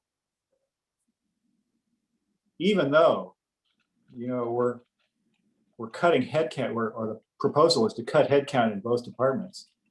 You know, budgets continue to rise, right?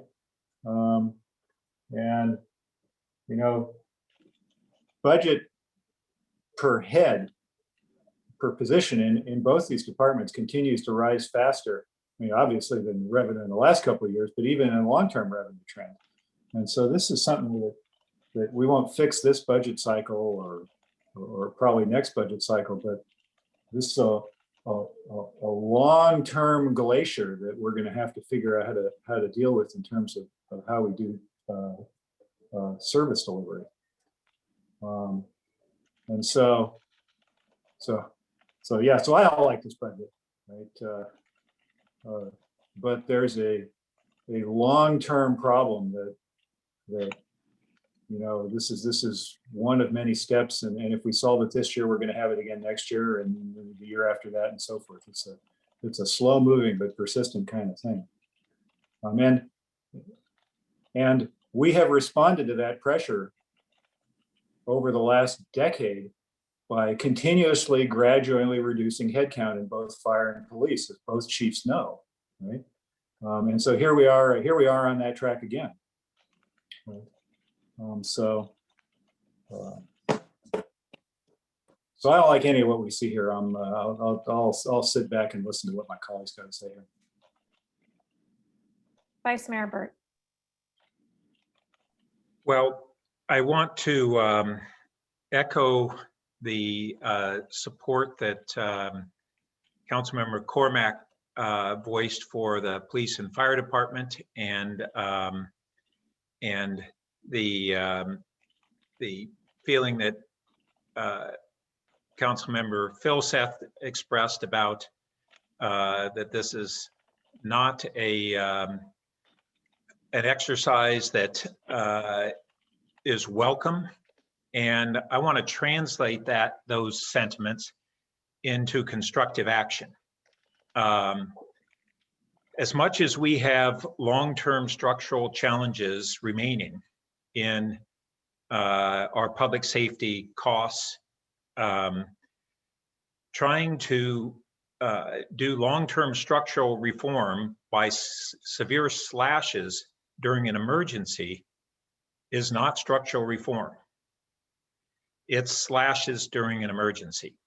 And as William Dale pointed out, and I think it's rightly, that we're facing, if we do not change our course here, that public safety will be reduced well below the levels our community expects. And that's a big transformation in our community, and one that I don't think our community wants us to do if there are other ways to address this problem.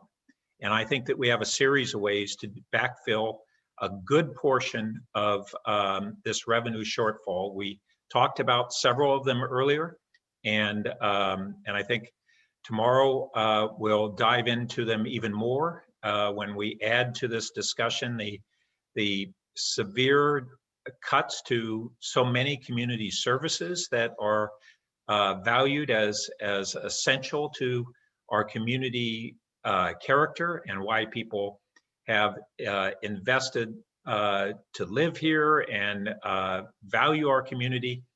And I think that we need to take the actions to get us through an emergency period. So those are the things I'm going to want to focus on. Has staff got, because I want to look at the dollar numbers that would be necessary to restore this year's cuts. And that's not even looking at restoring last year's cuts. Because in the budget summary, we're having a year-over-year change, but as Councilmember Philseth stated, we already had built-in structural cost increases independent of the staff reduction. So do we have the dollars that if we were to look at putting into the parking lot, restoration of these public safety cuts, how many dollars is that? So Vice Mayor Burt, it would be in the proposed departmental sections and the reconciliation tables for each of those.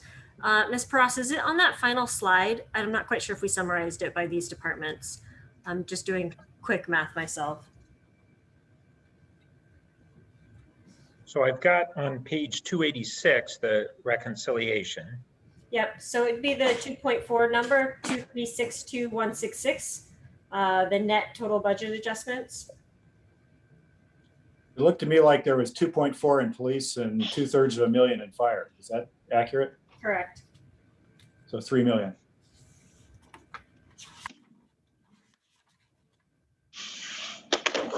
Okay. Thank you. Well, let's see, that's the, okay. Yes, Councilmember Philseth is correct. It's about 3 million. Okay. I should have commented, and I think the vice mayor's going there too, is that I really don't want to do that until at least until we see what everything else is coming tomorrow too. So I'm sorry, go ahead. It's your floor. No problem. And just for example, in the police, we've had already, based on last year's cuts, recognition that our transparency and communications from the police department has been impacted severely by cuts that were done in an urgent situation last year. And it wasn't even really fully understood by, I think, the council, what would be all of those impacts, because everybody was in a scramble at that time. But now we're looking at additional communications cutbacks on communications off 3 officers in communications. We've got 4 in dispatch, and that's not even officers on patrol. That's just these positions that are beyond the essential officers on control.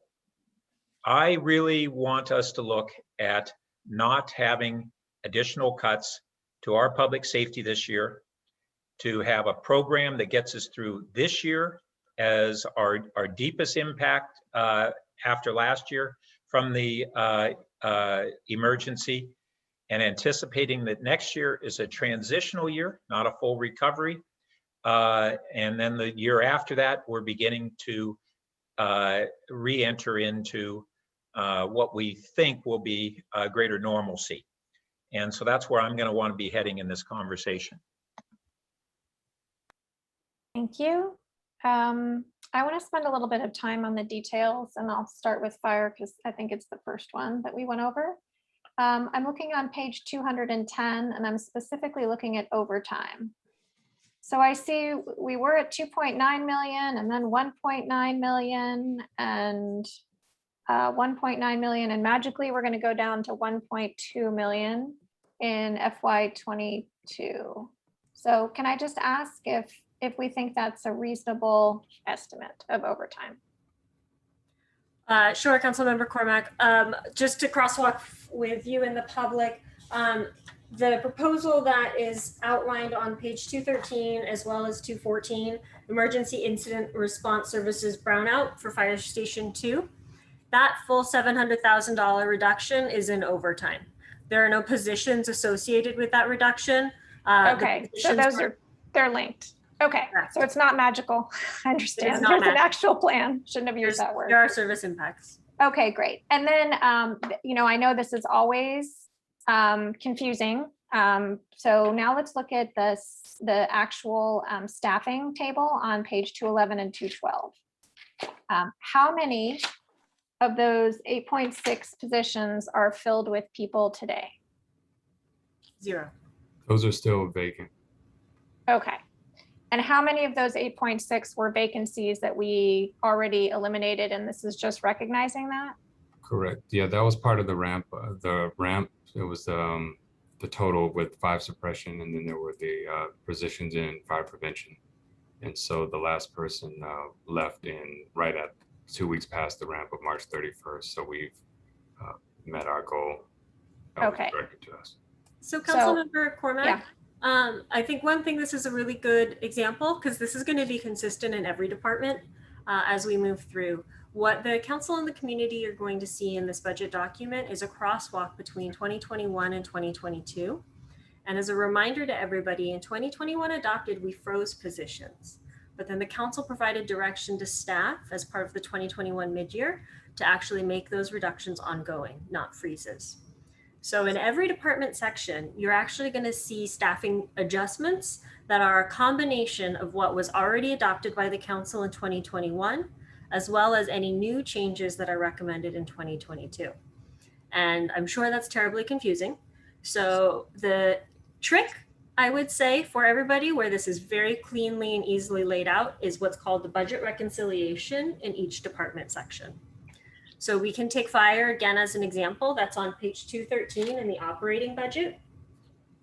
And under adjustments of costs of ongoing activities, there's a line and it says FY 2021 staffing freeze eliminations.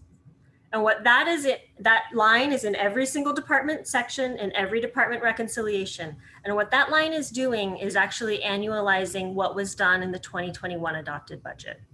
And so that 8.6 that you were referring to in the staffing table, just using fire again as an example, are the 8.6 positions that were approved for freeze/elimination as part of the 2021 budget. And then if you let your eye draw further through that reconciliation table, you can actually see the additional recommended changes. So there's a section called budget adjustments for 2022 proposed. And those are the additional, as we've been talking about, reductions that are currently proposed to continue to manage the financial balancing. So it's a lot of information. This is the first time, and we as staff will keep reminding you and helping to clarify as we move through the bouncing ball, so to speak. But just, I would say, really focusing on that budget reconciliation table will be super helpful, I think, to understand what was a 2021 change versus what's a 2022 proposed change. Thank you for that, Ms. Nose. So let me just then test my understanding. This staffing proposal on page 211 and 212 does not change the head count in the fire department from today to next year.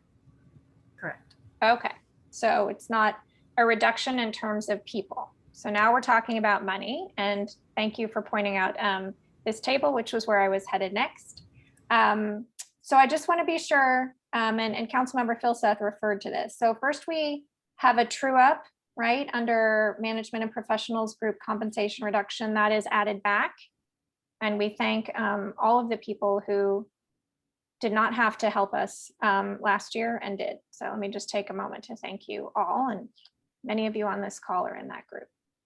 And then I see the very first adjustment to costs of ongoing activities is the salary and benefits adjustments. All right, now, could you help us understand, there's a plus 3 million here. There's also a 1.6 million somewhere that is an assumption that was on the table that staff showed earlier in our sort of parking lot. Can you help us connect? I realize this 3 million, where does the 1.6 come from and how is it related to this 3 million here? And I understand, again, we're picking on fire because fire went first, but in my next rounds, I'm going to come back and go through these others in the same detail. So how do we reconcile the 1.6 and the 3? What comes from where? The 1.6 in anticipated hopeful labor concessions is in the non-departmental budget. So you'll see the 3 million on page 213 that includes contractually obligated salary adjustments along with any other benefit adjustments that we normally include, such as pension costs and healthcare and retiree medical. So Okay, so the 1.6, then some portion of this 3 million might be in the 1.6? Okay, all right. My time has expired on this round, and let me just remind Councilmember Filseth, who wanted to go home. I don't know where you are. I'm already home. I think most of us are at home, so I don't know that that's going to help us much with this dilemma, but no one wants to do this. That is definitely true. Okay, and with that, Councilmember Filseth, we're back to you if you would like another turn. No, you're good? All right, back to the Vice Mayor.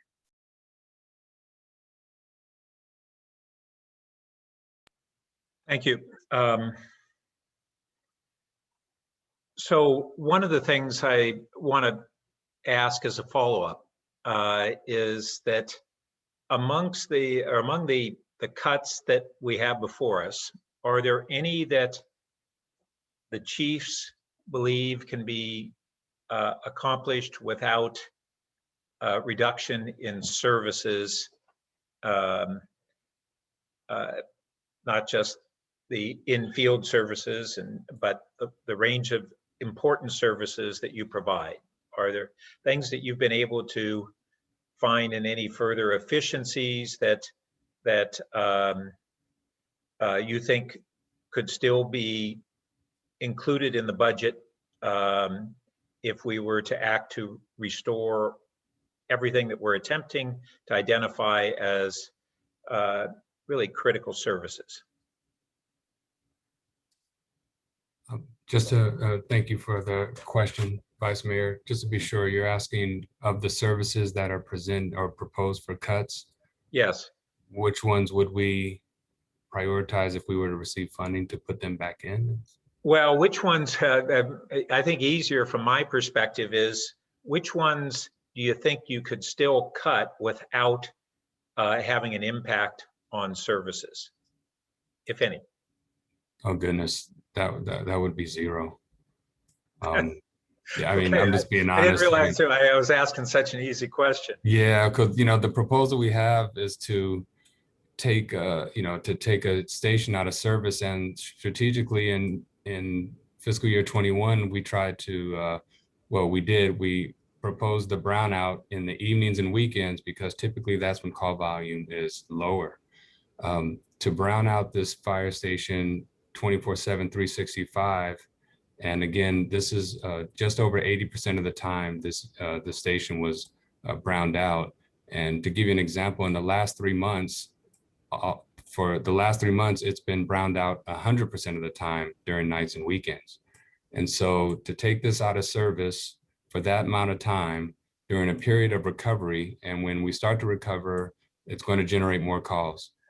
So I mean, this is our proposal for, this is it. And I would say that there's no way that I can endorse or accommodate this proposal and say it won't have impact on services. It's directly impacting our service. Thanks. And I'm Chief Johnson. It's your answer. How similar is your answer?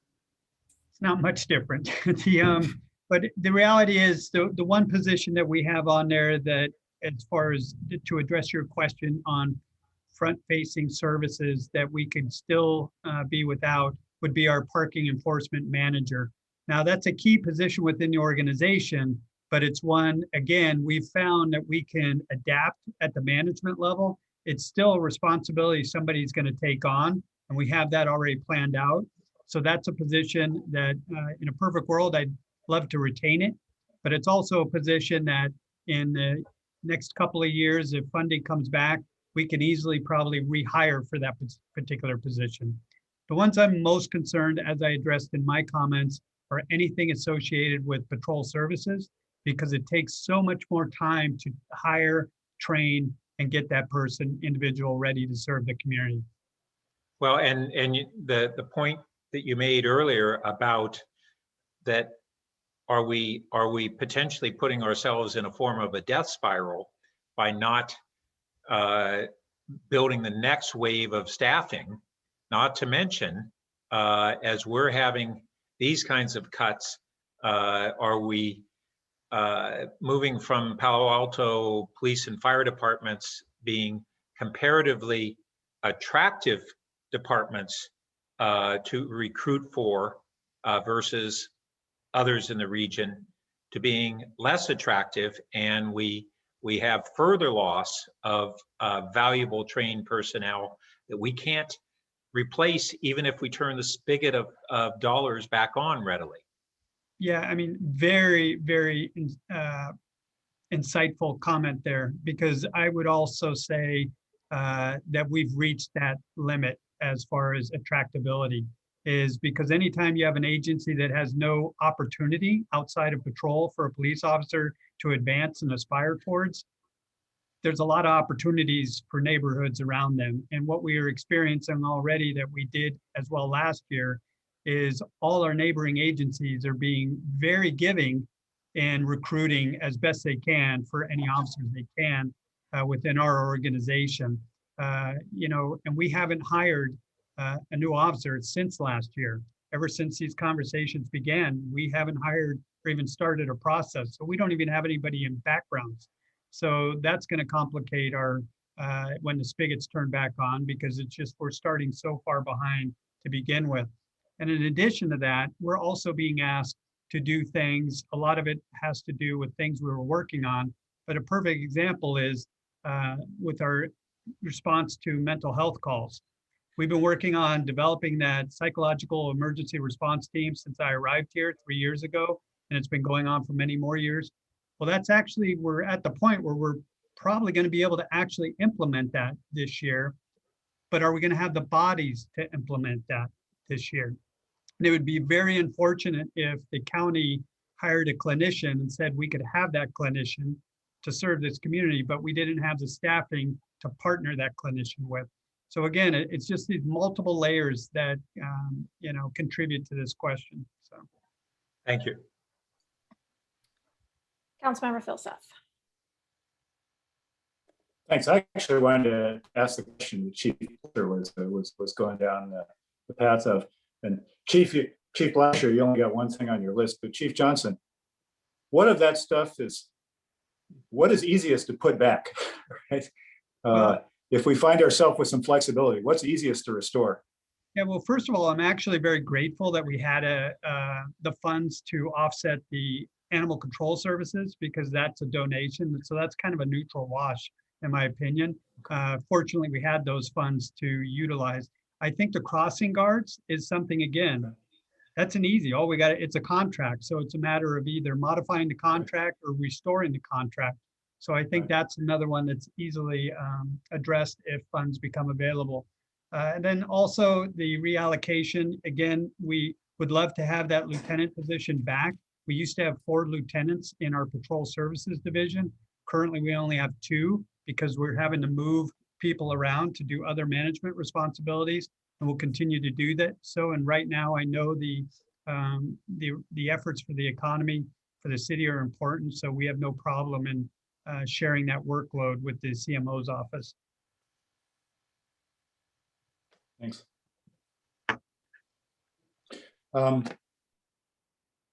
Yeah, I'll wait for the next one. Okay. Still back on fire. I'm looking now on page 214. And Chief Blacksher, you mentioned that you anticipated the calls at Station 2 going up. It looks like there are 750 annual calls for service. That would be 2 per day. Was that like pre-pandemic? Is that currently? What is that number from?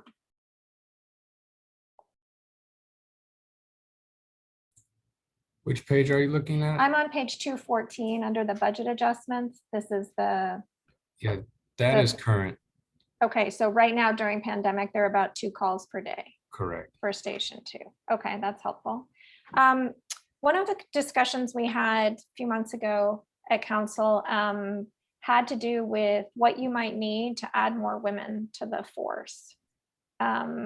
So I don't see that in here. And following along the questions, have you had some time to think about that? What would that look like? And in terms of dollars and time? Correct. Thank you for bringing that up, Chair Cormack. So I had a brief conversation with Kylie Nose about this and the timing that we would be developing a recruitment program to focus on diversifying our recruitment with women specifically. Would be a good time to ask for that money during mid-year, because right now we are at a hiring freeze. But as I advised, we are pursuing a grant, SAFER grant, to help assist us with the positions that we lost. But there's a strict time frame within, like, if we are awarded the grant, we would have a short time frame of 90 days to get people hired, so we don't lose money on that grant. And we wouldn't be able to utilize the money given for that particular hire. It would be a rush. It wouldn't be an appropriate program. And, I figured if we did it at mid-year, we could probably adjust and get the money and actually put something into the next hiring. I did talk to Chief Diaz in Mountain View, and he had originally asked for 50,000. He was granted 30,000. He said he was able to do some good work with that. With more money, he could have done more.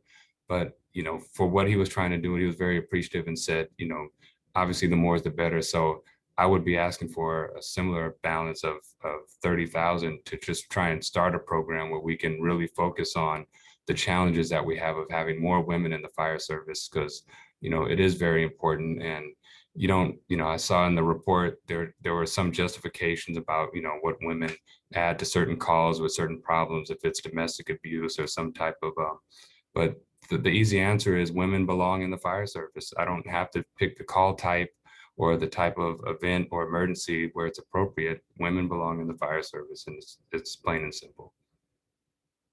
Thank you for saying that. I'm going to push back and say, if you're going to only have 30 days to hire somebody, do you need that money now in order to have women in the pipeline? We started a recruitment, and it's actually 180 days from the time that we're awarded. But the money's the one part of it, but it's also personnel.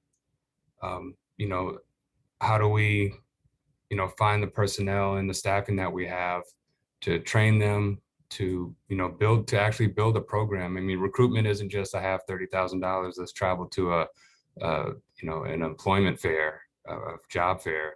It's actually putting something that's very thoughtful, that we put time into seeing what's successful, so we get the best utilization of that money to get the best results. So it would take some time. And if we had the staffing, that we could assign people specifically to that.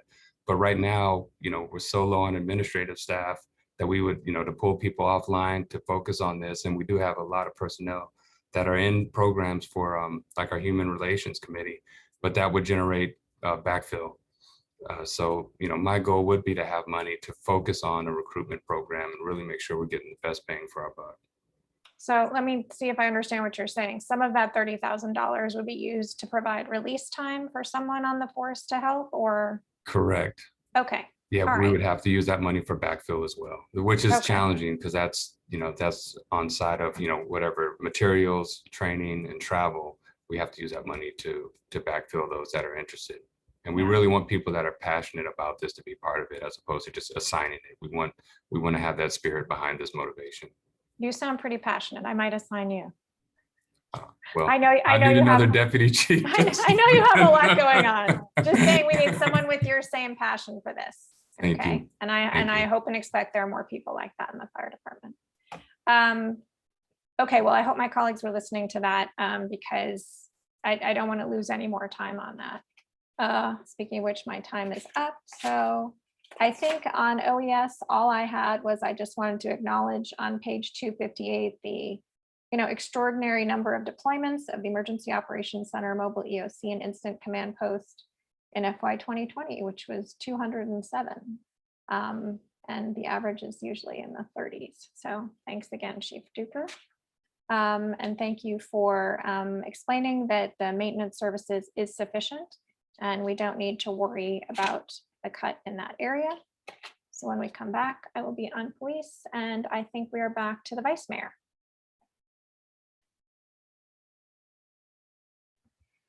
Well, I don't think I have a lot of other questions. I guess I want to get a sense of my colleagues on the high level issues. I think that we need to treat last year and this year as an emergency, where we need to bridge the funding gaps, and that we actually, I believe, have the ways to, for the most part, do that. We'll yet see how that can all work out when we look at the various ways that we can bridge it. But I think what I'm very interested in is restoring this year's cuts, with the exception, I think, of the parking enforcement manager in the police department. But for these three departments, restoring these cuts to only back up to this very significant cuts they had last year. Not a full restoration or anywhere near this. It's just not cut deeper into the bone, and put those into the parking lot. And then we're going to have, and the council, more importantly, will have the challenge of determining, can we increase the revenues for this year, and to some degree anticipating what bridge we may need next year, to be able to retain these expenditures in the budget. So I'm interested in hearing some discussion about that, but that's where I'm inclined to go.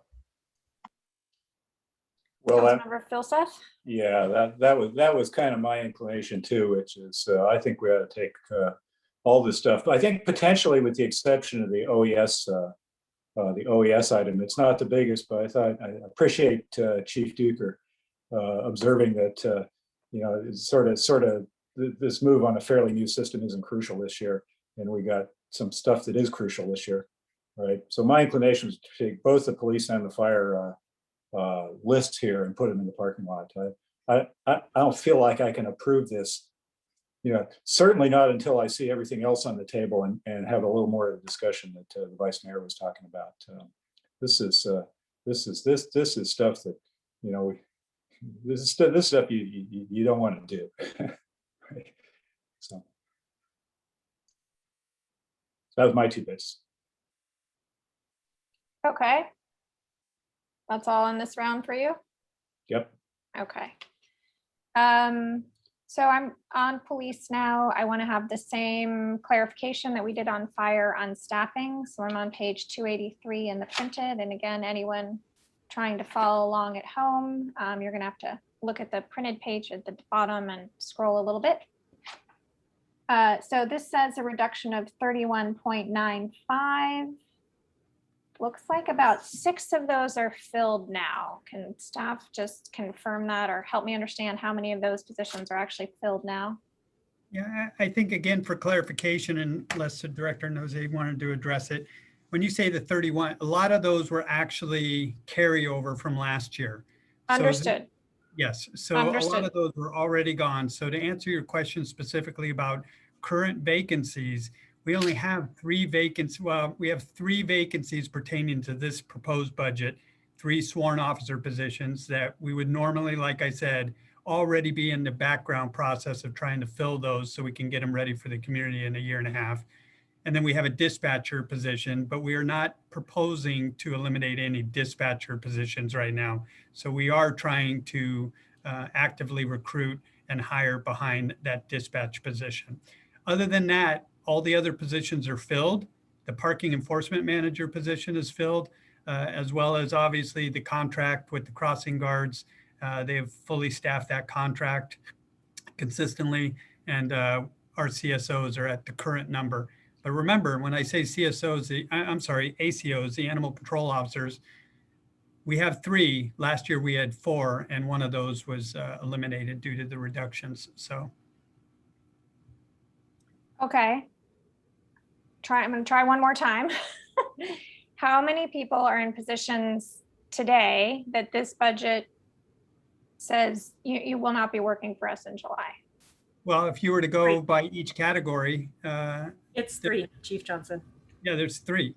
Okay. So if you don't take the donations, the 3 animal control officers would be released No. technically. So Chief Johnson, she's talking about on page 286, there's 6 positions that are recommended for elimination. Yes. 5 officers and 1 parking enforcement manager position. Yeah, and only Of those 3 6 of those- positions, how many are vacant? Yes, 3 of those are vacant. Thank you. Okay, so there's 3 people currently in their roles today who, if we implement this budget, would not have a job in July. Yes. Okay, that's super helpful. Thank you. And when you say parking enforcement, why do I not see that as a list on this? Is it called something else? It's Is that the parking public enforcement. safety program manager? Yes. Ah, The manager okay. position, she oversees parking enforcement as well as our scheduling. So the public safety program manager, that's the parking one? Yes. Oh, okay, that's helpful. Okay, and so then same thing, looking at the budget reconciliation table on page 286, we have the add back for management. We have a $7 million salary and benefits adjustment, and then we reduce it by 5 million for the freezes that we already implemented. Let me see if I understand the school resource officers, because I see a reimbursement here, and that was a question from a member of the public. What was the arrangement? What is the current arrangement with the school district for? Oh, sorry, I don't mean school resource officers. Actually, what I mean is that, although I did say that, what I'm interested in is the crossing guards. There was a question about how the school district does or doesn't participate with us on funding the crossing guards. Can staff answer that? It's 100% funded through the city. Okay. And if we wanted to work with the school district on that, what would be the mechanism for us to do that in a short time frame? I think that's a conversation that the superintendent would probably have to agree, willing to take on that cost. It would probably, and I can't speak for the superintendent, but we did approach them last year with the SRO programs, the school resource officer programs for cost sharing, and they were not interested, and that's why that contract was eliminated. So that's a conversation that would have to be had. Okay, and if we wanted staff to have that conversation, then perhaps we would make it part of the motion. Exploratory conversation. I'm not seeing staff respond.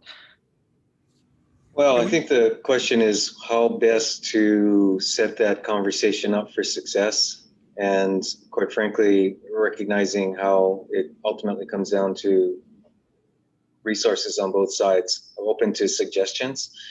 We've certainly had cordial conversations, but neither the superintendent nor myself have been really able to close those to date. So city school liaison, maybe? I don't know if they're meeting between now. Vice Mayor, when is the next city school liaison meeting? Next Thursday, is that correct? I believe that's correct. Okay. And so this is actually, I was just going over the agenda with Deputy City Manager Grimes, and this in the last day or so, and looking at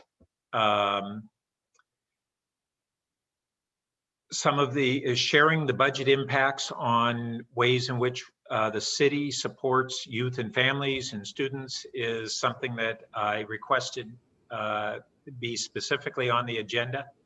And I think to the city manager's point, it is their board, just like it is our city council, who ultimately determines their budgets. And I think that the current school board is more open-minded to supporting some of these resources and doing some cost sharing than school boards have been in the past. I can't speak for what will be the ultimate decision that they would be willing to make. They're in a better financial position than we are. They, I think, are increasingly appreciate how severe our financial position is. And I'd be hopeful that we'd be able to have some constructive dialogue on this and some other areas that they may be able and willing to provide some sharing on. All right, so then I think when we get to motions, I'm going to suggest that one of the questions we should have for council next Monday, the 17th, is should we approach the school district in a formal manner and ask, you know, for cooperation in these areas? And we can refine that as we go. But again, I agree that's got to be in addition to having staff participate, that needs to be a council to board, probably a formal request of some kind. So let's think about that. I know it's a little outside the box. Both of you are, I think, are heading towards a motion, and that's consistent with our time. So I'll just take another moment here to finish up. I do want to note on page 287, gratitude to the Lenore Estate, which is going to cover the animal control officers. Planned giving is a wonderful thing, and we're going to be the beneficiaries of that. And someone thought ahead. So I don't know if anyone's listening, and I don't know the family, but I think we should all take a moment to be grateful for that. Councilmember Filseth, it looks like you have a hand up. I'm going to come to you in just a moment and just respond to my colleagues. I do think it's appropriate to put most of this in the parking lot because this is not a decision the three of us can make on behalf of the council and the community. This means that tomorrow afternoon, I hope that we're able to do some either prioritizing or perhaps have two separate lists, an A list and a B list. Because I don't think we will have done our job if we take all of this time and just sort of throw it to our colleagues who won't have the benefit of all of this many hours of review and these 1,000 pages. So I just throw that out there saying that, you know, so far we're proceeding along a perfectly understandable path, but it's my hope that we can do some difficult work tomorrow afternoon during the wrap up so that we set ourselves up so that we provide to our colleagues the information that they're going to need to make these decisions. Okay, Councilmember Filson. Then let me take a try at this. Let's see, I will move that we put the budget adjustments for police and fire into the parking lot, or the proposed budget adjustments, with the exception of the parking. Vice Mayor, did you say the parking action? Did you say that was we might leave out? Yes, it's the manager of parking enforcement, and actually I should have included the non-position cost reduction in OES.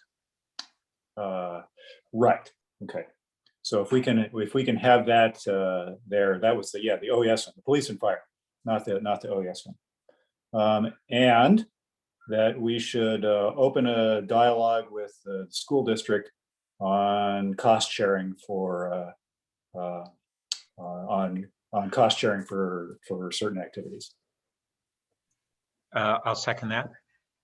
All right, let's go ahead and have the clerk get that up and make sure we understand what you've said. And then also, before we get too much further, I want staff to put some numbers in there so we understand that. Sorry, back to you, Councilmember Filson. Please speak to your motion. Let me look and see.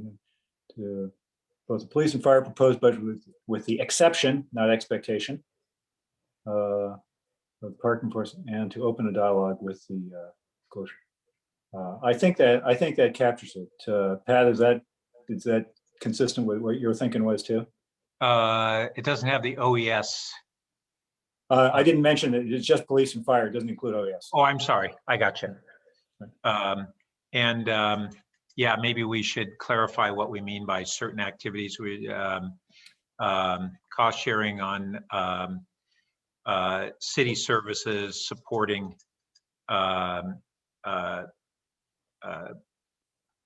Well, I was actually just going to leave it a little bit open because it may be that we wind up with, we may have more discussions like this on issues tomorrow, for example. Right. I wasn't intending to make it narrow and specific to crossing guards. Right. I wasn't just, either. Yeah. But language that is a little more clear than certain activities. On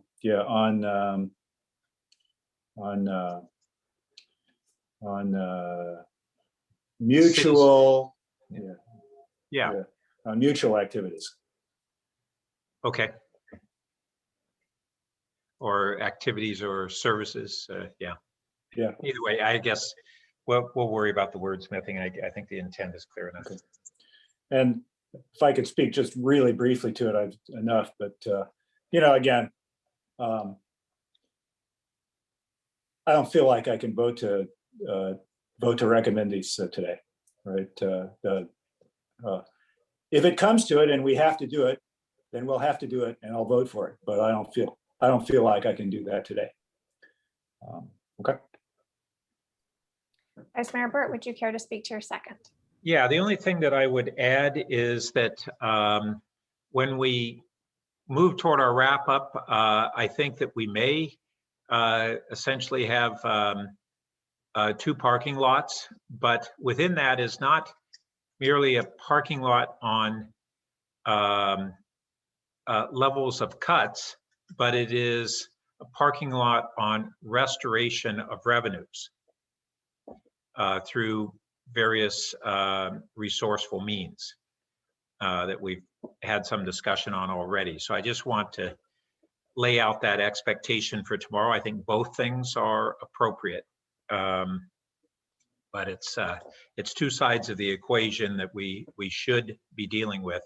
And I think now we're moving in the direction of recognizing the necessity to deal with both of those. I look forward to a difficult day tomorrow. Hey, what's a third by council member XX?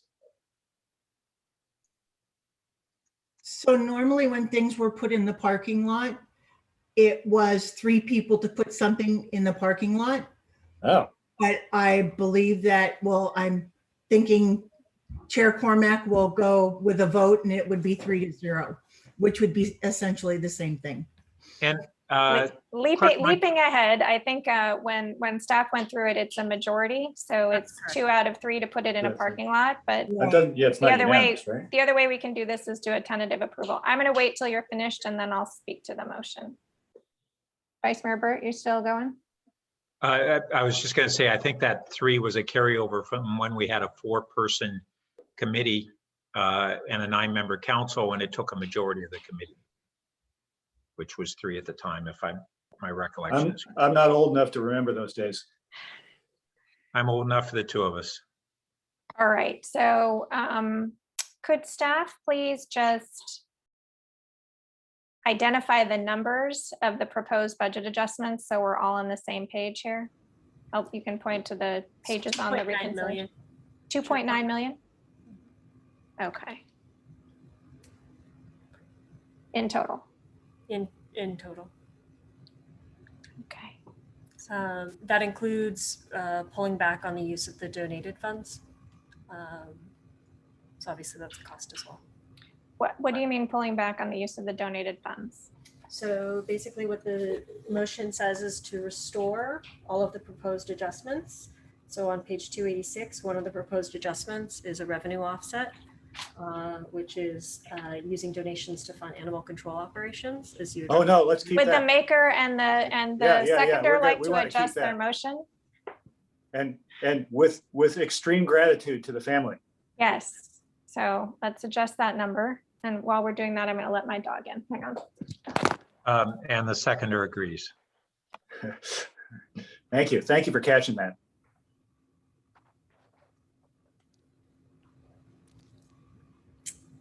It's not like Mr. Cammy's baby where you guys can hear it, but I can't.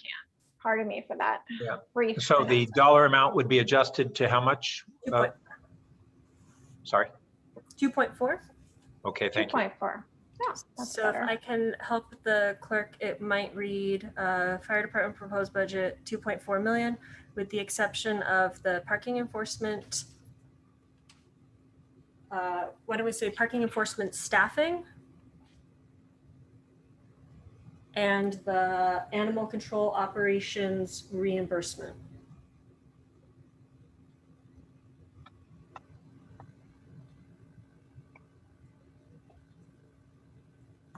And I think that would be sufficient.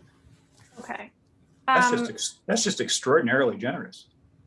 It was, and we're using it this year because we need it. Yeah. So there's a creative revenue source for you. I think we should also, if the maker and seconder are open to this, recommend to council that we open a dialogue. Right now, it sort of sounds like we're going to make the staff do it in the budget adjustments. So let's just be clear that we're recommending to council if you're open to adjusting it in that way. Yeah, that sounds fine by me. Okay. All right. Getting close to agreement. And while I still have the floor, speaking to the motion, does staff have any last thoughts about this?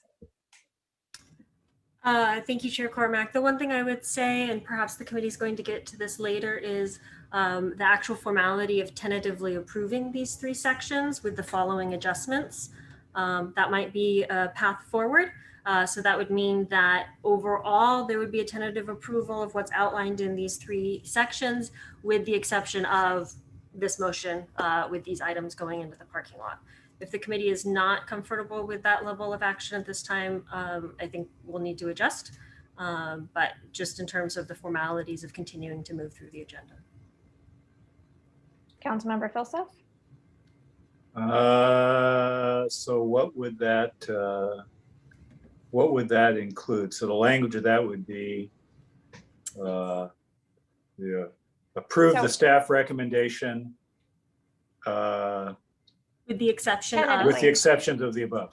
Correct. Of the, and so that means we proceed. I mean, basically, we proceed with Ken's item and the parking enforcement manager. Correct. Right. Thanks, Ken. So just to be super clear, maybe we're going to put approve the staff recommendation before the parking lot. Approve the staff recommendation and approve the staff recommendation. And except for the parking. Oh yeah, and yeah, approve the staff recommendation and place in the parking lot. Oh, I think it does. I think we all understand what we're doing, but I think if anyone else read it, Yeah. they might be confused. Right. That's sorry. Yeah, that's going through my mind too. Well, I do think it needs to be phrased as except as opposed to and. Yeah. What if it said place all this stuff in the parking lot and approve the remainder of the staff recommendation? Except for those items in, well, yeah. Except for those items in. I think it's like a floor and we're adding back. So I think we need to tentatively approve the 4 if it's helpful. We've been using the phraseology tentatively. Yeah. Except for the following items to be placed in the parking lot. Correct.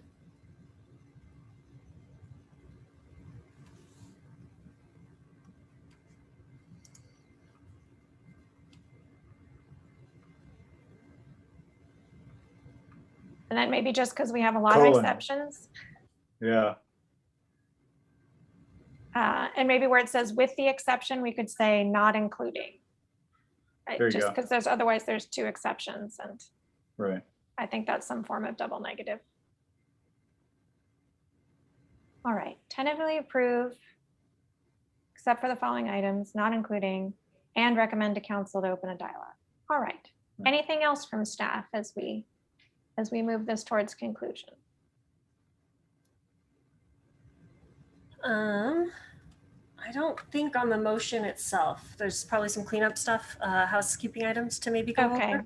So once we vote on this, we're going to stick around for our next steps on this adventure. All right, let us go ahead then and vote on the motion. Vice Mayor Burt. Yes. I will vote yes, and Councilmember Filsath. Yep. And that passes on a 3-0 unanimous vote. Again, with our thanks to all the members of our public safety team. And now we will return to our finance staff who will help us figure out what we've done today, which is add things to the parking lot and talk about what we will be doing tomorrow afternoon. You know, if I might, and Chief Blackshire in particular, if you could stand by for a second, I'm wondering if just as we transition from the specifics of what was discussed moments ago back to put it in the context of the ongoing efforts from various departments, and in this case, the fire department specifically, to advance efficiencies and means of controlling costs.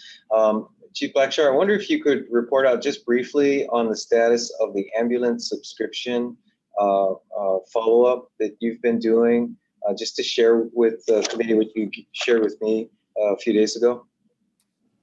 Sure. So I don't know the level of awareness of the Finance Committee on our on our proposal to start an ambulance subscription service. In short, this would be an opportunity for residents to pay a fee that would cover any copay cost for a transport service in an ambulance.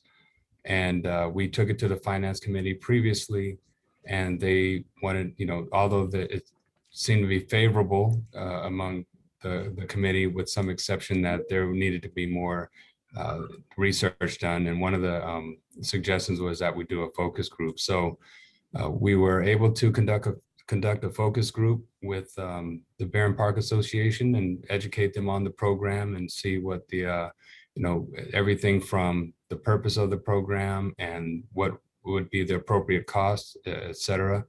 And we did have that focus group, and we're collecting the data compared to also a public survey that we proposed on Nextdoor. And we're going to take all that information, and once we figure that out, we're going to make another, or bring that back to a Finance Committee and or council to advise you on the status and what our next proposal is for that program. Well, at the risk of overstepping here, I think that the key, a couple of things is, one is this is a budget action from last fiscal year, and this is really implementation steps that the department reported to the last Finance Committee right before the end of the calendar year. And so again, as Chief pointed out, some of the feedback was, geez, it sounds like an interesting concept, but we need to get a reality check on residents' receptivity to it.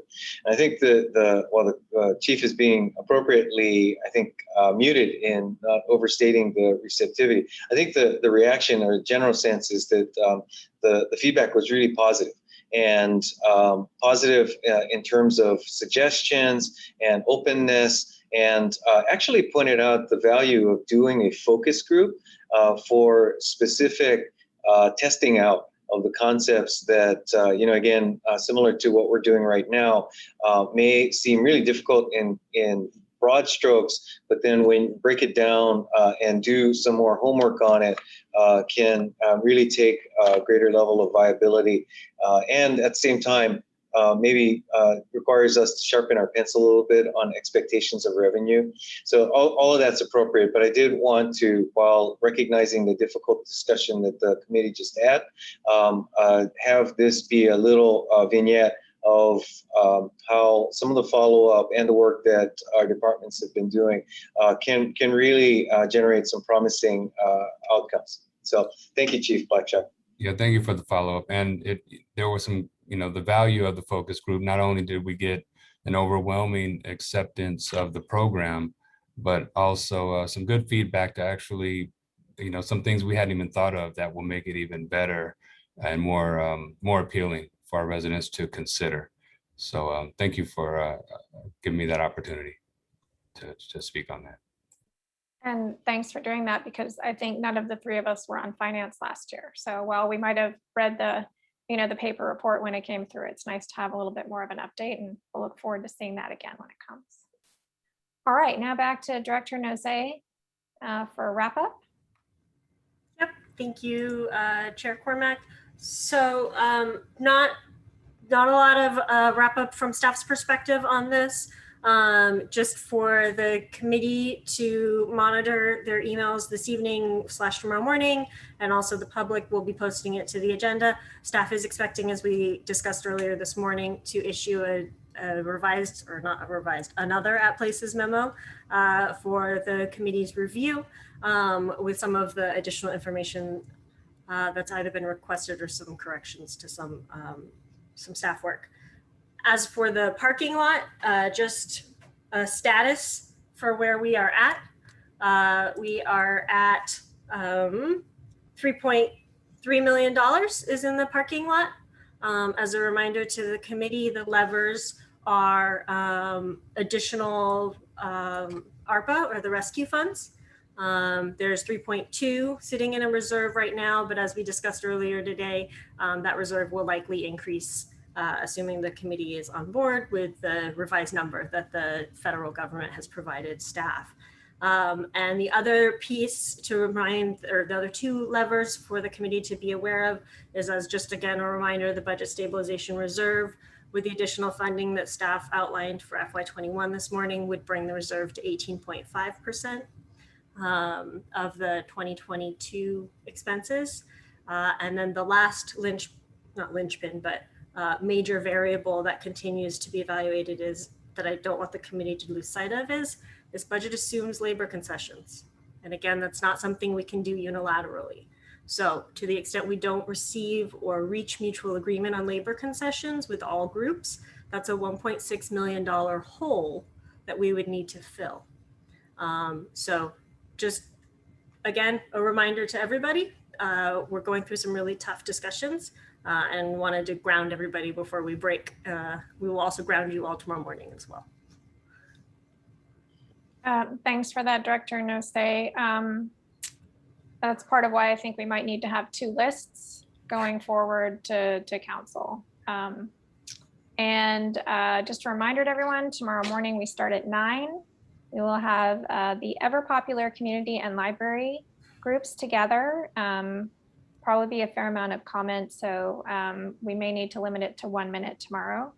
And then in the afternoon, we have our municipal fees, infrastructure, all of the citywide internal ones. And I think we might want to just think about the timing tomorrow, because I think we're going to need far more than 15 minutes for the three of us to work together to figure out what we take forward on the 17th. So if staff can just think a little bit about that and what can be accelerated where. Yeah. Yes, Mr. Shibata. I might note also, just as Director Nosey was pointing out, the at places you'll receive this evening. I think part of it, just to warn you, is the first batch download of the community survey responses, and somewhere in excess of 500 responses. And first off, let me note, not assuming you will read it between now and tomorrow, but just wanted to give you a batch so that you will have it, so that the next download you get will be the next period of time, however we decide is manageable.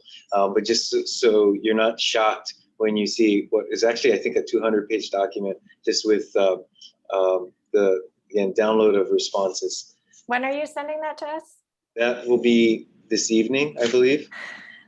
But again, not presuming, or I don't actually think it necessary for you to review it between now and tomorrow, but simply to be aware that that will be one of the data sets that you'll receive.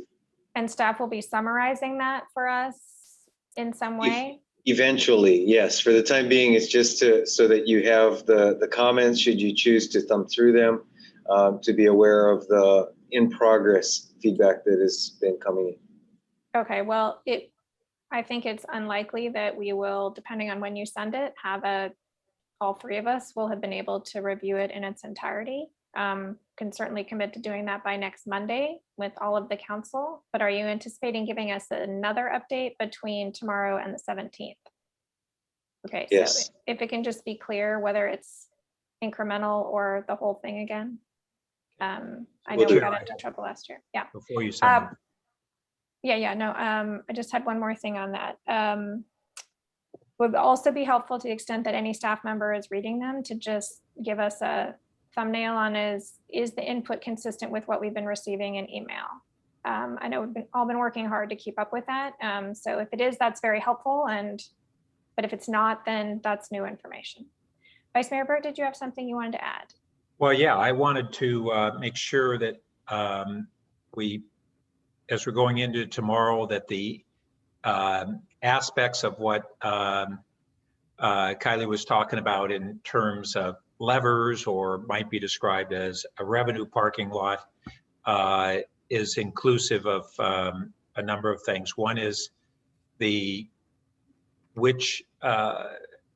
had discussion about prospective funding from the Stanford University Medical Center. So I'd like to really see a summary of these prospective additional revenue adjustments. So one's funds from the Stanford Medical Center funds that we had discussed that we would be looking to draw from. It's not the entirety of the remainder of the funds, just what we discussed. Another is within the ARPA funds. We had a discussion of not only additional funds, but whether we want to have somewhat of an asymmetrical allocation of that, of 2/3 of those funds being utilized this year versus next year. And then also what was on slide 6 at this morning of the better clarity in this table of revenue adjustments from sales tax, document transfer tax, property tax and document transfer tax. And then lastly, I think it's lastly, is, I have one other, looking at the impact of a potential certificate of participation I would arbitrarily say $20 million so that we have a point of reference, and so that we can see how that could enable potential reduction in general fund transfer this year and next year to the capital fund, while actually feeding more dollars on the front end of that fund. And the final one was follow up on the driving range CIP and its impact on future revenue. That would not hit this year's revenue, but just as a follow-up there for the CIP. That sounds like a motion, Vice Mayor. That's a lot in there. Could staff please respond? That was not. Sure, thank you, Chair Cormack. I will admit, I agree that we have talked about all of these areas. I don't know that I got a formal majority of this committee's opinion on which components of those that you just listed out we should be including in our balancing strategy. Oh, those aren't decisions. These are simply for us to be able to see tomorrow what those numbers would be, so that we could then figure out what recommendations the majority would make. It's not. I'm not implying that the committee had a consensus to adopt those. Sure. So sure. What I would envision is, and so maybe read this back and tell me if this is in alignment with this committee's expectation. As you referred to slide 6 from this morning, where we kind of talked about some of the assumptions that were used. So staff can put dollars to those ones that we have dollars for, and outline that on a summary. But in terms of changing long range LRFF assumptions like scenario B, staff will not have the time to go back and revisit based on these preliminary Q3 numbers before tomorrow. But by definition, we've given the committee those preliminary Q3 updated FY21 forecast numbers as preliminary, since we haven't had the time and don't frankly have all of the components necessary to take that and extrapolate it out to 23, 24, et cetera, at this moment in time. So I think we can, like I said, provide the data points in written form that we verbally discussed today, but I'm not sure that we can go beyond that by tomorrow. Okay, well, whatever can be provided so that we can make moderately informed choices on how we might add back revenue to be able to add back expenditures.